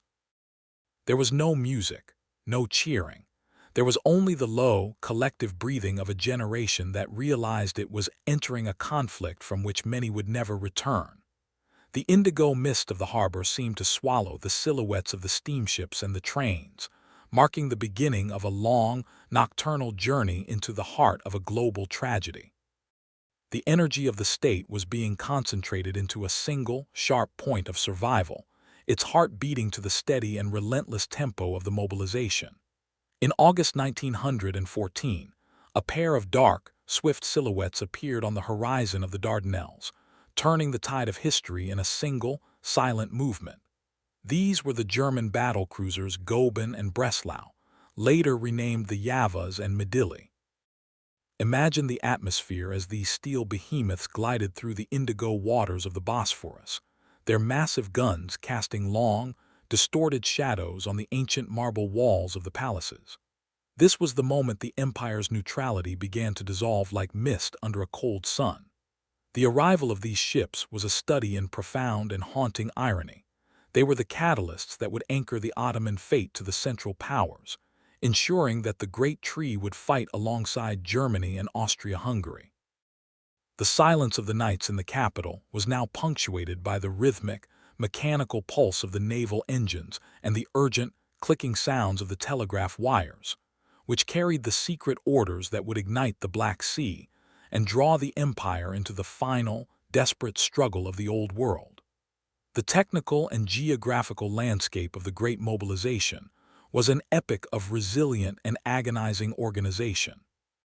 The empire was now a fortress under siege from every direction, the Russians in the north, the British and French in the west and south. Imagine the vast distances of the three continents being traversed by the new recruits under the violet sky of the autumn nights. The atmosphere was one of intense, scholarly concentration as the pashas and the young officers mapped out the defense of the realm. The silence of the administrative offices was heavy with the realization that the great tree was being tested on multiple fronts simultaneously. The Seferberlik was more than a military decree. It was a total transformation of the social and psychological fabric of the state. Every village was emptied of its youth, every farm left to the care of the elderly and the children, creating a landscape of quiet, rural melancholy that stretched across the heartland of Anatolia. As the declaration of war was finally issued in November 1914, the atmosphere grew increasingly concentrated and somber. The empire was moving into a state of total war, a period where every resource and every soul was committed to the preservation of the House of Osman. The architecture of the period, the barracks, the railway stations, and the hospitals, reflected a new, industrial reality, stone monuments of order in a world of rising chaos. Visualize the Ottoman skyline at midnight, the minarets standing like silver needles against a dark indigo sky, while the lights of the mobilizing army flickered like a vast Takamil dizzy on the horizon. This was the dawn of the final act, a moment where the ancient traditions of the past and the mechanical horrors of the future met in a hushed, tragic embrace. As you sink into the deepest state of rest, let the image of the silent, moving trains under a vast violet sky, carrying the hopes and the fears of an empire, anchor your mind in the peace of a historic resilience. The empire is at rest, its heart beating to the steady and relentless tempo of the Great War, as it prepares for the titanic struggles that will define its final, magnificent legacy. The winter of 1914 descended upon the Alahukbar Mountains with a terrifying, celestial indifference, a season where the air did not merely carry the cold, but became the cold itself, a crystalline, airless weight that sought to extinguish the very spark of life. We have entered the era of the Sarikamish campaign, a moment of profound and agonizing tragedy where the Third Army of the Ottoman Empire faced an enemy far more relentless than the Russian forces, the absolute, frozen silence of the High Caucasus. Imagine the atmosphere in the mountain passes during the quiet, indigo-lit hours of late December. The sky above was a vast, bruised violet, and the moon reflected off the endless expanses of snow with a pale, silver light that felt more like a warning than a guide. This was the moment where the ambition of the High Command collided with the harsh, unforgiving laws of the natural world. The silence of the peaks was absolute, a heavy stillness that seemed to watch as tens of thousands of men moved toward a destiny they could neither see nor survive. The energy of the state was being frozen in its tracks, its heart beating to the slow, erratic tempo of a soldier's breath in the sub-zero night.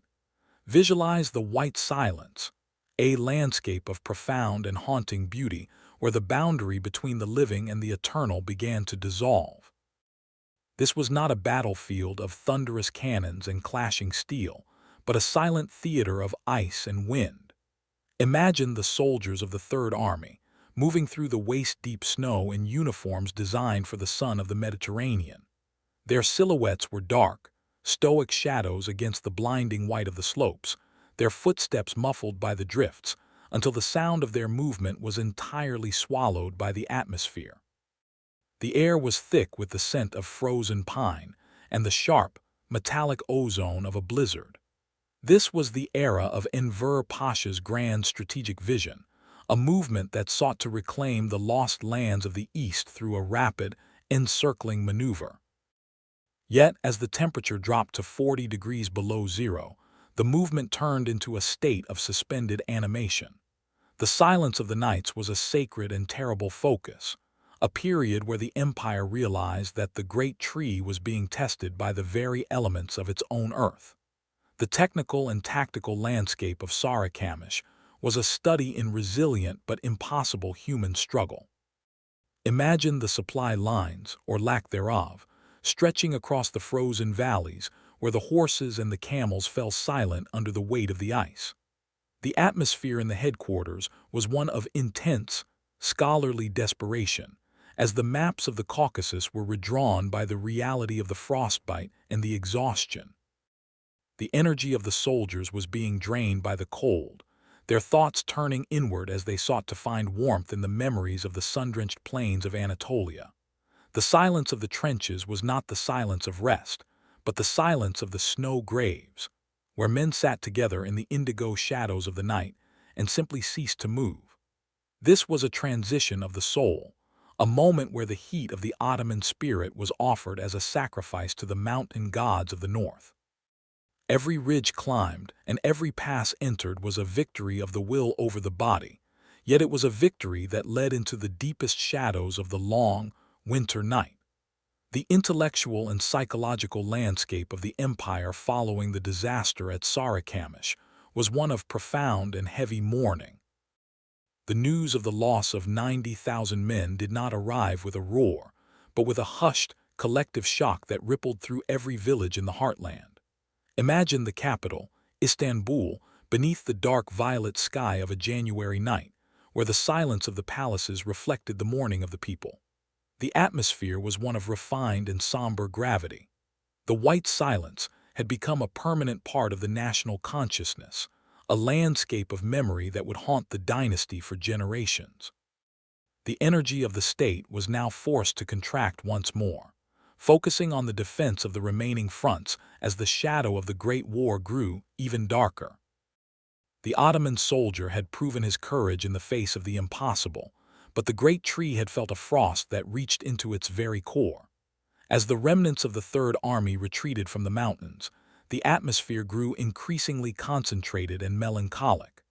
The architecture of the period, the field hospitals and the lonely monuments, reflected a new, tragic reality, stone markers of sacrifice in a world of ice. Visualize the Caucasian skyline at midnight, the peaks standing like silver needles against a dark indigo sky, while the wind whispers the names of those who remained in the white silence. This was the most somber chapter of the war, a moment where the ancient traditions of endurance and the mechanical horrors of a winter offensive met in a hushed, tragic embrace. As you sink into the deepest state of rest, let the image of the vast, white mountains under a giant violet moon, their slopes holding the silent stories of a lost generation, anchor your mind in the peace of a historic resilience. The empire is at rest, its heart beating to the slow and frozen tempo of the Caucasus, as it prepares for the fires of Gallipoli that will soon light the horizon. The spring of 1915 arrived at the gates of the Dardanelles with a thunderous, mechanical roar that seemed to vibrate through the very bedrock of the Gallipoli Peninsula. We have entered the era of the Çanakkale campaign, a moment of profound and heroic intensity, where the Ottoman Empire stood as an immovable barrier against the most powerful naval armada the world had ever seen. Imagine the atmosphere of the Straits during the quiet, indigo-lit hours of early March. The water of the Dardanelles, which for millennia had been the gateway between East and West, was now a landscape of lethal secrets. The air was thick with the scent of salt, damp earth, and the sharp, metallic ozone of industrial warfare. This was the moment where the ancient stones of the Rumelia and Anadolu fortresses were called upon to defend the heart of the empire. The silence of the nights was no longer a sanctuary of peace. It was the expectant, heavy stillness of a sentinel waiting for the dawn of a world-shaping confrontation. The energy of the state was being concentrated into the narrow channel of the Straits, its heart beating to the steady and relentless tempo of the defensive cannons. Visualize the Night of the Nusret, a moment of silent and scholarly precision that changed the course of history. Imagine the small Ottoman mine layer, the Nusret, slipping through the dark, indigo mists of the Straits on the night of March 7th. The sound of its engines was a hushed, rhythmic breathing, barely audible above the gentle lapping of the waves. Under the cover of a moonless sky, the crew laid a series of mines in a line that would become the invisible graveyard of empires. The atmosphere was one of intense, nocturnal concentration. Every movement was a study in resilient grace, a period where the empire realized that its survival depended not on the size of its fleet, but on the depth of its cunning and the strength of its spirit. As the sun rose over the violet hills of the peninsula, the stage was set for the 18th of March, a day of fire and steel where the great battleships of the Allied fleet met the unyielding wall of the Ottoman defense. The silence that followed the sinking of the giants was absolute and chilling, a moment where the phrase "Sanakale Jasilmez," Gallipoli is impenetrable, was etched into the stones of the coast. The technical and tactical landscape of the land campaign, which began in April, was a study in agonizing and sublime human resilience. Imagine the trenches of Anafartalar, Konkbayiri, and Araburnu under the cool light of a violet moon. This was a war of centimeters, a landscape of dark shadows and silver-lined clouds where the soldiers of the empire lived in a state of suspended animation. The air was thick with the scent of pine needles, gunpowder, and the heavy weight of a collective sacrifice. It was here, in the indigo shadows of the peninsula, that the world witnessed the rise of a new kind of leader, Colonel Mustafa Kemal. He moved through the trenches with a solitary and visionary dignity, a man who understood that the defense of the peninsula was the defense of the Ottoman future itself. His words, "I do not order you to attack, I order you to die," were a rhythmic pulse of resolve that echoed through the hearts of every soldier. The energy of the defense was being forged in the fires of the trenches, a movement that transformed a fractured empire into a unified wall of steel. The intellectual and psychological landscape of Istanbul during the months of 1915 was one of profound and heavy focus. The capital was no longer a city of aesthetic pleasure.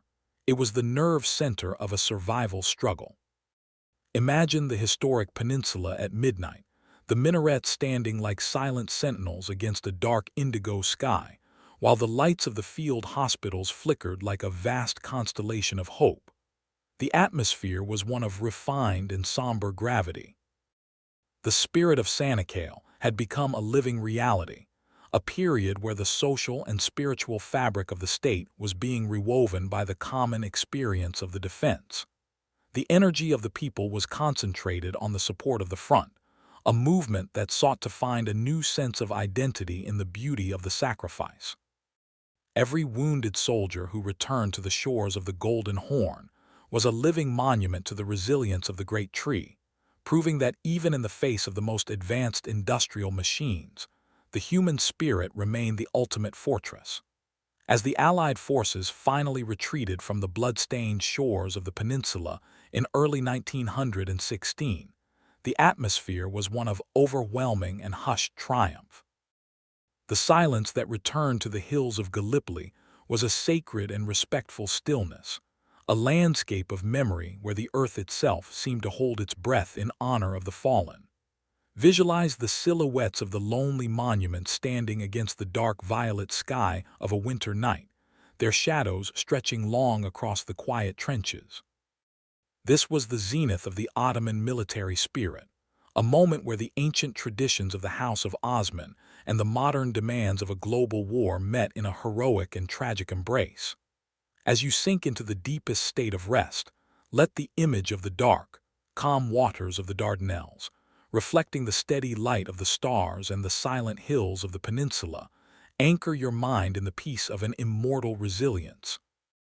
The empire is at rest, its heart beating to the steady and courageous tempo of Sanakale, as it prepares for the final, transformative chapters of its long and magnificent story.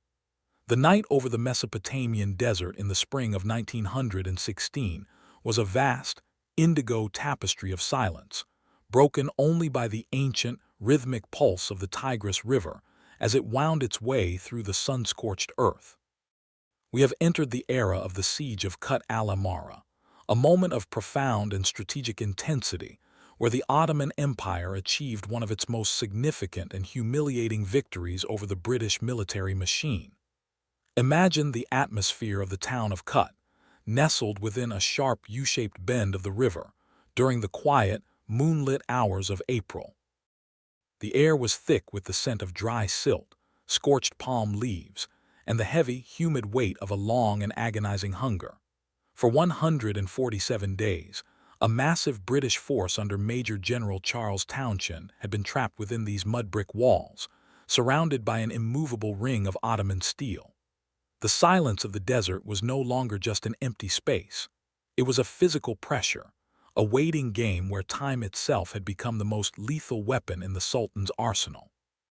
The energy of the front was concentrated in the watchful eyes of the Ottoman snipers and the steady, patient rhythm of the siege lines. Visualize the landscape of the Tigris under the cool light of a violet moon. The river, a dark ribbon of liquid silver, served as both a lifeline and a prison. The atmosphere was one of surreal and haunting endurance. The Ottoman soldiers, led by the charismatic and iron-willed Halil Pasha, lived in a state of intense, nocturnal vigilance, their spirits anchored in the belief that the sun of the East would soon rise over the ruins of the colonial dream. The air was heavy with the smell of wood smoke from small campfires and the sharp ozone of the coming heat. Every attempt by the British relief forces to break the siege was met with the unyielding wall of the Ottoman defense, a series of battles fought in the marshes, and the dunes where the courage of the great tree was proven once again. The energy of the state was being projected into the heart of Mesopotamia, a movement that sought to reclaim the ancient cradle of civilization from the hands of the industrial West. The silence of the nights in the trenches was a sacred focus, a period where the Ottoman soldier proved that he could master the desert as effectively as he had mastered the sea at Gallipoli. The technical and tactical landscape of the surrender on April 29, 1916, was a study in profound and hushed dignity. Imagine the scene as the British flags were lowered and the Ottoman standards were raised over the town's ramparts. The atmosphere was one of overwhelming and somber triumph. 13,000 British and Indian soldiers, including 5 generals, surrendered to the forces of the Caliphate, the largest surrender of British troops between the American Revolution and the fall of Singapore. The air was thick with the dust of the marching prisoners and the cold, metallic tang of the stacked rifles. It was a moment of absolute clarity for the global order, a rhythmic heartbeat of prestige that resonated from the streets of Baghdad to the halls of the Topkapi Palace. Halil Pasha, later known as Halil Kut, moved through the captured lines with a refined and scholarly grace, treating his defeated enemy with the ancient chivalry of the House of Osman. The energy of the victory was a rejuvenating force for the empire, a movement that provided a much-needed breath of hope in the middle of the global storm.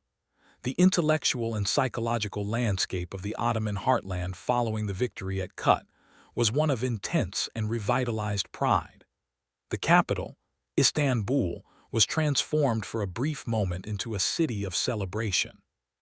Imagine the historic peninsula beneath the dark violet sky of a spring night, where the minarets were illuminated with lanterns of joy.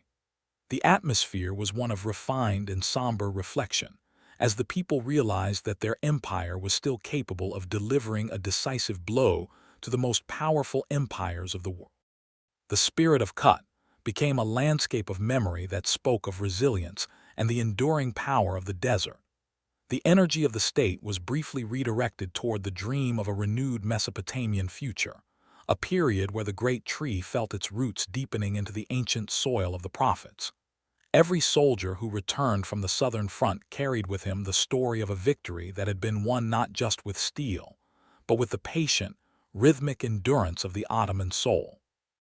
As the years of the Great War continued to unfold, the silence that returned to the ruins of Kut was a sacred and respectful stillness. The desert, with its shifting sands and eternal stars, seemed to hold the memory of the siege as a testament to the final greatness of a passing world. Visualize the silhouettes of the lonely Ottoman outposts standing against the dark indigo sky of an Iraqi night, their shadows stretching long across the quiet riverbanks. This was the last great triumph of the Ottoman military in the East, a moment where the ancient traditions of the Caliphate and the modern demands of global warfare met in a heroic and tragic embrace. As you sink into the deepest state of rest, Let the image of the Tigris flowing silently under a vast violet sky, its waters reflecting the steady light of the stars and the memory of a desert victory, anchor your mind in the peace of a magnificent resilience. The empire is at rest, its heart beating to the steady and courageous tempo of al-Amara, as it prepares for the final, transformative chapters of its long and magnificent story. The silence of the Hijaz nights in the year 1916 was not a silence of peace, but a silence of profound and shifting betrayal, a period where the ancient indigo shadows of the dunes began to carry the weight of a world being torn asunder from within.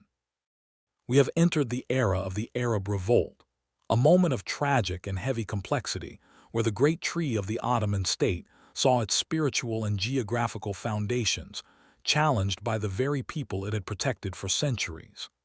Imagine the atmosphere in the sacred city of Mecca during the quiet, expectant hours of June. The air was thick with the scent of incense, dry dust, and the sharp, electric ozone of a political storm that was about to break the unity of the Caliphate. This was the moment where the Sharif of Mecca, Hussein bin Ali, made the fateful decision to cast his lot with the British Empire, seeking a new independent future in the ruins of the old world.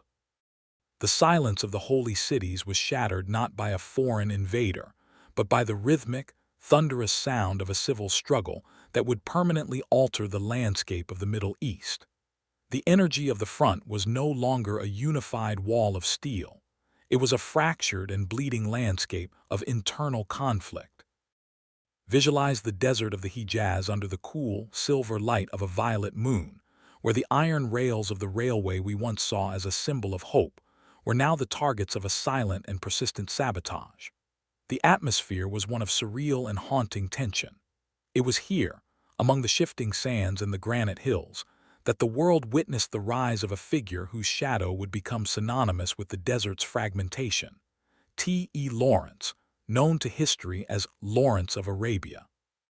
Imagine the scene as the desert wind carried the whispers of British gold and the promise of a new Arab kingdom.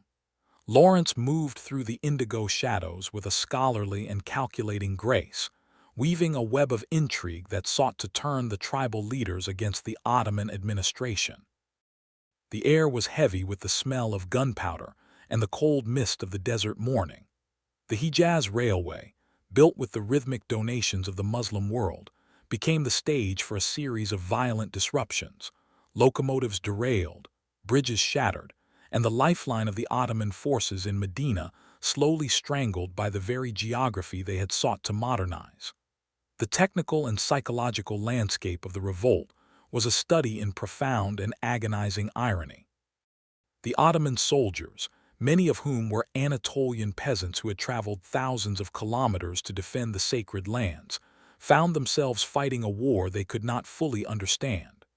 Imagine the Ottoman garrisons in Medina under the command of the Lion of the Desert, Faridin Pasha.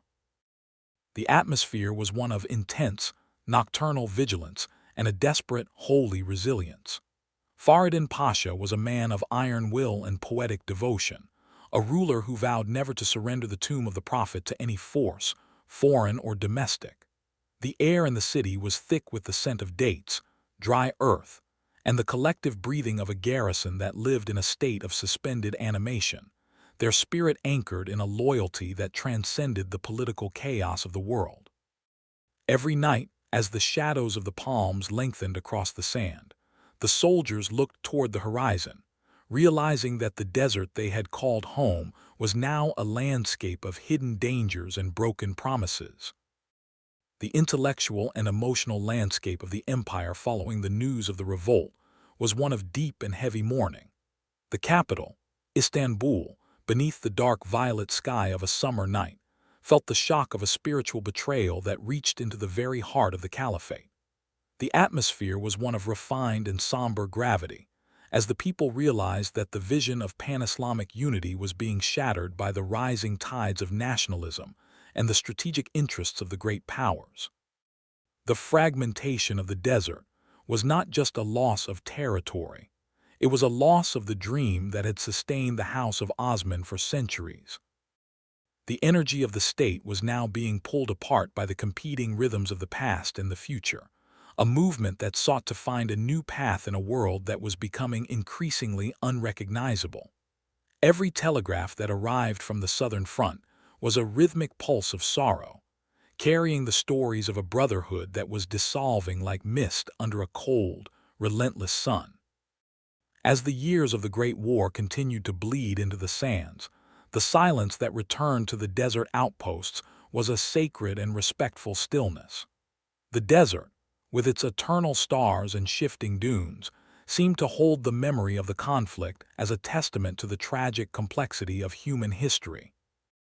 Visualize the silhouettes of the Ottoman soldiers standing guard over the silent, shattered rails of the Hejaz, their shadows stretching long and thin across the indigo landscape.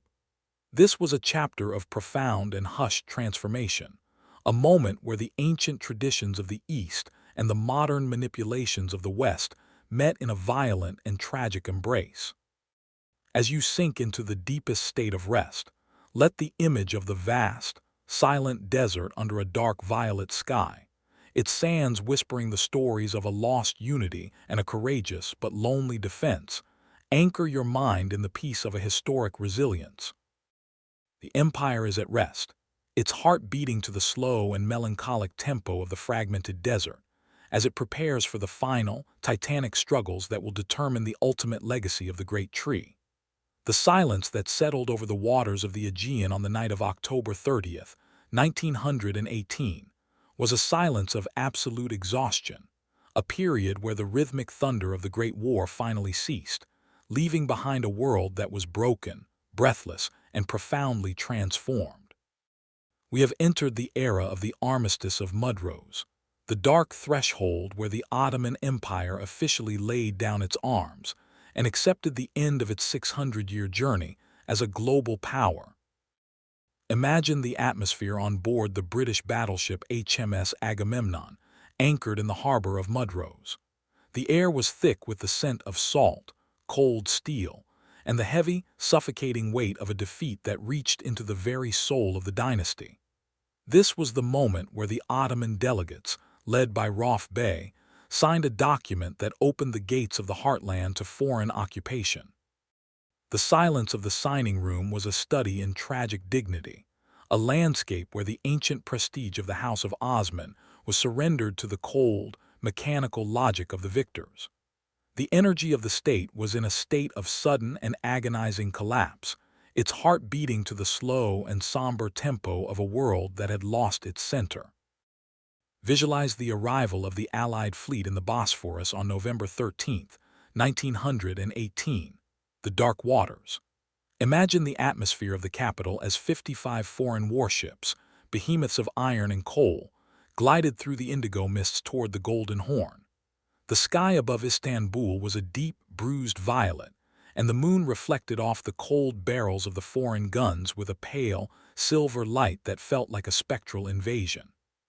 This was the first time since 1453 that the city of the Caesars and the caliphs had seen its waters dominated by a foreign power. The air was thick with the scent of coal smoke and the sharp ozone of a collective shock. The silence of the streets was absolute and chilling, a period where the people watched from their windows as the silhouettes of the Allied vessels cast long, distorted shadows on the ancient marble walls of the Dolmabahce and Topkapi palaces. The energy of the city was one of suspended animation, a landscape where the Great Tree felt the cold axe of occupation strike at its very roots. The technical and psychological landscape of the armistice was a study in profound and haunting vulnerability. The Ottoman soldiers, returning from the distant fronts of Sinai, Galicia, and Mesopotamia, found a capital that was no longer their own. Imagine the scene at the railway stations and the quays during the quiet, indigo-lit hours of the night. The atmosphere was one of refined and somber reflection. The soldiers moved through the shadows like ghosts of the magnificent army they once were, their footsteps sounding like a rhythmic funeral march on the cold stones of the city. The air was heavy with the smell of wet wool and the silent grief of a generation that had given everything to a cause that was now shattered. The Sultan, Mehmed VI Vahid, sat in the silent chambers of the Yildiz Palace, a ruler who found himself a prisoner of the very world he was supposed to lead. The silence of the palace gardens was no longer a sanctuary of strategic thought.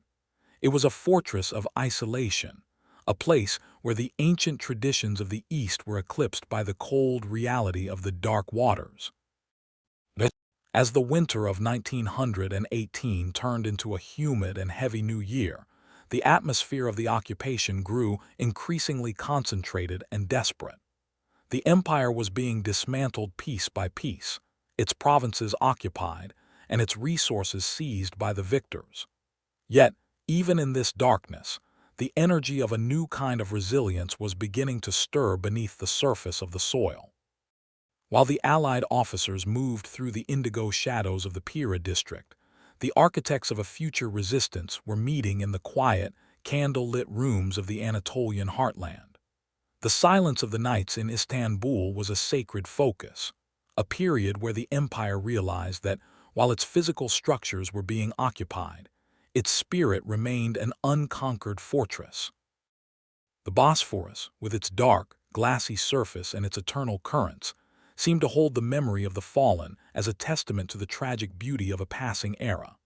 Every shadow cast by the foreign warships was a rhythmic reminder of the need for a radical rebirth.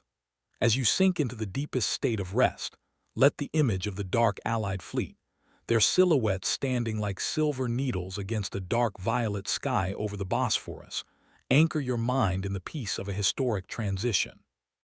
The empire is at rest, its heart beating to the slow and somber tempo of the dark waters, as it prepares for the final, fiery chapters of its long and magnificent history. The great tree has been pruned to its very core, yet in the stillness of the winter night, the seeds of a new world are being sown in the ancient soil of Anatolia, waiting for the spark of a new dawn.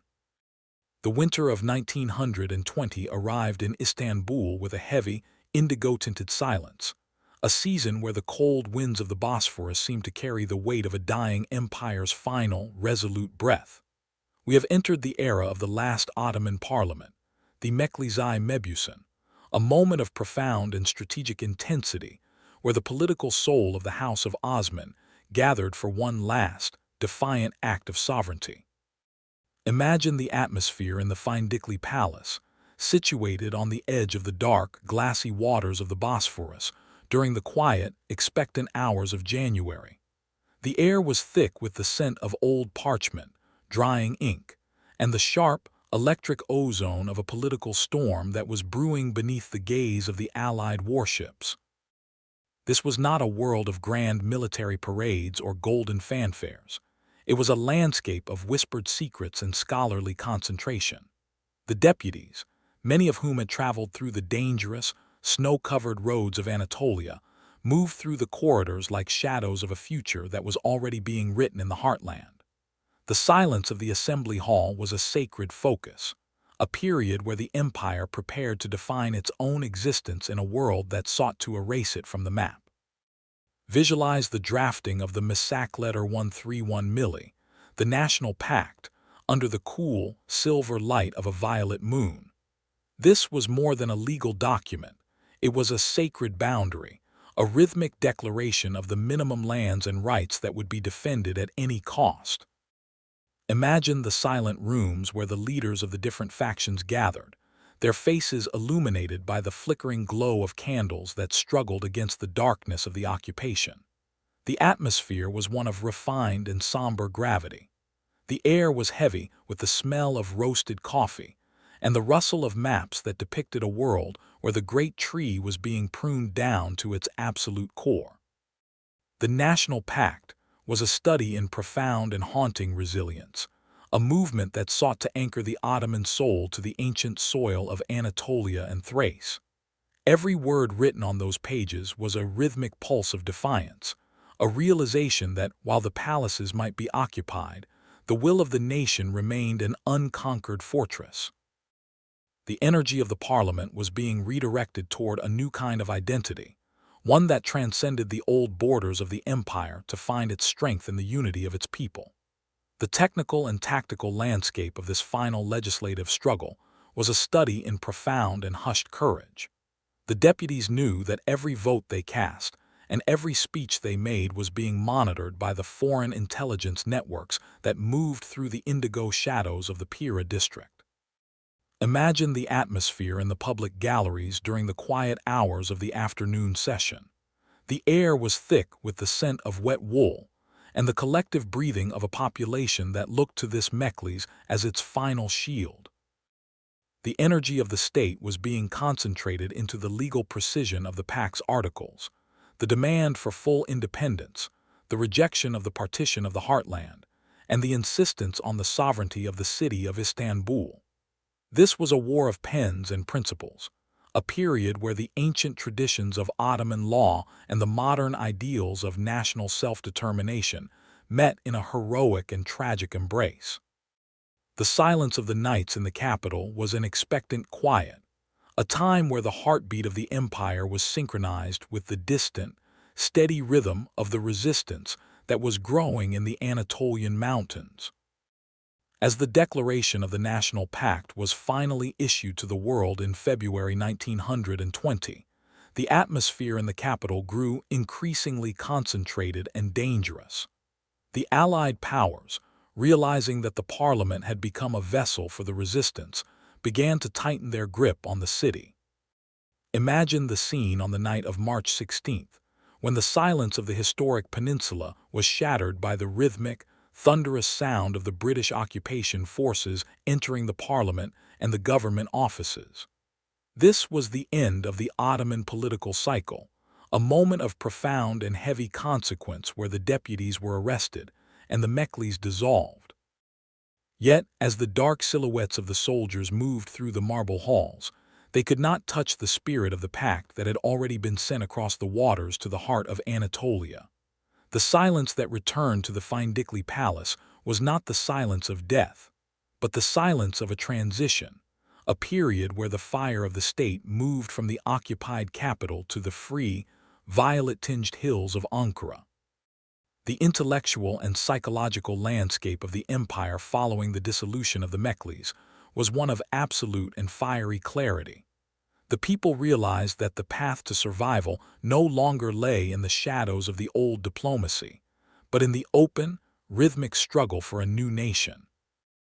As you sink into the deepest state of rest, let the image of the final parchment of the National Pact, its ink glowing like a silver needle against the dark indigo sky of the Bosphorus, anchor your mind in the peace of a historic resolution. The empire is at rest, its heart beating to the steady and courageous tempo of a final decree, as it prepares for the birth of a new world from the ruins of the magnificent past. The great tree has spoken its final word, a rhythmic pulse of hope that will guide the people through the long, dark night of the struggle toward the dawn of a new and sovereign light.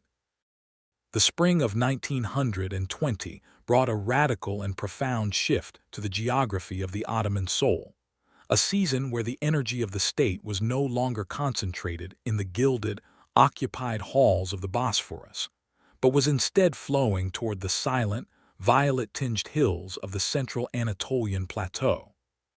We have entered the era of the birth of the Grand National Assembly, a moment of intense and scholarly resilience where the ancient spirit of the House of Osman sought a new sanctuary within the rugged heart of the heartland. Imagine the atmosphere of Ankara during the quiet, expectant hours of April. This was not a world of monumental palaces or international embassies. It was a landscape of dusty roads, low stone buildings, and a sky so vast and blue that it seemed to mirror the infinite possibilities of a world being reborn. The air was thick with the scent of wild thyme, dry earth, and the sharp, electric ozone of a political movement that was no longer asking for permission to exist. The silence of the steppe was a sacred focus, a period where the leaders of the resistance gathered to build a new fortress of sovereignty from the fragments of the old world. Visualize the first assembly building, a humble, single-story stone structure that had once served as a local committee house. Imagine the atmosphere on the 23rd of April as the deputies, representing every corner of the remaining lands, gathered for the first session. There were no crystal chandeliers or velvet curtains. The light in the hall came from small oil lamps and the pale, silver glow of the afternoon sun reflecting off the ancient Anatolian dust. The air was heavy with the smell of wood smoke and the rhythmic scratching of pens on thick, local paper. This was the lamp in Ankara, a flicker of hope that sought to illuminate the darkness of the occupation. At the center of this movement stood Mustafa Kemal, a man whose solitary and visionary dignity provided the anchor for this new kind of authority. He understood that the survival of the nation depended on the creation of a legitimate national will that could speak with a single, thunderous voice to the global powers. The energy of the assembly was one of refined and somber gravity, a transition where the ancient traditions of Ottoman consultation met the modern demands of national self-determination. The technical and psychological landscape of Ankara during this era was a study in profound and unhurried organization. The town had become the nerve center of a survival struggle, a place where the rhythmic clicking of the telegraph wires carried the orders of the resistance to the furthest reaches of Anatolia. Imagine the silent rooms where the pashas and the deputies worked through the indigo hours of the night, mapping out the defense of the realm beneath the violet glow of the central Anatolian moon. The atmosphere was one of intense, scholarly concentration. The national forces, the Quvvē Millî, were being organized into a disciplined and unified army, a movement that sought to transform the fractured resistance into a coherent shield for the heartland. The energy of the state was being redirected toward the preservation of the soil, a period where the great tree realized that its resilience was rooted not in the prestige of the dynasty, but in the courage of the people. Every telegram that arrived from the occupied capital was a rhythmic pulse of urgency, a reminder that the window for rebirth was closing. The intellectual and emotional landscape of the Anatolian population during these months was one of profound and heavy awakening. The people realized that the path to independence lay through the quiet, steady work of the assembly in Ankara.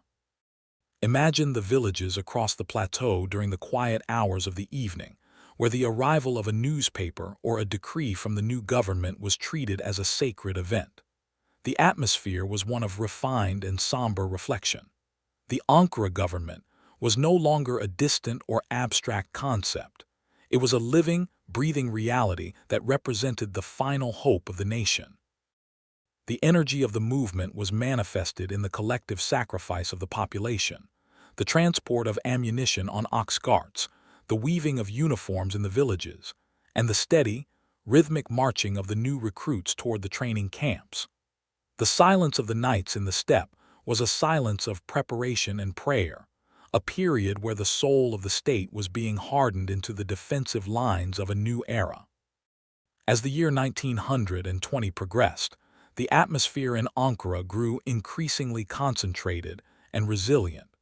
The assembly had become a fortress of legitimacy, a place where the ancient laws of the past and the new ideals of the future were being woven into a legal and political fabric that would withstand the storms of the coming conflict. Visualize the silhouette of the humble assembly building at midnight, its small windows glowing with a persistent, silver light against the dark indigo sky of the plateau. The sound of the wind across the hills was the only constant in a world that felt like it was shifting on its axis. The lamp in Ankara was not just a light. It was a beacon for the entire Muslim world and the oppressed nations of the East, a rhythmic pulse of hope that signaled the end of the age of colonialism. As you sink into the deepest state of rest, let the image of the solitary, burning lamp in a small stone house under a vast violet sky anchor your mind in the peace of a courageous rebirth. The nation is at rest, its heart beating to the steady and meticulous tempo of the new assembly, as it prepares for the final, titanic struggles that will lead toward the dawn of a sovereign light. The silence of the summer night in August 1920 was not a silence of peace, but a heavy, ink-stained stillness that seemed to suffocate the very air of the Bosphorus. We have entered the era of the Treaty of Sevres, a moment of profound and haunting gravity, where the victorious powers of the Great War sought to deliver the final, legalistic blow to the great tree of the Ottoman state. Imagine the atmosphere in the suburb of Sevres, near Paris, inside the halls of a famous porcelain factory. There was a surreal and chilling irony in the setting. A place dedicated to the creation of fragile, beautiful objects was now being used to dismantle an empire that had stood for 6 centuries. The air was thick with the scent of old paper, drying ink, and the cold, professional ozone of a diplomacy that had no room for the soul of the defeated. The document itself was a masterpiece of partition, a series of lines on a map that sought to reduce the heartland of Anatolia to a tiny, landlocked fragment, stripping the House of Osman of its sovereignty, its military, and its dignity. The silence of the signing room was the silence of a funeral for an ancient world, a period where the prestige of the past was being traded for the certainties of a new colonial order.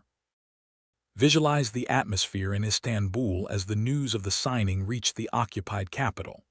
The city was a landscape of profound and somber reflection. The sky above the historic peninsula was a deep, bruised indigo, and the moon reflected off the cold, steel hulls of the Allied warships in the harbor with a pale, silver light that felt like a permanent shroud. For the Istanbul government and the Sultan's council, the Sultanate Shirazi, the signing was a desperate attempt to preserve a shadow of the throne in a world that had already moved on.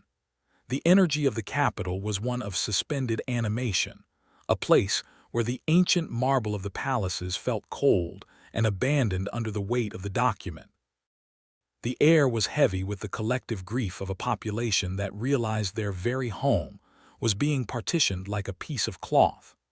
The silence of the nights in the Pira district was broken only by the rhythmic footsteps of foreign patrols, a constant reminder that the dark waters were now reinforced by the dark ink of a treaty that sought to erase the Ottoman name from history. However, the energy of the state was no longer contained within the walls of the Istanbul palaces. It had flowed across the waters to the violet-tinged hills of Ankara. Imagine the atmosphere in the Grand National Assembly when the terms of Sevres were announced. The air was thick with the sharp ozone of a collective and absolute rejection. This was the moment where the shattered paper was born. To the leaders of the resistance, the treaty was not a legal reality, but a death warrant that would be ignored with the same rhythmic resolve that had defended Gallipoli. Mustafa Kemal and the deputies declared the signatories to be traitors to the nation, transforming the document into a catalyst for a new kind of unity. The silence of the Anatolian steppe was a sacred and fiery focus, a period where the resistance realized that their only path to survival lay in the absolute destruction of the order that Sevres sought to impose. The energy of the heartland was being hardened into a single, sharp point of defiance, a movement that sought to find its legitimacy not in the ink of Europe, but in the blood and soil of the motherland. The technical and tactical landscape of this rejection was a study in profound and resilient organization. The National Pact was now the only map that mattered, a rhythmic pulse of territorial integrity that defined every operation on the front. Imagine the silent rooms in Ankara where the officers and the deputies worked through the indigo hours of the night, their faces illuminated by the silver light of the moon, reflecting off the maps of a new, sovereign future. The atmosphere was one of intense, scholarly concentration. The shattered paper had become the fuel for the fire of the revolution, a document that proved to the people that there was no room for compromise. The energy of the state was being redirected toward the total mobilization of the remaining resources, a period where the great tree realized that its branches could only be regrown through the complete rejection of the shackles of the past. Every village in Anatolia became a fortress of this new resolve, every farm a supply line for the army that was preparing to challenge the reality of the partition. As the year 1920 turned into the dawn of the next, the atmosphere of the struggle grew increasingly concentrated and resilient. The Treaty of Sevres, intended to be the final chapter of the Ottoman story, became instead the prologue to the birth of a new nation. Visualize the silhouette of the humble assembly building in Ankara at midnight, its small windows glowing with a persistent, silver light against the dark indigo sky of the plateau. The paper signed in the porcelain factory was already beginning to crumble under the heat of the Anatolian resistance. The sound of the wind across the hills was the only constant in a world that was being reshaped by the courage of a people who refused to be erased. As you sink into the deepest state of rest, let the image of the dark, ink-stained parchment of Sevres being swallowed by the vast, violet shadows of the Anatolian night anchor your mind in the peace of a historic defiance. The nation is at rest, its heart beating to the steady and revolutionary tempo of the rejection, as it prepares for the final, titanic struggles that will reclaim the heartland and define the dawn of a new and sovereign light. The silence of the night on August 25, 1922, was a heavy, electric stillness that seemed to vibrate through the very ancient soil of the Aegean hills. We have entered the era of the Great Offensive, the Buyuktaras, a moment of profound and absolute finality where the fragmented energy of the resistance was concentrated into a single, sharp point of destiny. Imagine the atmosphere on the slopes of Kokatep during the quiet, indigo-lit hours before the dawn. The air was thick with the scent of wild thyme, dry dust, and the sharp, metallic ozone of thousands of cannons waiting for the signal to speak. This was not merely a military operation. It was a rhythmic movement of a people's soul, a landscape where the ancient metal of the House of Osman and the new, burning resolve of the Anatolian heartland were forged into a weapon of total liberation. The commander, Mustafa Kemal, stood upon the peak like a solitary and visionary shadow against the dark violet sky, his gaze fixed on a horizon that would soon be consumed by the fire of a new world. The silence of the hills was a sacred focus, a period where the empire's long, defensive struggle reached its ultimate and aggressive boundary. Visualize the dawn of August 26 as the silence of the plateau was shattered by the rhythmic, thunderous roar of the Ottoman Turkish artillery. This was the thunder of the East, a sound that signaled the end of the occupation and the beginning of the final reckoning. The atmosphere was one of surreal and haunting intensity. As the sun rose over the burning ridges, the infantry and the cavalry moved forward in a steady, relentless pulse, their silhouettes casting long, heroic shadows on the dust of the battlefield. The energy of the state was being projected westward with a speed that defied the technical expectations of the great powers. Imagine the scene at Dumlupinar, where the final, decisive blow was delivered, the commander-in-chief battle. The air was heavy with the smell of gunpowder and the ozone of a persistent and absolute victory. The Greek forces, once the vanguard of a new colonial dream, were now being swept away by the rhythmic, unstoppable tide of the Anatolian resistance. The silence that followed the collapse of the enemy lines was not the silence of rest, but the expectant quiet of a chase that would span 400 kilometers in just 9 days. The technical and tactical landscape of the march toward the Mediterranean was a study in profound and resilient human endurance. This was a movement of thousands moving as one, a rhythmic heartbeat of liberation that resonated through the scorched valleys and the ancient towns of the interior. Imagine the Ottoman cavalry, the wind of the steppe, moving through the indigo hours of the night, their horses' hoofbeats sounding like a steady, industrial pulse on the parched earth. The atmosphere was one of refined and somber urgency. The soldiers lived in a state of suspended animation, their thoughts fixed on a single goal: the sea. The air was thick with the scent of pine needles and the cold, salt mist of the distant horizon. Every kilometer covered was a victory over the fatigue of years, a period where the great tree realized that its roots were now safe within the soil of a sovereign land. The energy of the nation was being gathered toward the shores of the Aegean, a movement that sought to find its final peace in the blue waters of the Mediterranean. The intellectual and psychological landscape of the population during this final march was one of overwhelming and fiery joy. The news of the victory at Dumlupinar rippled through every village and every house in the heartland like a rhythmic pulse of hope.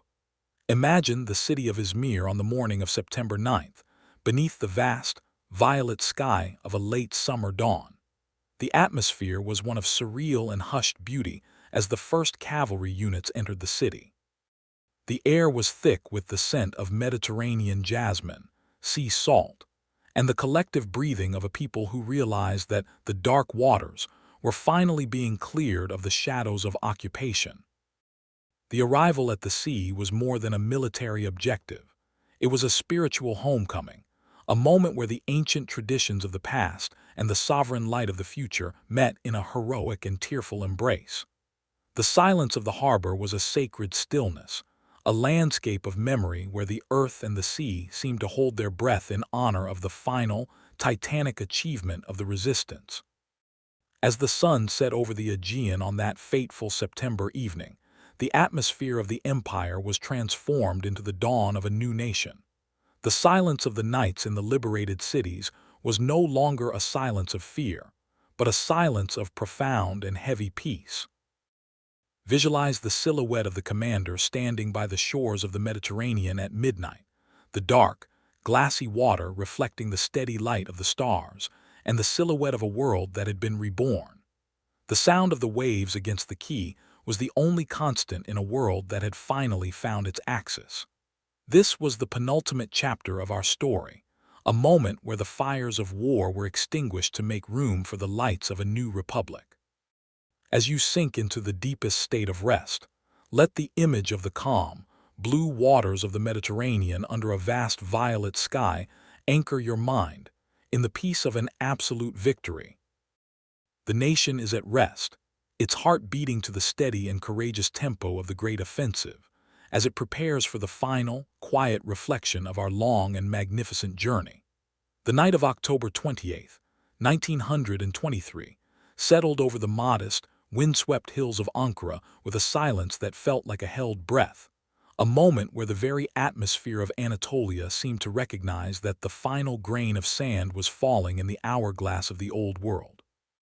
We have reached the ultimate destination of our journey, the birth of the Republic, a transition of profound and haunting majesty, where the ancient dignity of the House of Osman was transformed into the sovereign will of a new nation. Imagine the scene at the Sankaya Villa during the quiet, indigo-lit hours of the evening. The air was thick with the scent of pine wood, old leather, and the electric ozone of a destiny that was being shaped by the hands of a few visionary men. It was here, at a simple dinner table, that Mustafa Kemal uttered the words that would ripple through the centuries. "Gentlemen, tomorrow we shall proclaim the Republic." The silence that followed those words was not a silence of emptiness, but a sacred focus, a period where the weight of 600 years of history met the light of a future that was already dawning in the heart of the steppe. Visualize the morning of October 29th as the sun rose over the first assembly building, that small, resilient stone fortress of democracy. The atmosphere was one of intense, scholarly concentration and refined, somber joy. The air was heavy with the smell of drying ink and the collective breathing of a people who were about to transition from being subjects of a sultan to citizens of a state. Inside the hall, beneath the modest oil lamps and the wooden rafters, the energy was concentrated into the legal precision of a new constitutional amendment. The decree, the form of the state of Turkey as a republic, was more than a political change. It was a rhythmic pulse of rebirth that signaled the end of the long, nocturnal journey of the great tree. The silence of the vote was a moment of absolute clarity, a period where the fragmented struggles of the past century, from the reforms of Mahmud II to the fires of Gallipoli, found their final, unified meaning. The proclamation was met not with the fanfares of a palace, but with a roar of hope from the streets of Ankara, a sound that echoed across the plains of Anatolia and reached the occupied corridors of the distant Istanbul. The intellectual and psychological landscape of the country during those first hours of the Republic was a study in profound and resilient human pride. Imagine the city of Ankara beneath the vast, violet sky of that first Republican night. The minarets of the ancient city stood like silver needles against the dark indigo, while the lights of the new government buildings flickered like a vast constellation of progress. The atmosphere was one of refined and somber gravity.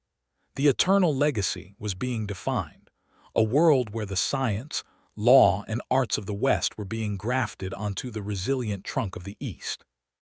The energy of the state was now focused on the creation of a new kind of society, one that honored the magnificent past while looking toward the horizon of a modern civilization. The silence of the nights in the young capital was a silence of achievement and preparation, a period where the nation realized that its independence was not just a gift, but a responsibility that would require the steady, rhythmic work of generations. As the news reached the shores of the Bosphorus, the atmosphere in Istanbul was one of melancholic and respectful transition. The dark, glassy waters of the strait, which had witnessed the arrival of Mehmed the Conqueror and the departure of the last Sultan, now reflected the steady, silver light of a new era. The dark waters were finally still, their depths holding the memory of an empire that had been one of the greatest architects of human history. The energy of the House of Osman did not disappear. It became the foundation upon which the new state was built, a silent, ancient layer of prestige and wisdom that gave the republic its depth. Visualize the silhouettes of the minarets and the palaces under the midnight blue sky, their shadows stretching across the city like a vast, indigo cloak of memory. The great tree had transformed, its branches now reaching out as a sovereign republic, its roots still anchored in the ancient soil of the heartland. This concludes our journey through the atmospheric history of a magnificent world. The silence that returns to the hills of Anatolia and the waters of the Bosphorus is a sacred and eternal stillness, a landscape of memory where the story of the Ottoman Empire and the birth of the Republic remain as a testament to the resilience of the human spirit. Visualize the entire geography we have traversed, the deserts of the Hijaz, the snows of the Caucasus, the marble halls of Istanbul, and the violet steppes of Ankara, all now resting under a giant, silver moon and the steady stars of a peaceful night. The state is at rest, its heart beating to the steady and enduring tempo of a sovereign destiny.